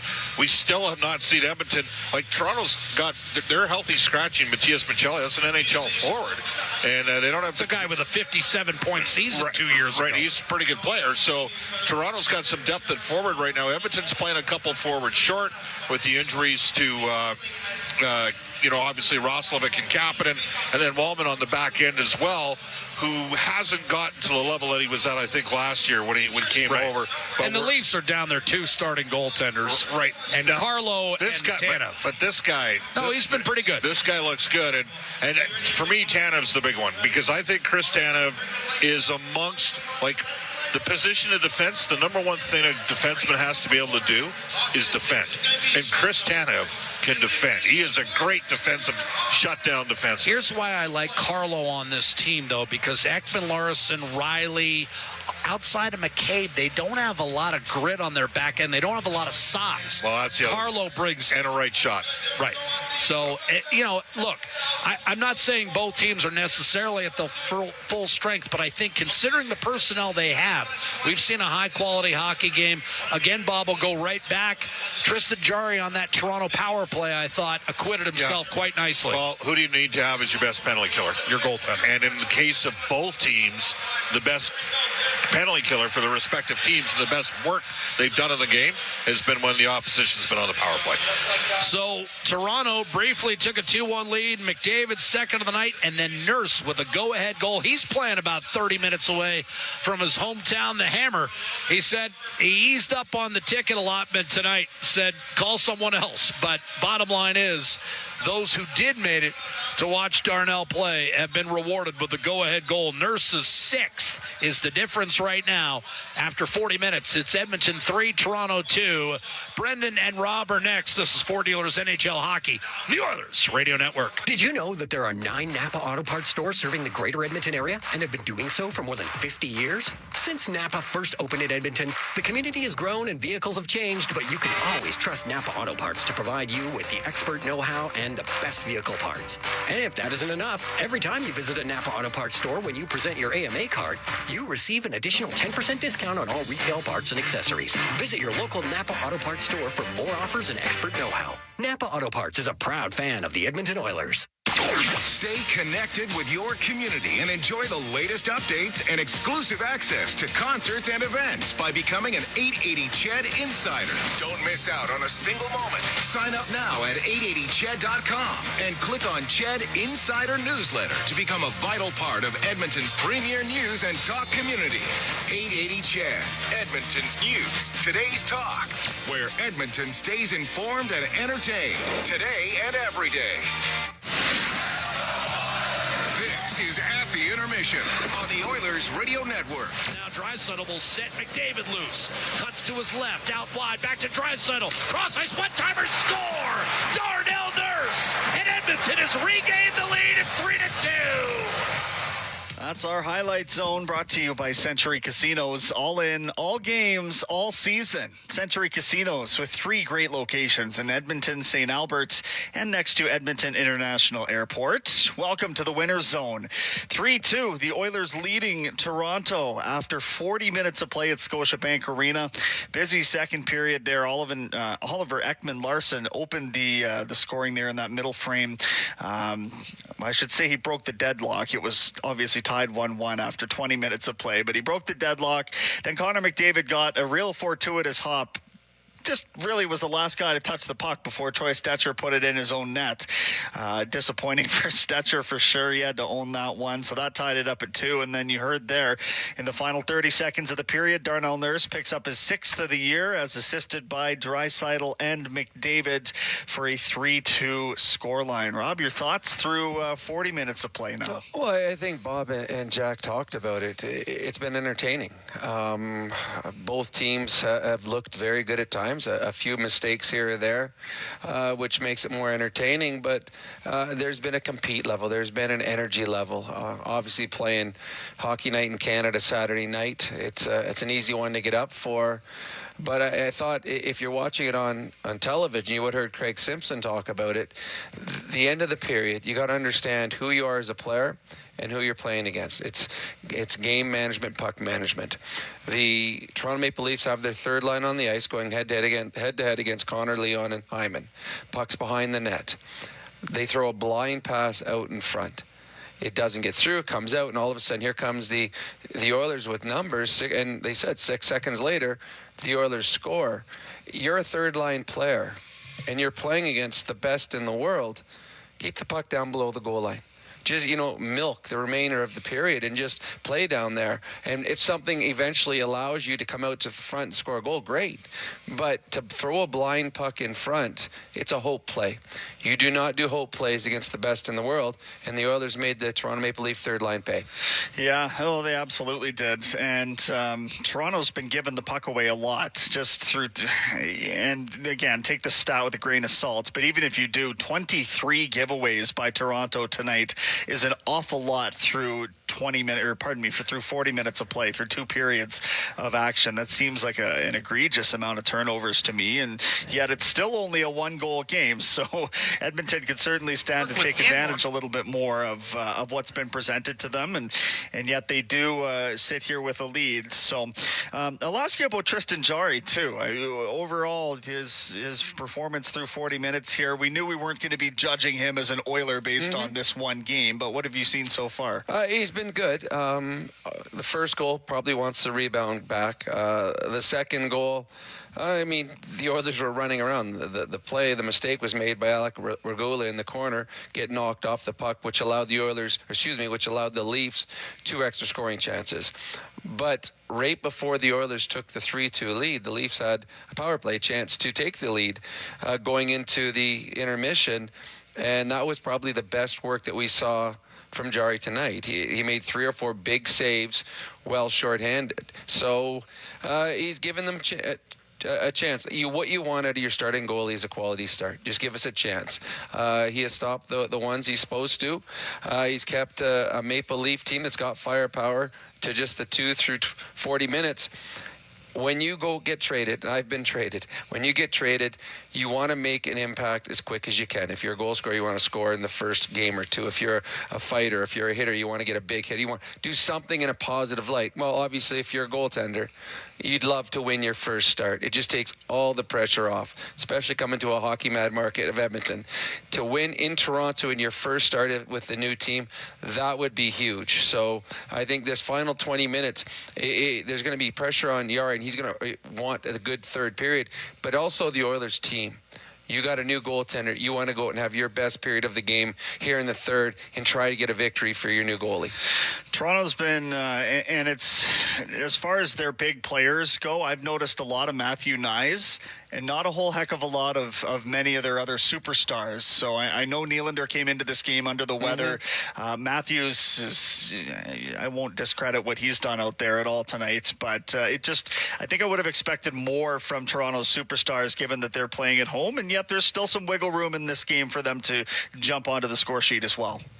Well, it kind of goes what you talked about before the game when you said that you're doing the scoring stats for the National Hockey League. You're like, I don't see a lot of Maple Leafs on this. Yeah. And when you said that, you meant none. So they haven't had the offensive starts to the season, Matthews, Nylander. Tavares has been their best player so far this year, is what John Shannon said. He was the most noticeable Maple Leaf in the first period of all the stars. So the Oilers have done a good job limiting what Nylander or Matthews has been able to do through 40 minutes. But the one thing we know from watching this Maple Leaf team for the last number of years, that it only takes one play for Nylander or Matthews to put a stamp on a hockey game. When you got a 1-goal lead in a game as the Oilers do, you're hoping that you're able to contain that one big opportunity that Matthews and Nylander get and stop it, because they are the 2 players that don't need 3-4 opportunities. So the Edmonton Oilers in this third period, if they want to win this hockey game, will be trying to limit any opportunities for 88 and 34.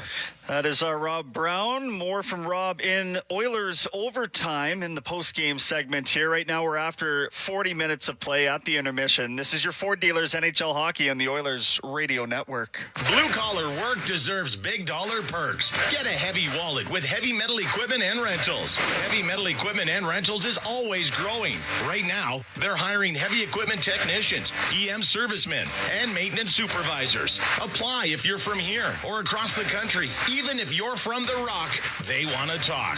Visit heavymetalequipment.ca to find your new career. Get a heavy wallet with Heavy Metal Equipment and Rentals, helping you move the earth. Experience the exciting casino action at 3 Century Casino locations. Edmonton, St. Albert, and Century Mile. Dine at one of their amazing restaurants featuring daily specials. Take in the ultimate game day experience at Selly Sports Bar and Lounge. Check out the best in live entertainment at any amazing location. Plus, enjoy a great selection of casino gaming options and off-track betting. Feel the thrill of live horse racing at Century Mile Racetrack. Don't miss a second of the action at Century Casino. Find more ways to save at Real Canadian Superstore. Unlock savings through always low-priced items, multi-save, club size, fresh promise, hit of the month offers, ad match, and more. Find everything you need from grocery staples, fresh produce, prepared meals, and multicultural assortments to clothing, home, entertainment, health, and beauty. Plus, PC Optimum members save more. Open the PC Optimum app to load exclusive super coupons and weekly points offers. Real Canadian Superstore. Proudly Canadian. See weekly flyer for details. Now this update from the Canadian Press. A shooter dressed in black killed at least 2 people and wounded 8 others at Brown University during final exams at the Ivy League campus, and authorities are searching for the suspect. Police scattered across the campus and into a neighborhood filled with stately brick homes, searching academic buildings, backyards, and porches for hours after the shooting erupted. 2 U.S. service members and an American interpreter have been killed in Syria, ambushed during a patrol. 3 other service members were injured, and U.S. President Donald Trump says America will mourn the deaths and there will be retaliation. Syrian officials say the individual who attacked them was a member of the internal security forces. Floodwaters in Abbotsford, BC are receding, but the Trans-Canada Highway in the region remains closed, and drivers are being warned against attempting to navigate the flooded areas. Environment Canada says more rain is expected across the already saturated Fraser Valley, raising the risk of additional floods and landslides. From the Canadian Press, I'm John Kennedy. OilCountry, the ultimate Oilers watch party happens all season long. Attend Molson Canadian Oilers game day live throughout the season for your chance to win 2026-27 Edmonton Oilers season seats. Be there for the next game day live flight night for your chance to win a trip for 2 to watch the Oilers play in Vancouver. Join us on December 14th at JT's Bar and Grill. For the full event schedule and to RSVP to the ultimate Oilers watch party, visit OilersGameDayLive.com. Do your tires feel like hockey pucks on the road? Perhaps it's time for a new set of Atturo tires. No matter what you drive, Atturo has the right fit for you, including the all-new Trailblade HT and AZ810, premium all-weather tires for your pickup, car, SUV, or crossover. You can rest assured that Atturo tires will get you through all 4 seasons. Available at Action Car and Truck, Point S, and tire shops everywhere. Find a dealer near you at atturo.com. When the Oilers are on the ice, the big hits are a part of the game.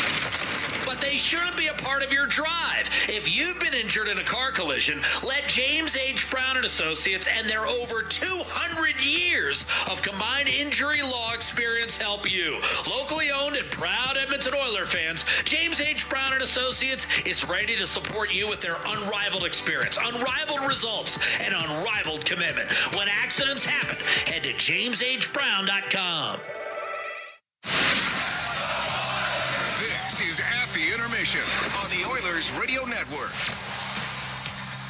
Time now for the out-of-town scoreboard, brought to you by Pizza 73, the official pizza of your Edmonton Oilers. There's 12 other games in the league tonight. A few finals we'll get to first. The Ducks fell to the Devils in New Jersey 4-1. The final, Wild beat the Senators 3-2. Sharks 6-5 over the Penguins in a serious comeback effort. They were down 5-1 in the third period of that game. They come all the way back to win 6-5 in overtime. And the Islanders in a shootout beat the Lightning 3-2. Right now in the second intermission, the Rangers and Canadians all knotted up at 4 in the third period. The Flyers and Hurricanes tied at 2 in Philadelphia, tied up at 1 in Columbus between the Blue Jackets and Golden Knights as they enter the third period. 4-0. The Jets lead the Capitals in Connor Hellebuck's return to the lineup after a knee scope. Red Wings 2, Blackhawks 0 in Chicago. They do not have Connor Bedard in the lineup. That's through through 20 minutes of play there. Bedard got hurt in their last game last night, taking a face-off against Braden Shen in the final couple seconds of that game. And elsewhere, you've got the Stars and Panthers scoreless after 20 minutes of play. Later tonight, it's the Avalanche hosting the Predators, and the nightcap features the Kings hosting the Calgary Flames. In the American Hockey League, the Bakersfield Condors and Tucson Roadrunners set to dance in a few minutes down in Tucson. And tomorrow, you've got the Edmonton Oil Kings hosting the Brandon Wheat Kings at Rogers Place. That's the out-of-town scoreboard for Pizza 73, the official pizza of your Edmonton Oilers. It's 3-2 Edmonton. We'll send it back to Jack and Bob in Toronto. This is your Ford Dealers NHL Hockey on the Oilers Radio Network. You've been listening to At the Intermission on the Oilers Radio Network. Looking for custom flags, banners, or canopy tents? Aurora Flags and Banners has a dedicated team to provide you with custom solutions and quality products. Aurora Flags has proudly serviced Canadian businesses and organizations for more than 30 years. Get a quote today at auroraflags.com. Rogers is Canada's most reliable 5G Plus network, so you can stream Edmonton Oilers games and see Leon scoring in Leduc. Watch Ty tie things up in Tofield. Or check out Connor doing Connor things in Kalmar. And even watch Stu steal the show while you're in Sedalia. Try saying that 3 times fast. Rogers, this is our game. During every Oilers game day, the Canadian Brewhouse is your hockey headquarters. Cheer on the blue and orange, surrounded by fans as passionate as you are, while sipping $1 off tankards of Molson Canadian and Coors Light. And that's not all. Every game day, you can enter to win Oilers home game tickets. So grab your crew, grab a seat, and make the Canadian Brewhouse your go-to spot this hockey season. The Canadian Brewhouse. Our house is your house. Looking for custom flags, banners, or canopy tents? Aurora Flags and Banners has a dedicated team to provide you with custom solutions and quality products. Aurora Flags has proudly serviced Canadian businesses and organizations for more than 30 years. Get a quote today at auroraflags.com. All games, all season. You're listening to the Oilers Radio Network.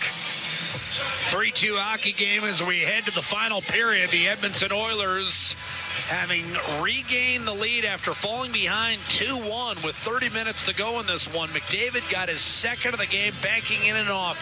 Troy Stetcher leads all Toronto players in ice time tonight. And then Darnell Nurse right before the break, 31 seconds to go in the second period, finishing off a brilliant 3-way passing play for McDavid and Draisaitl. And McDavid wins the draw from Austin Matthews, and now the Oilers look to close it out, leading 3-2 after 2. Edmonton has let 4 games get away after leading through 40 minutes. But Toronto, only 1 come-from-behind victory all year when trailing through 2. Here's Ekholm, sending it off the side of the net. Oilers go to work in the attacking zone. McDavid turns, flips it into traffic. I think he was looking for Nugent Hopkins to put that one upstairs. Ends up in the corner, and Toronto gets a clear. Fired back in by Connor McDavid. Here's Zach Hyman on the puck for Edmonton. Works it around the boards. McDavid dropping it off for Evan Bouchard. Weaves his way into the high slot. Shot Nugent Hopkins. That disappears. Again, Toronto has won 19 of 25 between these two teams. So the Oilers trying to break through here. Wow, McDavid with an aggressive forecheck took it away from Hildeby. And once again, Toronto is bottled up. Edmonton's able to roll over the lines, but Colson around the boards. Regula snapshot, tough save made by Hildeby. He had but Colson screening him in front. And an excellent minute 13 to start the third period, turned in by the Edmonton Oilers, who lead the game 3-2. Regula has had some offensive moments. He walked a man earlier, got a great look. That time, another good play, but there's been some challenges defensively in this hockey game.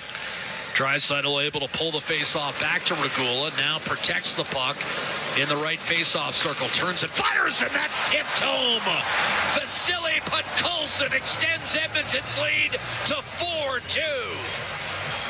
Well, the Oilers have given one up off of a face-off loss, and they've scored one off of a face-off win. Craig Berube and the coaches down at the Toronto bench looking to see if Podkolzin was in the paint on the goal. It's his 7th from Draisaitl. And the Oilers take the first 2-goal lead of the night. And it's... Toronto's taking a long look at it. It went in off his skate unintentionally. And Vasili's going to have This is a goal. This is a goal. They want the puck for some reason.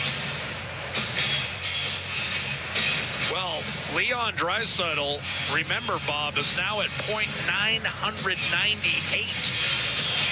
So I'm not sure, but maybe Draisaitl wanted the last couple. I don't know. But he's at 998 points. Whoa.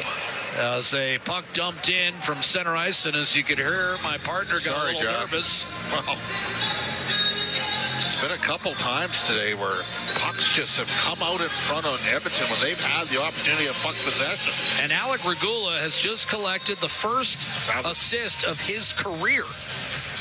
His only prior point was a goal against Calgary in April of 22.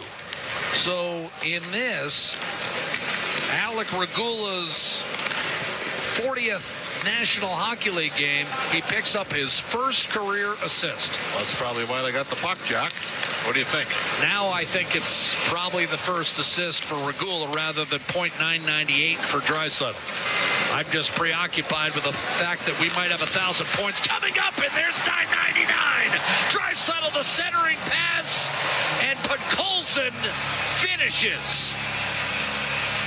His second goal in less than a minute, and Edmonton all of a sudden is pulled away. It's 5-2.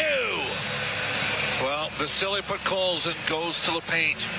He's a big man. Great little pick by Savoy. Drops it off to Draisaitl.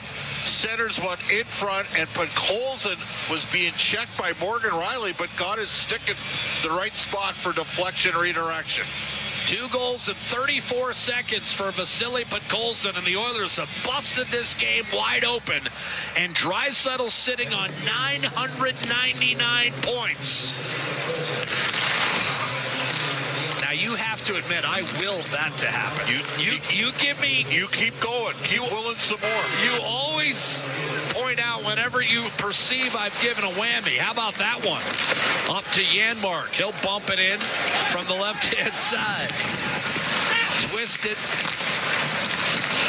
by Hildeby, but cut off. And this crowd has been completely quieted. Scotiabank Arena, the dual home of the Toronto Maple Leafs and the primary resident, Toronto Raptors, for whom this arena was built. Hammered in from distance. Big hop as Lawton shot it in, and Robertson took advantage of that hop. More of what Bob was talking about. We've seen some juicy ones come out in front, but he missed the net as well. Savoy will get the second assist on Podkolzin's second goal in 34 seconds. Here's Matt Robertson with the Leafs down 5-2. Another wrist shot pushed wide. That's twice he's missed in the last half minute. Nick Waugh tried to center. That was well defended. Bouchard at the outlet to David Tomashik.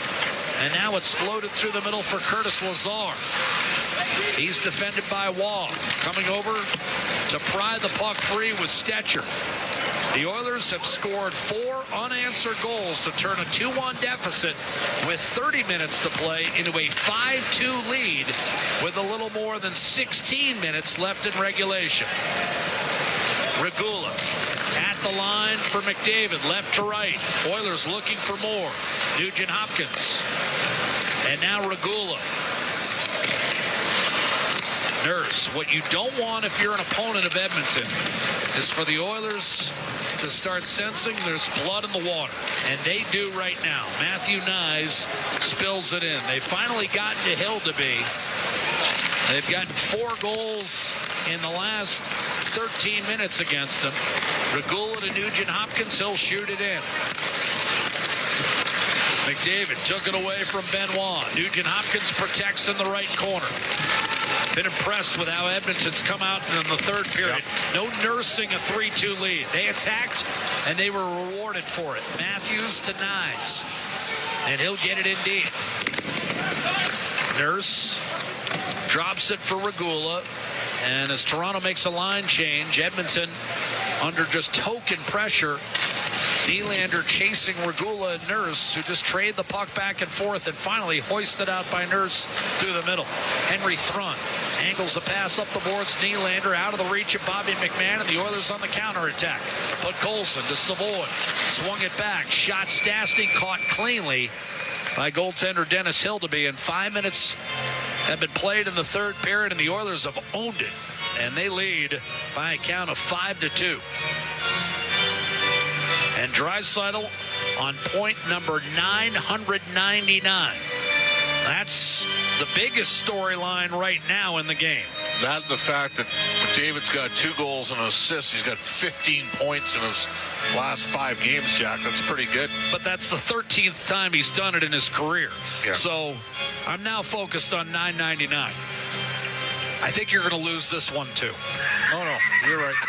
Now, but Colson gets a hat trick? Well, that'd be there. Slapped away from Frederick. Emberson fumbled it, and here comes Scott Lawton at center ice. Right to left come the Leafs. Lawton floats one into the corner. You've got Stastny up the left-hand side. Here's Stastny looking for Janmark, bumps it back.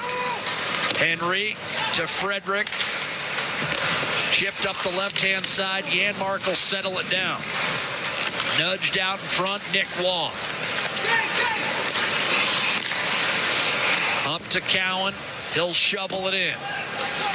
Ekholm on his backhand will send it up the boards. That's going to be intercepted by McCabe. Across, a shot taken by Stetcher does not make its way through. But on the rebound is Lawton. But when he put it in the middle, Henrique was there to make the steal and ultimately chips it safely back to center. Knocked down by Stetcher, who will be whistled for a hand pass, and we'll take timeout. We played 6 minutes here in the third period, and all of a sudden, the Oilers have taken complete command in Toronto. It's Edmonton 5, the Leafs 2. Is that a portent of things to come? My partner might tell you it is. We'll see. Leon Draisaitl sitting on .999, and Connor McDavid and Vasily Podkolzin, each with 2 goals tonight. Oilers lead in Toronto. We're back in just a moment with Ford Dealers NHL Hockey, the Oilers Radio Network. Hey folks, Paul Brandt here. Around these parts, we work hard, play hard, and we demand the best. Sometimes you need a truck that's a cut above. The Ford Super Duty. Tough enough for any job with the style and luxury you deserve. It's as powerful as it is refined, with cutting-edge features that make every drive a pleasure. In short, this ain't your everyday pickup. The Ford Super Duty.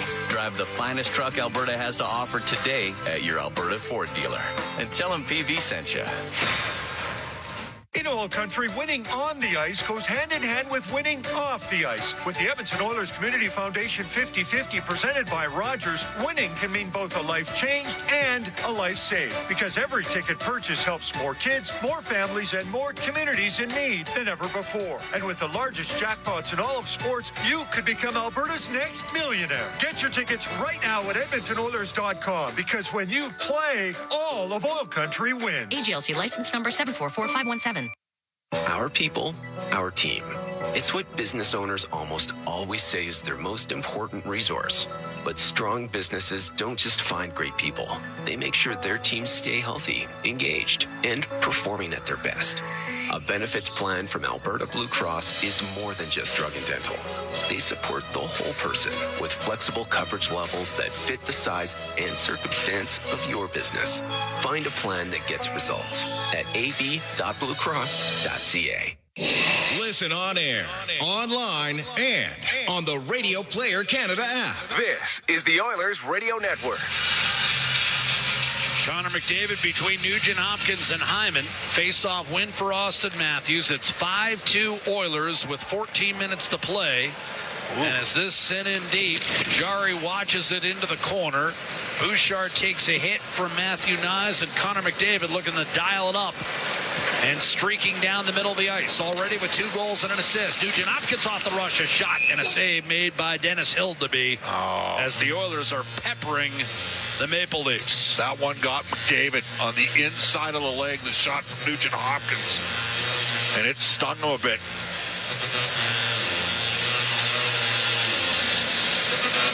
he's going to be okay. But when you got a back-to-back, should mention the Oilers got a couple extra bodies here. Riley Stillman is a defenseman, and Max Jones, who always brings lots of energy around. Draisaitl digging in between Savoy and Podkolzin. And it's tugged free by Nicholas Wall. Chipped in by Stephen Lawrence. Shot off the rush, and that was fought off by Tristan Jarry, who now has 22 saves in his Oiler debut, as he looks to go 10-3-1. He's 6-4 lifetime head-to-head against the Leafs. Of course, saw plenty of them in his 10-year run as the often starter for the Pittsburgh Penguins. Lazar out to take a right side defensive zone draw.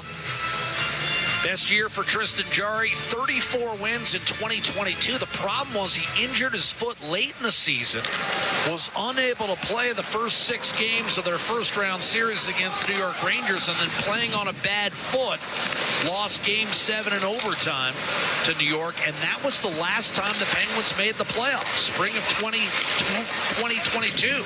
The next year, Regula will bring it in from the right-hand side.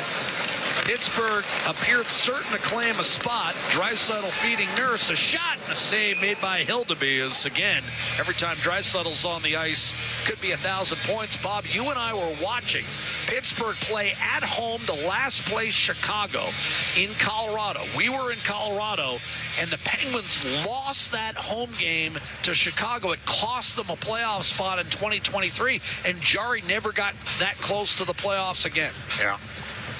That was a shocking result. I mean, the fact is, Jarry's only had 8 playoff appearances. Correct. So he doesn't have a proven track record of winning in the playoffs. But the analytics guys will tell you that's a pretty low sample size. Lazar. And that year you mentioned that he won, what was it, 34 games? 34 in 2022. Yeah, he was over plus 25 goals saved above expectation. He had a real good year. Was an all-star that year. 2-time all-star. Yeah. His other all-star appearance was 2 years prior, the season that was cut off. Here's Lawton, shot off the rush, Henry Thrun. Jarry in this game just made his 23rd save. Rebound taken by Lazar. He'll backhand it over to Stastny, and it's played up the left-hand side and grabbed by Benoit. Edmonton 5, Toronto 2. 12 and a quarter remaining in the third period. Leafs looking for a push here. Bouchard defending the line well against Lawton. Toronto wants a change. Domi and Matthews hovering. Poked up to center by Janmark, and now Nyes cut off as he hit the Edmonton line. Lobbed the other way by Bouchard. Taken by Riley, fired it into the skates of Domi, and Bouchard's there to take over for the Oilers, who now can work the clock a bit. Ekholm up the left-hand side. Trying to find Janmark. Broken up by Ekman-Larsson. He'll rifle it in deep. Max Domi with possession in the offensive zone. Riley is shot, and that was tipped up on the plexi by Matthews. Here's Ekman-Larsson behind the net. Bouchard. Henry sent up ice by Ekholm, and all of a sudden a 2-on-1. Janmark tried to throw it across, and Ekman-Larsson was able to recover and intercept that pass intended for Frederick, but now he's going to be guilty of an icing call. 11:14 to go in the third period. And Bob, I'm not trying to pull the whammy here, but I do want your thoughts on this. Austin Matthews, I mean, and we were told this coming in. He's had a quiet year. What do you see when he's on the ice? Doesn't seem to have, okay, first of all, when he plays with Marner opened up the ice for those one-timers that he would get, but he doesn't look like he's got the quick stick going, Jack. That's one of the things that I notice. McDavid wins the face-off back to Darnell Nurse. Connor McDavid, thrust off balance. Regula gives way. Nugent Hopkins. Official is shaken up. It's Furman South. He is hobbled. I'm not sure he's going to be able to finish this game. We'll try to cut out this shift. Nugent Hopkins in tight. Hyman could not get a shot away cleanly, and Tavares manages a clear back to center as South tries to gut this one out. Regula back to McDavid, charging in, shooting, and that was tipped. Rebound, punch forward, stolen back by Hyman against Nyes. Here's Nugent Hopkins to the net and stolen away. Maybe one extra pass, backhanded in by Hyman. And Edmonton has turned this game into a rout. 6-2. Hyman, who had a hat trick on Thursday with his 6th of the year. Well, a 3-goal third period here from Edmonton to separate against the Leafs. And Nugent-Hopkins unselfishly tried to feed McDavid for the hat trick. Then Nugent-Hopkins stripped McCabe. He'll end up getting an assist as Zach Hyman scores his 6th goal of the year. The second effort of Nugent-Hopkins, I thought he was unselfish to a fault. Then he broke up McCabe's ability to clear the puck and teed it up for Zach Hyman, who flipped it home without any problems. And Zach Hyman, the former Leaf. Goaltending change. Yeah, we're going to see Artur Akhtiamov. Bob didn't want to say the name, didn't think we would, but he's in with 10:32 to play. Hildeby is done, having stopped 26 of 32 shots. Here's what we know about Akhtiamov. 4th-round pick in 2020. He's in his 2nd year with the Toronto Marlies. 7-5 record, save percentage just below 900. But while a Russian goaltender, he did not play in the KHL. He played in that first-tier league below. So that's his story. 2nd year in North America. And here's Andrew Mangiapane for Curtis Lazar. Akhtiamov, who's actually 2 years older than Hildeby. Well, they've done a good job drafting goalies. And again, they don't have their top 2 goaltenders. Joseph Wall, very good pick. 2nd rounder for the Leafs. 3rd rounder, rather. Early in the 3rd round, 62nd overall.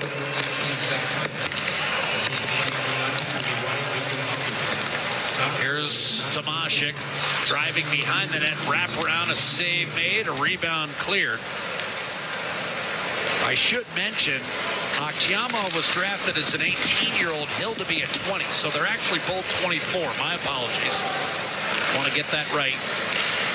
Punched forward by Tomashik from Stastny, and the Oilers are going to be able to ride this game out. And now the only lasting suspense with Edmonton up 6-2, as I fearlessly forecast going to break a few minutes ago.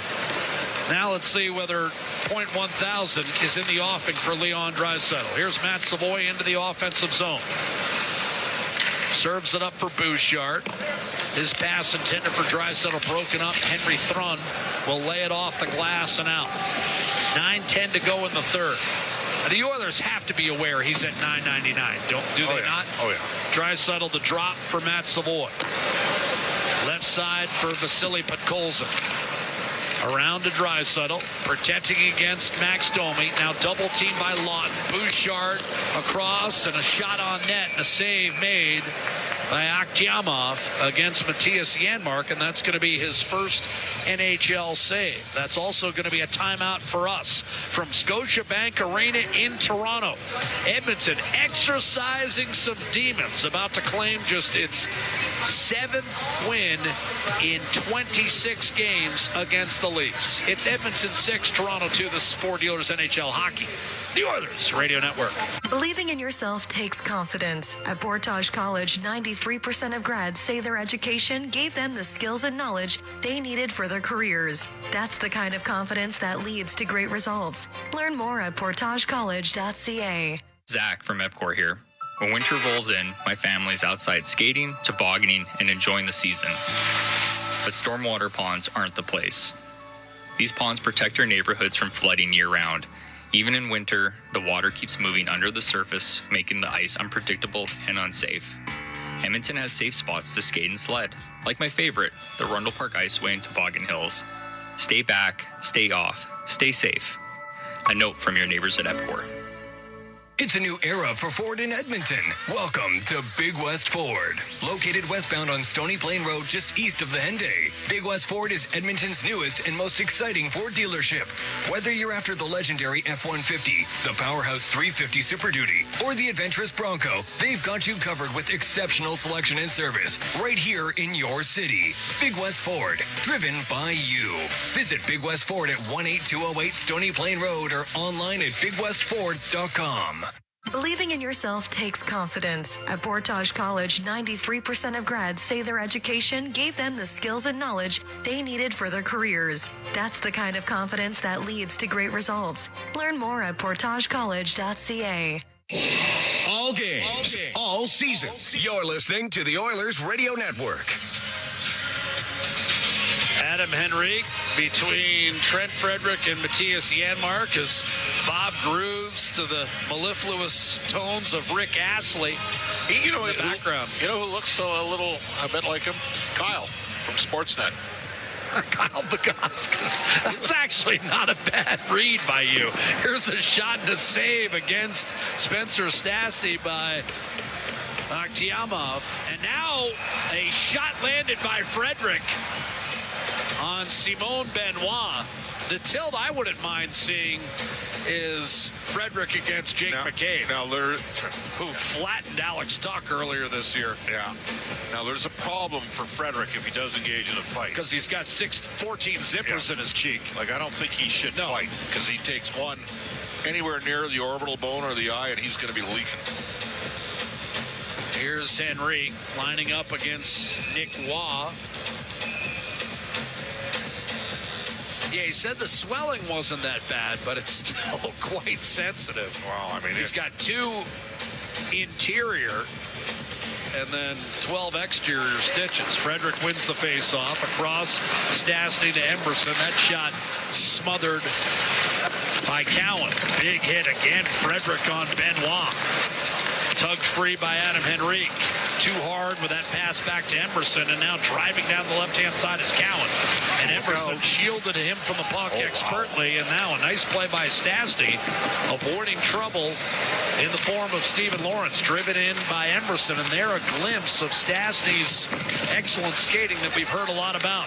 McCabe a collision with Frederick, a centering pass that does not reach its intended target, Janmark. Stetcher under duress in the corner. Henrique won't let him loose. Stetcher snatched the puck back, threw it into the feet of Cowan, who managed to get it through Alec Regula. 6-2 Oilers. A terrific third period. Start with the first shift. Edmonton dominated the first shift, scored shortly thereafter, and has subsequently put the game away. Remember, Toronto led 2-1 with 30 minutes left. McDavid a centering pass, tipped away from Nugent Hopkins and Hyman, who's able to regain. Hyman scored the 6th goal for Edmonton, and his 6th personally this year. Remember, he missed the first, 18 games or so. Here's Nugent Hopkins, curled it back to Darnell Nurse. Down low, Hyman 2 27-goal years, a 36 and a 54 in Edmonton. Career high in Toronto was 21 twice. Domi with a clear up the left-hand side. Matthew Knives. Drop pass. Matthews couldn't reel it in. Neither could Max Domi. And here comes McDavid and Hyman. Crisscrossing. McDavid to Zach Hyman. Waits. Dishes. Emberson jumps up. Shoots. And a kick save made by Akhtiamov. Came in for Hildeby when Edmonton extended to a 6-2 lead. Now Mangiapane wheeling and dealing. His pass down low, out of the reach of Lazar. Stastny in the corner. Lazar tried to tuck it short side. Not there. Stastny back on it for Edmonton. Wearing the number 24, by the way. Travis Dermott was the last player to wear number 24. Morgan Riley up the right-hand side. Lazar, shot by Tomashik and a save made by Akhtiamov. And I'm starting to hear some boo birds out in Toronto's Scotiabank Arena. Frustrated with this performance turned in by the Leafs, who right now are slightly off the playoff pace in the Eastern Conference, but it's so jammed up in the East. Just the other night, we saw Detroit fall from first to third with the loss to the Oilers, but Colson thought he had gotten through Lawrence, but no. And it's an icing call against Edmonton with 5:54 on the game clock, and the Oilers in command at 6-2. Again, front end of a back-to-back in Montreal tomorrow. Last score 4-4. Rangers and the Canadians that we have. Jack. And Montreal had led that game 3-0 at one point. Oilers will have an easier path of travel. 4-4, about 11 and a half minutes left. Benoit, a shot and that whistled, was heading well wide of the mark. Jari will lay it to rest and get a face-off for his hockey club, and we'll take one final break from Scotiabank Arena. Edmonton, 5 unanswered goals on a 6-2 lead at Scotiabank Arena in downtown Toronto. This is Ford Dealers NHL Hockey, the Oilers Radio Network. Bloom Benefits offers amazing coverage that even the toughest hockey players can get behind. With excellent coverage, they offer things like massage. You want to go? Counseling services. Let's go. Dental coverage. That was not offside. And eye exams. With custom health coverage for any group of any size, Bloom Benefits make every team better, stronger, and healthier. Plans start from just $54 a month. Rethink your benefits today at bloombenefits.ca. Steelhaus Triton, 2 legendary oilfield services brands, one powerful partnership. Rooted in innovation, reliability, and a steadfast commitment to excellence, Steelhaus is proudly 100% Canadian-owned and locally manufactured. With over 15 field service locations across the prairies and up to the Rockies, they deliver world-class energy solutions with unmatched responsiveness, helping their customers thrive in the most demanding environments. Steelhaus Triton, engineered for performance, built in Canada. Visit steelhausinc.com for more information. Our people, our team. It's what business owners almost always say is their most important resource. But strong businesses don't just find great people. They make sure their teams stay healthy, engaged, and performing at their best. A benefits plan from Alberta Blue Cross is more than just drug and dental. They support the whole person with flexible coverage levels that fit the size and circumstance of your business. Find a plan that gets results at ab.bluecross.ca. Listen on air, online, and on the Radio Player Canada app. This is the Oilers Radio Network. 6-2 hockey game. Edmonton about to win the first of its 5-game road trip, which continues tomorrow in Montreal, and then the Tuesday engagement with Pittsburgh, where Tristan Jarry will start against the Penguins. He started tonight, and he stopped 22 of 24 in his Oiler debut. But how about this third period turned in by Edmonton, leading 3-2, heading to the third. The Oilers have outshot the Leafs 10-2 and scored 3 times to put the game away. An emphatic third-period performance. I'm not sure the Oilers have looked better considering the caliber of opposition and how well the opposition has played all year. Here's Matt Savoy in across the line. Draisaitl wrist shot just missed. Looking for 1,000. But Colson with 2 goals tonight. McDavid, 2 goals and an assist. Matt Savoy trying to lodge that puck against the half wall. Can't do it. Robertson advances through to Lawrence. Crossing to Robertson. Shadowed by Draisaitl. Shoveled down low. Here's Podkolzin. Take off, Leon. Draisaitl sends it ahead for Matt Savoy.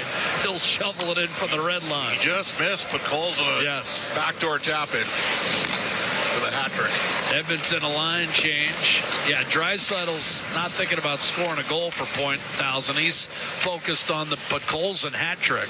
To illustrate Bob's earlier point about what would be the bigger story. Draisaitl at age 30. And he's got a playmaker tonight with assists on 3 of the 6 Edmonton goals, giving him 999 for his career. McDavid hit 1,000 last year in a home victory over Nashville, I believe. Backhanded in deep by Cowan. Grabbed by Regula up the left-hand side. Matthews plucks it off the right half boards. Beautiful feed and a good save by Jarry. First time he's been tested in the third period as he robbed Calle Yarncroke. Coming up on 4 minutes remaining. Chip softly out by Frederick to center. Slugged back in by Morgan Riley. So the Leafs, who blew a 2-0 lead against San Jose against the Sharks on Thursday, gave up a late goal to former Oiler John Klingberg, and then Wenberg had the overtime winner. Now they lead 2-1 through 30 minutes tonight, and they've given up 5 straight. Here's Nugent Hopkins off to Andrew Mangiapane. Mangiapane filling in for McDavid on this line with the game already decided. He's going to put McDavid, Draisaitl, absolutely, and Podkolzin. And he's looking for 1,000. Here's a centering pass. Great play by Benoit to poke that away from Nugent Hopkins, who was all alone in the slot. And now, here comes Connor McDavid over the boards, challenging Matthew Knies. They're looking for 1,000 with McDavid, Draisaitl, and Podkolzin. And what they'd like, of course, is the 1,000th point to come on Vasily Podkolzin's first hat trick. That's the objective right now for Edmonton. 3 minutes to go. The Oilers clear through the middle. Bobby McMahon off to Stetcher. Up the gut. You've got Robertson. Podkolzin pestering. Up to McMahon. Charging in against Stastny, who lost the stick. A backhand to Robertson, a second chance, and then another third opportunity. And all repelled by Tristan Jarry. Shot clubbed over the net. Morgan Riley picks it up on the left half boards. Robertson spins against McDavid. Has it knocked down by Draisaitl. Shot from distance. Backhanded wide by McMahon on the deflection. And then the lead pass. It's Draisaitl with McDavid. 2-on-1. McDavid one time and he flubbed it.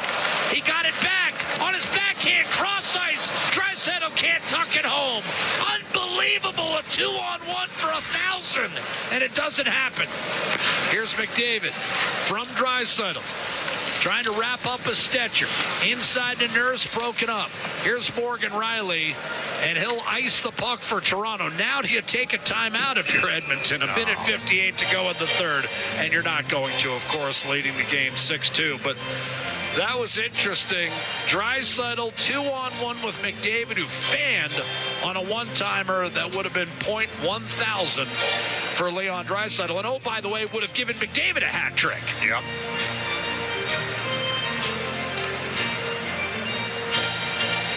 So here's Curtis Lazar lining up against Scott Lawton, who wins the face-off cleanly. Morgan Riley launches ahead for McMahon. Nurse up the gut, Lazar. Now Regula. In across the line, centering past Lazar, a shot sent wide. Rebound, Nurse will take it off the corner boards. Down to Mangiapane, kicked out into the slot. And cleared ahead by Nick Waugh. Shot in by Cowan. Nurse bumped it up the left-hand side. You've got Mangiapane. Out to Lazar. Tomashik in over the line. His shot ends up high and grabbed off the end boards by Cowan. Henry Thrun tried to feed the middle of the ice. Lazar picked it off. Now Mangiapane swatted away from him by Thrun. Final minute. Third period. Edmonton 6, Toronto 2. A terrific outing turned in by the Edmonton Oilers. Arguably their best performance of the year, quite frankly. Here's Bobby McMahon. A shot deflected up and out of play. 52 seconds to go in the third. Because I think through two periods, the Leafs played the Oilers on even terms. They did not play poorly tonight. But you said it. The first shift of the third period, McDavid's line went out and dominated. And then boom, boom. Two quick ones from Podkolzin on setups from Draisaitl. And it was game over. Face-off win for Lawton. Cross-ice pass and a one-timer blasted in. McCabe to set up. And on an off night for some of Toronto's top players, Steven Lawrence will hammer home his third. And this line has been a factor all night. Lawrence with a goal and an assist, 6-3. Yeah, a little sleepy there. That's a play that the Oilers used. Henrique got cleaned up in the draw by Lawton, who's a good face-off man. And a little bit of a misread defensively, and it ends up in the net. Not much Jarry could do. Nothing. And give up the seam. And that's something that Edmonton still needs to work on. Yep. That's a long seam pass to be completed. And we saw it on the second goal as well, scored by Ekman Larson. Lead pass, Simone Benoit, checked by Emberson. Stastny on the puck for the Oilers, up the left-hand side, not out. Henry Thrun. Down low, coming out of the corner. McMahon tried to go inside from Lawrence a second time. That was bumped away. Thrun with 15 seconds to go. Shovels down low. Another pass up top front. Look for Lawrence. Turned and fired. That shot was blocked, and the rebound cleared by Trent Frederick. And this will die at the goal line, and the Edmonton Oilers have put away the Toronto Maple Leafs 6-3. Tristan Jarry, the win, finishes with 25 saves. He's now 10-3-1 on the year.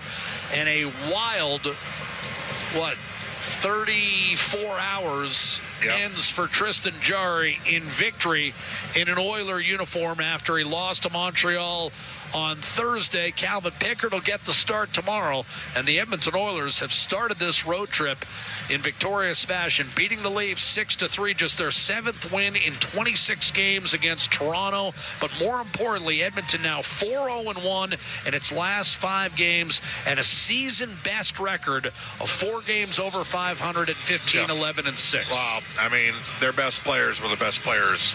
The best players on the planet were the best players on the ice tonight. And that's McDavid and Draisaitl were just awesome at tonight's hockey game. I mean, they really were.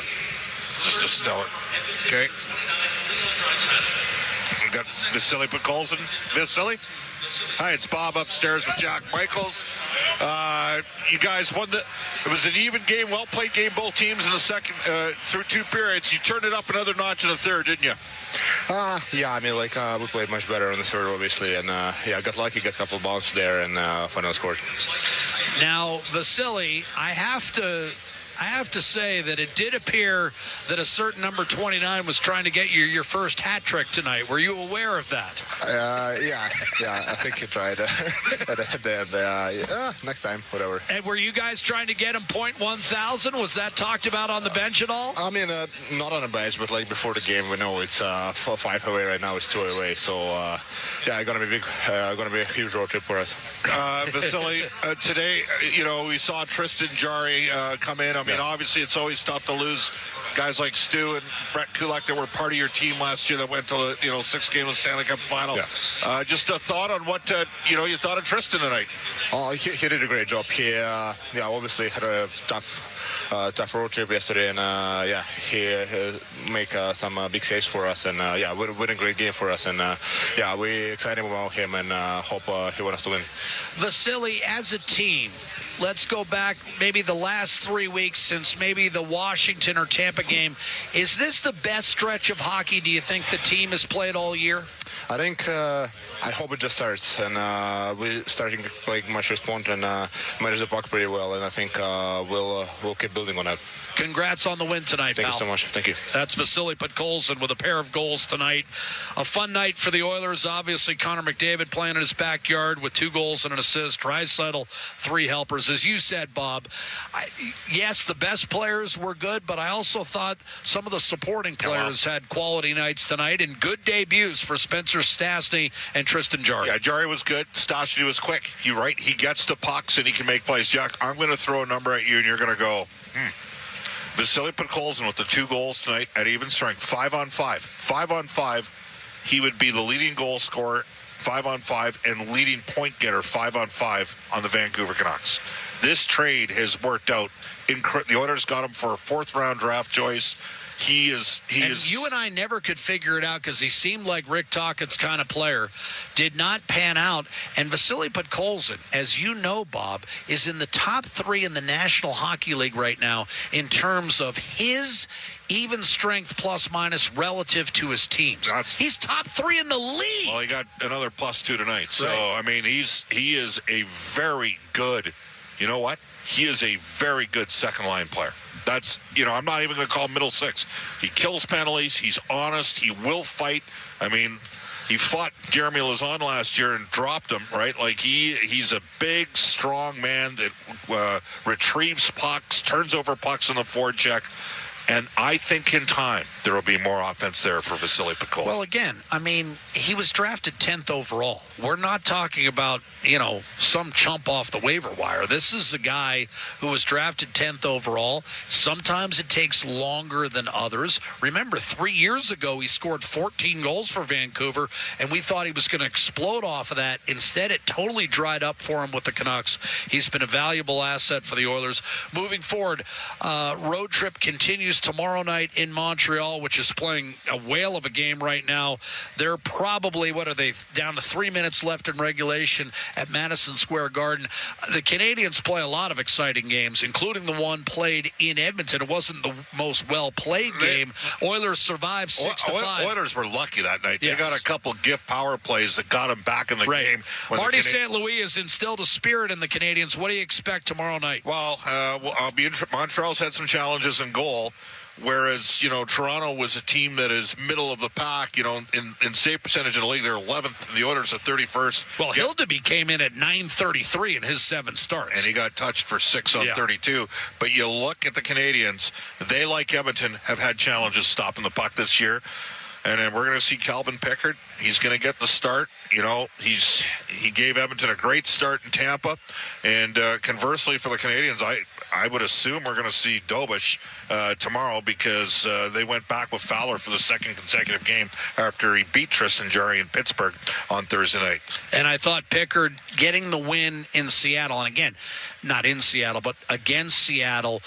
Granted, he got 9 goals of run support, but that was key for him. He hadn't won a game in about a month. He needed that. So Calvin Pickard will have some positive vibes heading into tomorrow night's start. We'll have it for you at 5 Mountain Time. Bob will be joined by Cam Moon. It was fun, Jack. For that broadcast. It's always fun working with you. We'll see you after the holidays. You'll get me for back-to-back games. I know you can't wait for that. I'm going to have a lot of eggnog. Oilers win this game going away 6-3. Tristan Jarry in his Oiler debut with 25 saves, and a banner night for Connor McDavid with 2 goals and an assist. Vasily Podkolzin scored twice, and Leon Draisaitl 3 assists, now sitting at 999 points for his often fabulous 11-year career. The Leafs fall to 14-12-5. The Oilers improved to a season-best 15-11-6, and they get off the schneid against a team that's tormented them for the better part of the last decade. We'll have Edmonton, Montreal, the rematch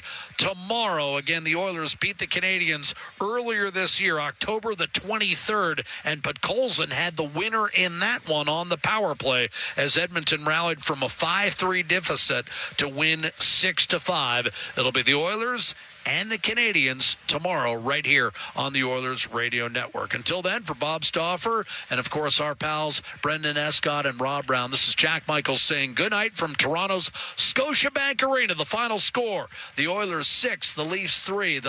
Ladies and gentlemen, the pleasure was all ours. The Rogers postgame show starts right now. Exclusive live interviews, expert analysis, and game highlights. This is the Rogers Postgame Show. Once again, here's Bob Stauffer on the Oilers Radio Network. Draisaitl able to pull the face-off back to Regula. Now protects the puck in the right face-off circle. Turns and fires, and that's tipped home. Vasily Podkolzin extends Edmonton's lead to 4-2.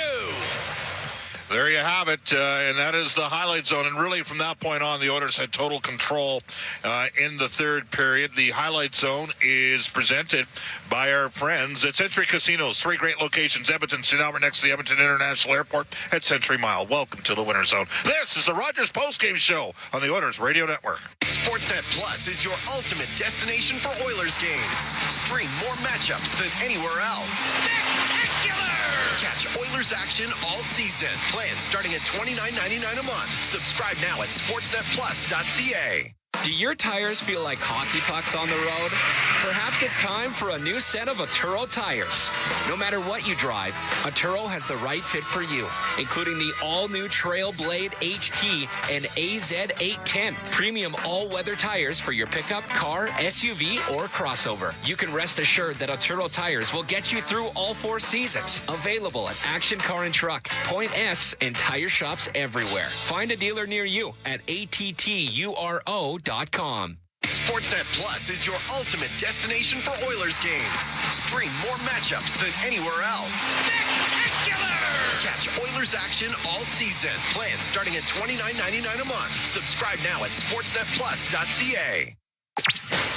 You're tuned in to the Rogers Postgame Show on the official voice of the Edmonton Oilers, 880 Chad, and on the Oilers Radio Network. Now I think it's probably the first assist for Regula rather than .998 for Draisaitl. I'm just preoccupied with the fact that we might have 1,000 points coming up, and there's 999. Draisaitl, the centering pass, and Podkolzin finishes. The second goal of the game for Vasily Podkolzin, and that's the Alberta Blue Cross Travel Insurance goal of the game. Whatever life brings, we got the coverage you need. Visit ab.bluecross.ca. The smart play of the night, brought to you by Catelli Smart Pasta with all natural ingredients. It's a smart move for your next meal. Look for the all natural ingredients flag on the box the next time you shop. Ryan Nugent-Hopkins, when the game was 5-2, kept the play alive, tried to set up McDavid for a hat trick, and then followed up with a strip of McKay back behind the goal. Gemlin back in front. Hyman scored his fourth goal in the last two games. That's the smart play of the night. Let's bring aboard Rob Brown, our Inside the Game analyst. Rob, the two best players in our opinion, in the world were the two best players on the sheet, and they look like it tonight, Connor and Leon. Well, they did, Bob. And you look at the stat pages, they had 6 points in the game tonight, were +6. And the Toronto Maple Leafs superstar duo of Nylander and Matthews had 0 points, so were -3. So there's a lot of different ways you can look at this game, why the Oilers won, why the Leafs lost. But if you just wanted to look at it easy, the Oilers' best players were better than the Leafs' best players, and by quite a bit. Yeah, there's no question about that. All right, Vasily Podkolzin, and I ran that number by, I don't know if you heard it, but he now has more even 5-on-5 goals and more 5-on-5 points than any member of the Vancouver Canucks. The Oilers got this guy. Look, the Oilers get criticized for decisions that have been made in the past. You got to give Stan Bowman, Jeff Jackson, Michael Parkatti in analytics. There was a belief that Podkolzin had more to give than he showed in Vancouver. For the life of me, I can't figure out why the Canucks traded him, especially that's a former first-round pick, but he's looked good. Yeah, well, no, the stats... He's playing with great players. The stats are unfair. I mean, he's playing with Leon Draisaitl here. No one in Vancouver right now gets to play with Leon, and I'm sure there's a few players who would have nice seasons going. But he's been good. And what you like about Podkolzin, he's a great story. He's a guy that needed a second chance elsewhere, and he's come in and earned it. He came in as a fourth-line guy, and his work ethic in practice, in the weight room, on the ice, he just tries to get better and better. And he's a guy that, as a media person or as a fan you cheer for, but what we've seen through his year or 2 years here, his teammates cheer for him. And Leon likes playing with him and likes helping him get better. And they've got, Brendan and I were talking afterwards, they've always had the chemistry, but now, as Brendan pointed out off air, Podkolzin is capitalizing on the chances. And the second goal, the one that you just played there, that's not an easy goal to score. I mean, you're driving the net, you're trying to fight off a defender and find the puck at the same time, and then you got to have your stick turned at the right angle to be able to go into the net and beat the goaltender. That comes from practice over and over and over and over again, and most players don't want to do that. Most players just want to go out on the ice and go bar down, and feel good about themselves. It's the guys that put the effort in to do the little things that you may see in a hockey game at some point.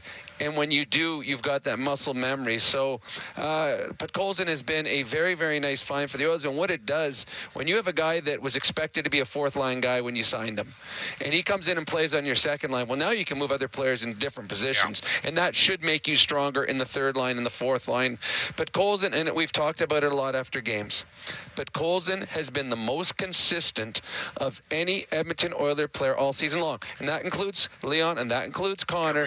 Every shift and every game. And his bar isn't as high, but he hits that bar every night. I cannot remember.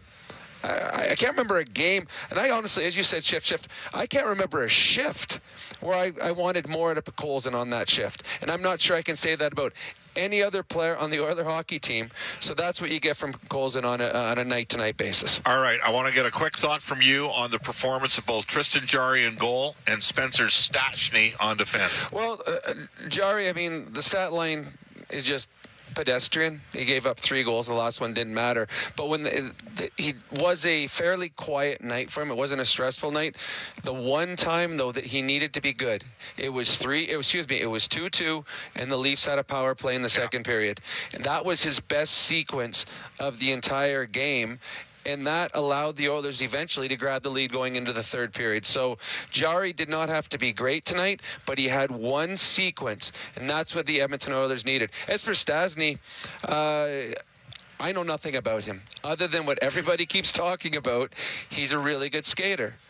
And it was noticeable. And what he was, it was a low-event game for the Oilers' third pairing. And that's what you want in your third pairing. I thought Stastny was fine. You come into a new team with this aspirations of being Stanley Cup. You're trying to fit in. I thought he fit in very nicely.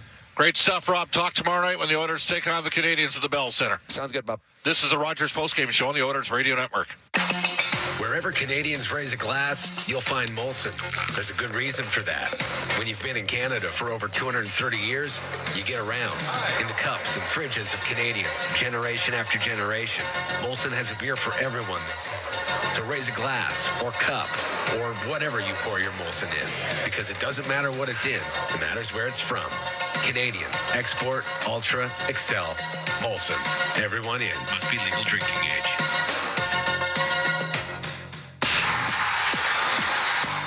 Rogers is Canada's most reliable 5G Plus network, so you can stream Edmonton Oilers games and see Leon scoring in Leduc. Watch Ty tie things up in Tofield. Or check out Connor doing Connor things in Kalmar. And even watch Stu steal the show while you're in Sedalia. Try saying that 3 times fast. Rogers, this is our game.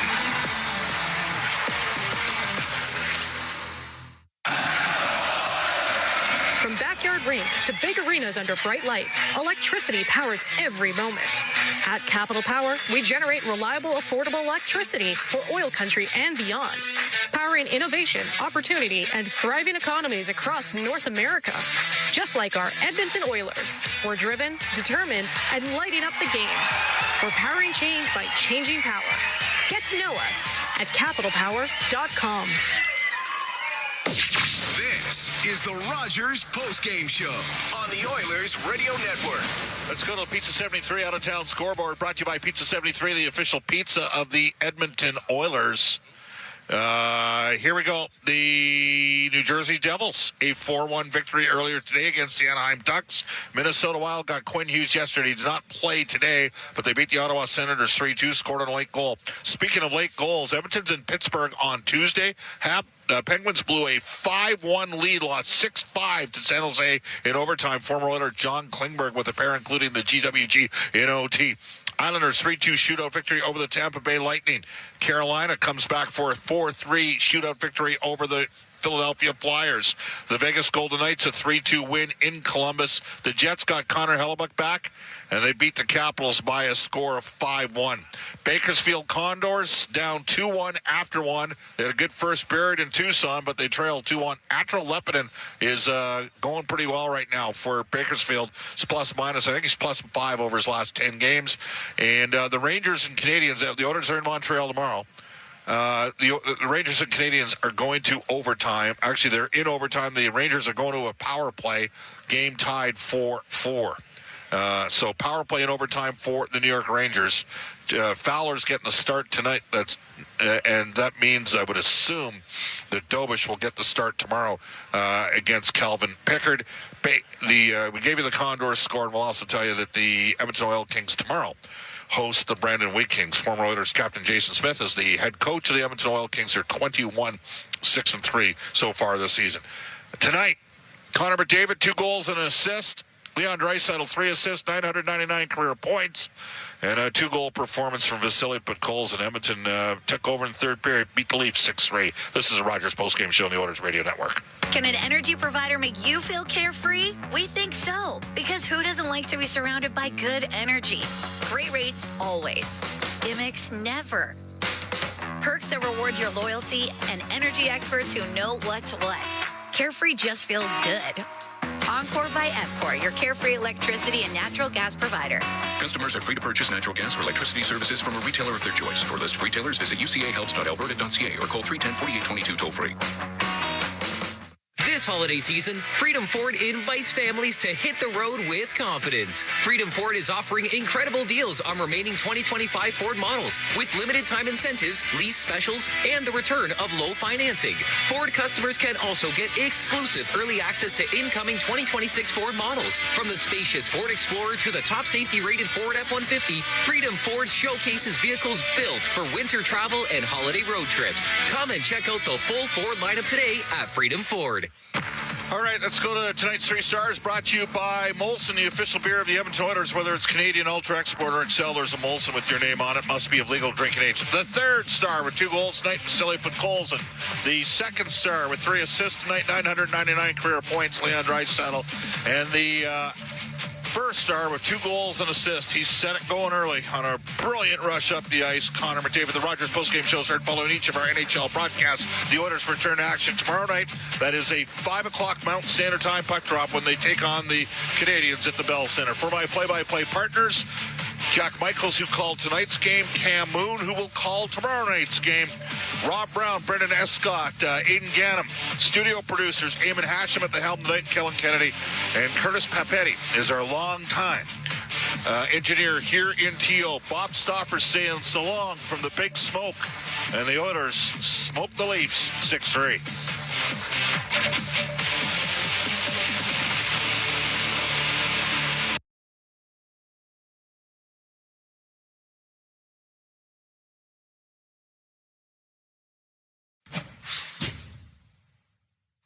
You see so many weekends.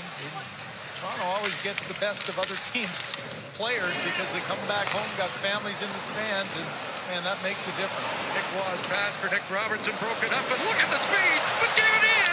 Connor McDavid, a beauty. And Edmonton straight first.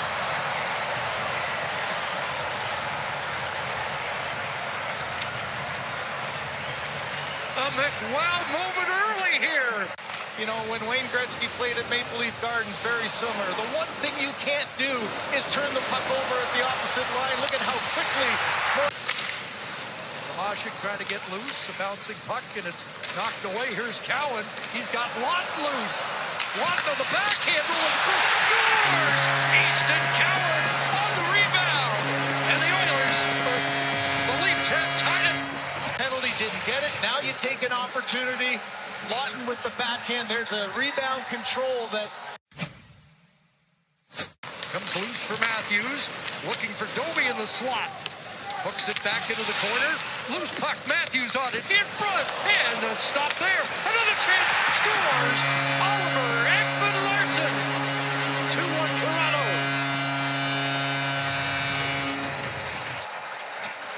you had that long stoppage of play so that the Edmonton Oilers weren't able to change, and you had both defensemen, Regula and Nurse, are over a minute 10 on this shift, and it shows. They're standing still. Look at the puck retrieval. He's got a real good energy about him, and the energy's matched the moment here tonight, Chris.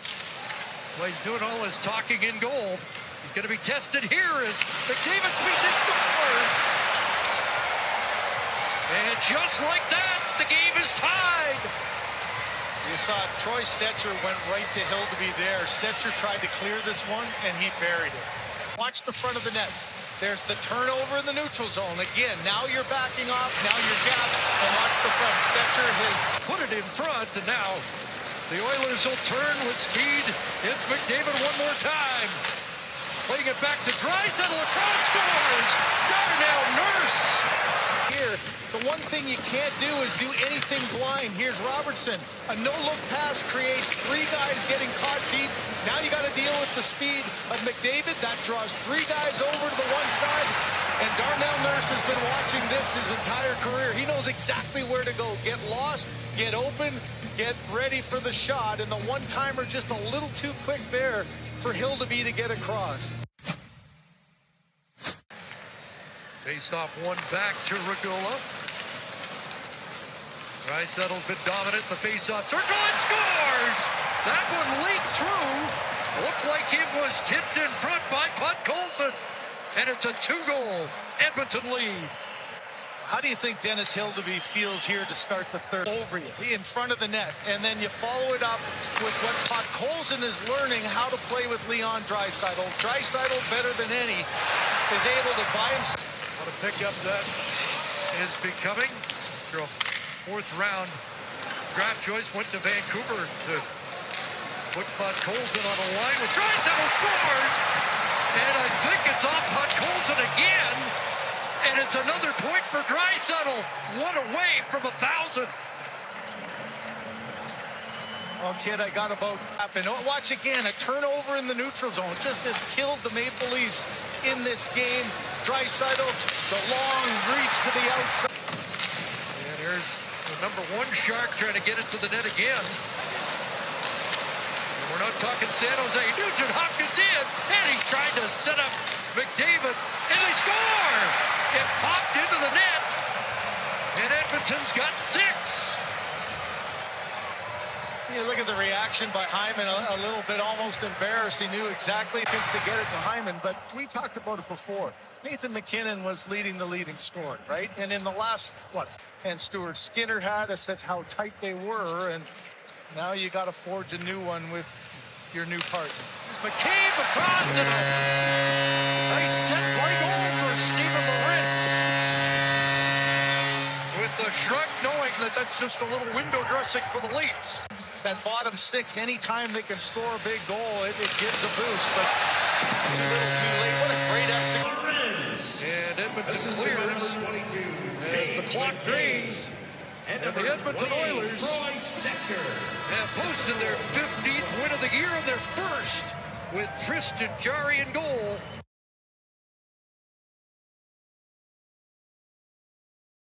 And here's the number one Shark trying to get it to the net again.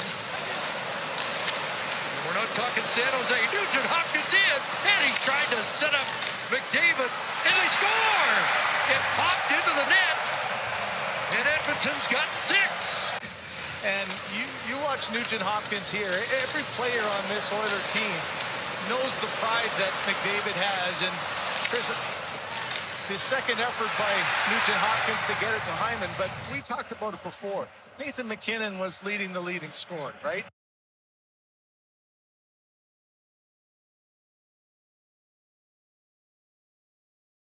What a pickup that is becoming. Through a fourth round draft choice, went to Vancouver to put Podkolzin on a line with Draisaitl scores. Oh, watch again, a turnover in the neutral zone just has killed the Maple Leafs in this game. Draisaitl, the long reach to the outside, that paddle. Watch how hard this pass is. So Podkolzin just has to put his stick on the ice, and he does exactly that through the legs of Morgan Riley. And I tell you what, that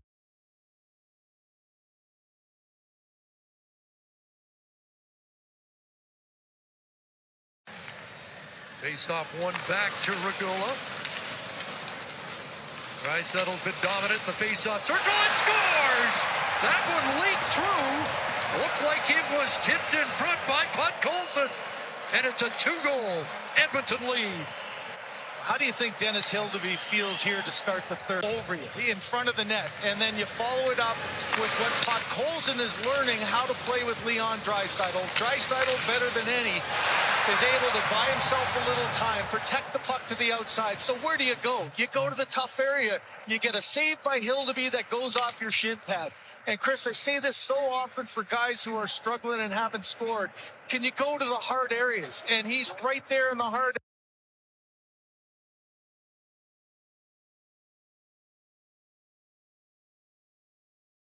Put it in front, and now the Oilers will turn with speed.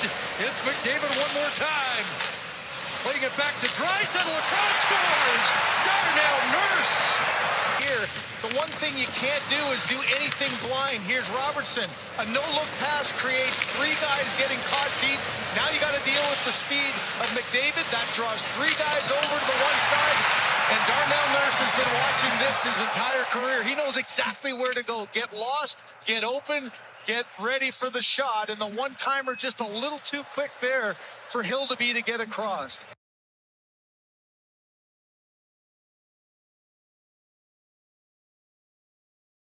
got a real good energy about him, and the energies match the moment here tonight, Chris. Well, he's doing all his talking in goal.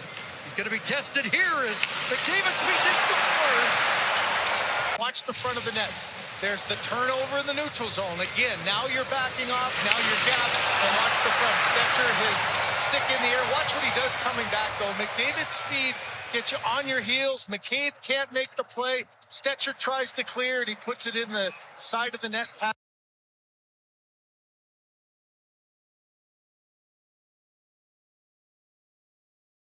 You see so many weekends. Toronto always gets the best of other teams' players because they come back home, got families in the stands, and man, that makes a difference. Nick Waugh's pass for Nick Robertson broken up, and look at the speed. McDavid in. Connor McDavid of beauty. And Edmonton straight first.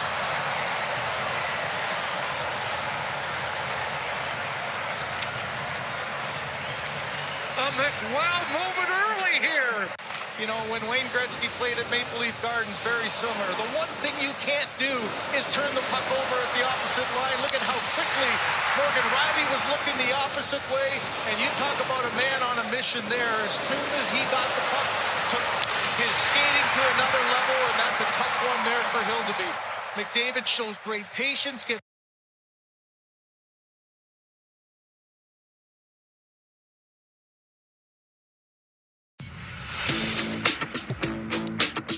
The Edmonton Oilers are set to kick off a 5-game road trip here in Toronto, and they kicked off their weekend with a pair of deals which opens a new chapter in the crease. And to break it all down, we bring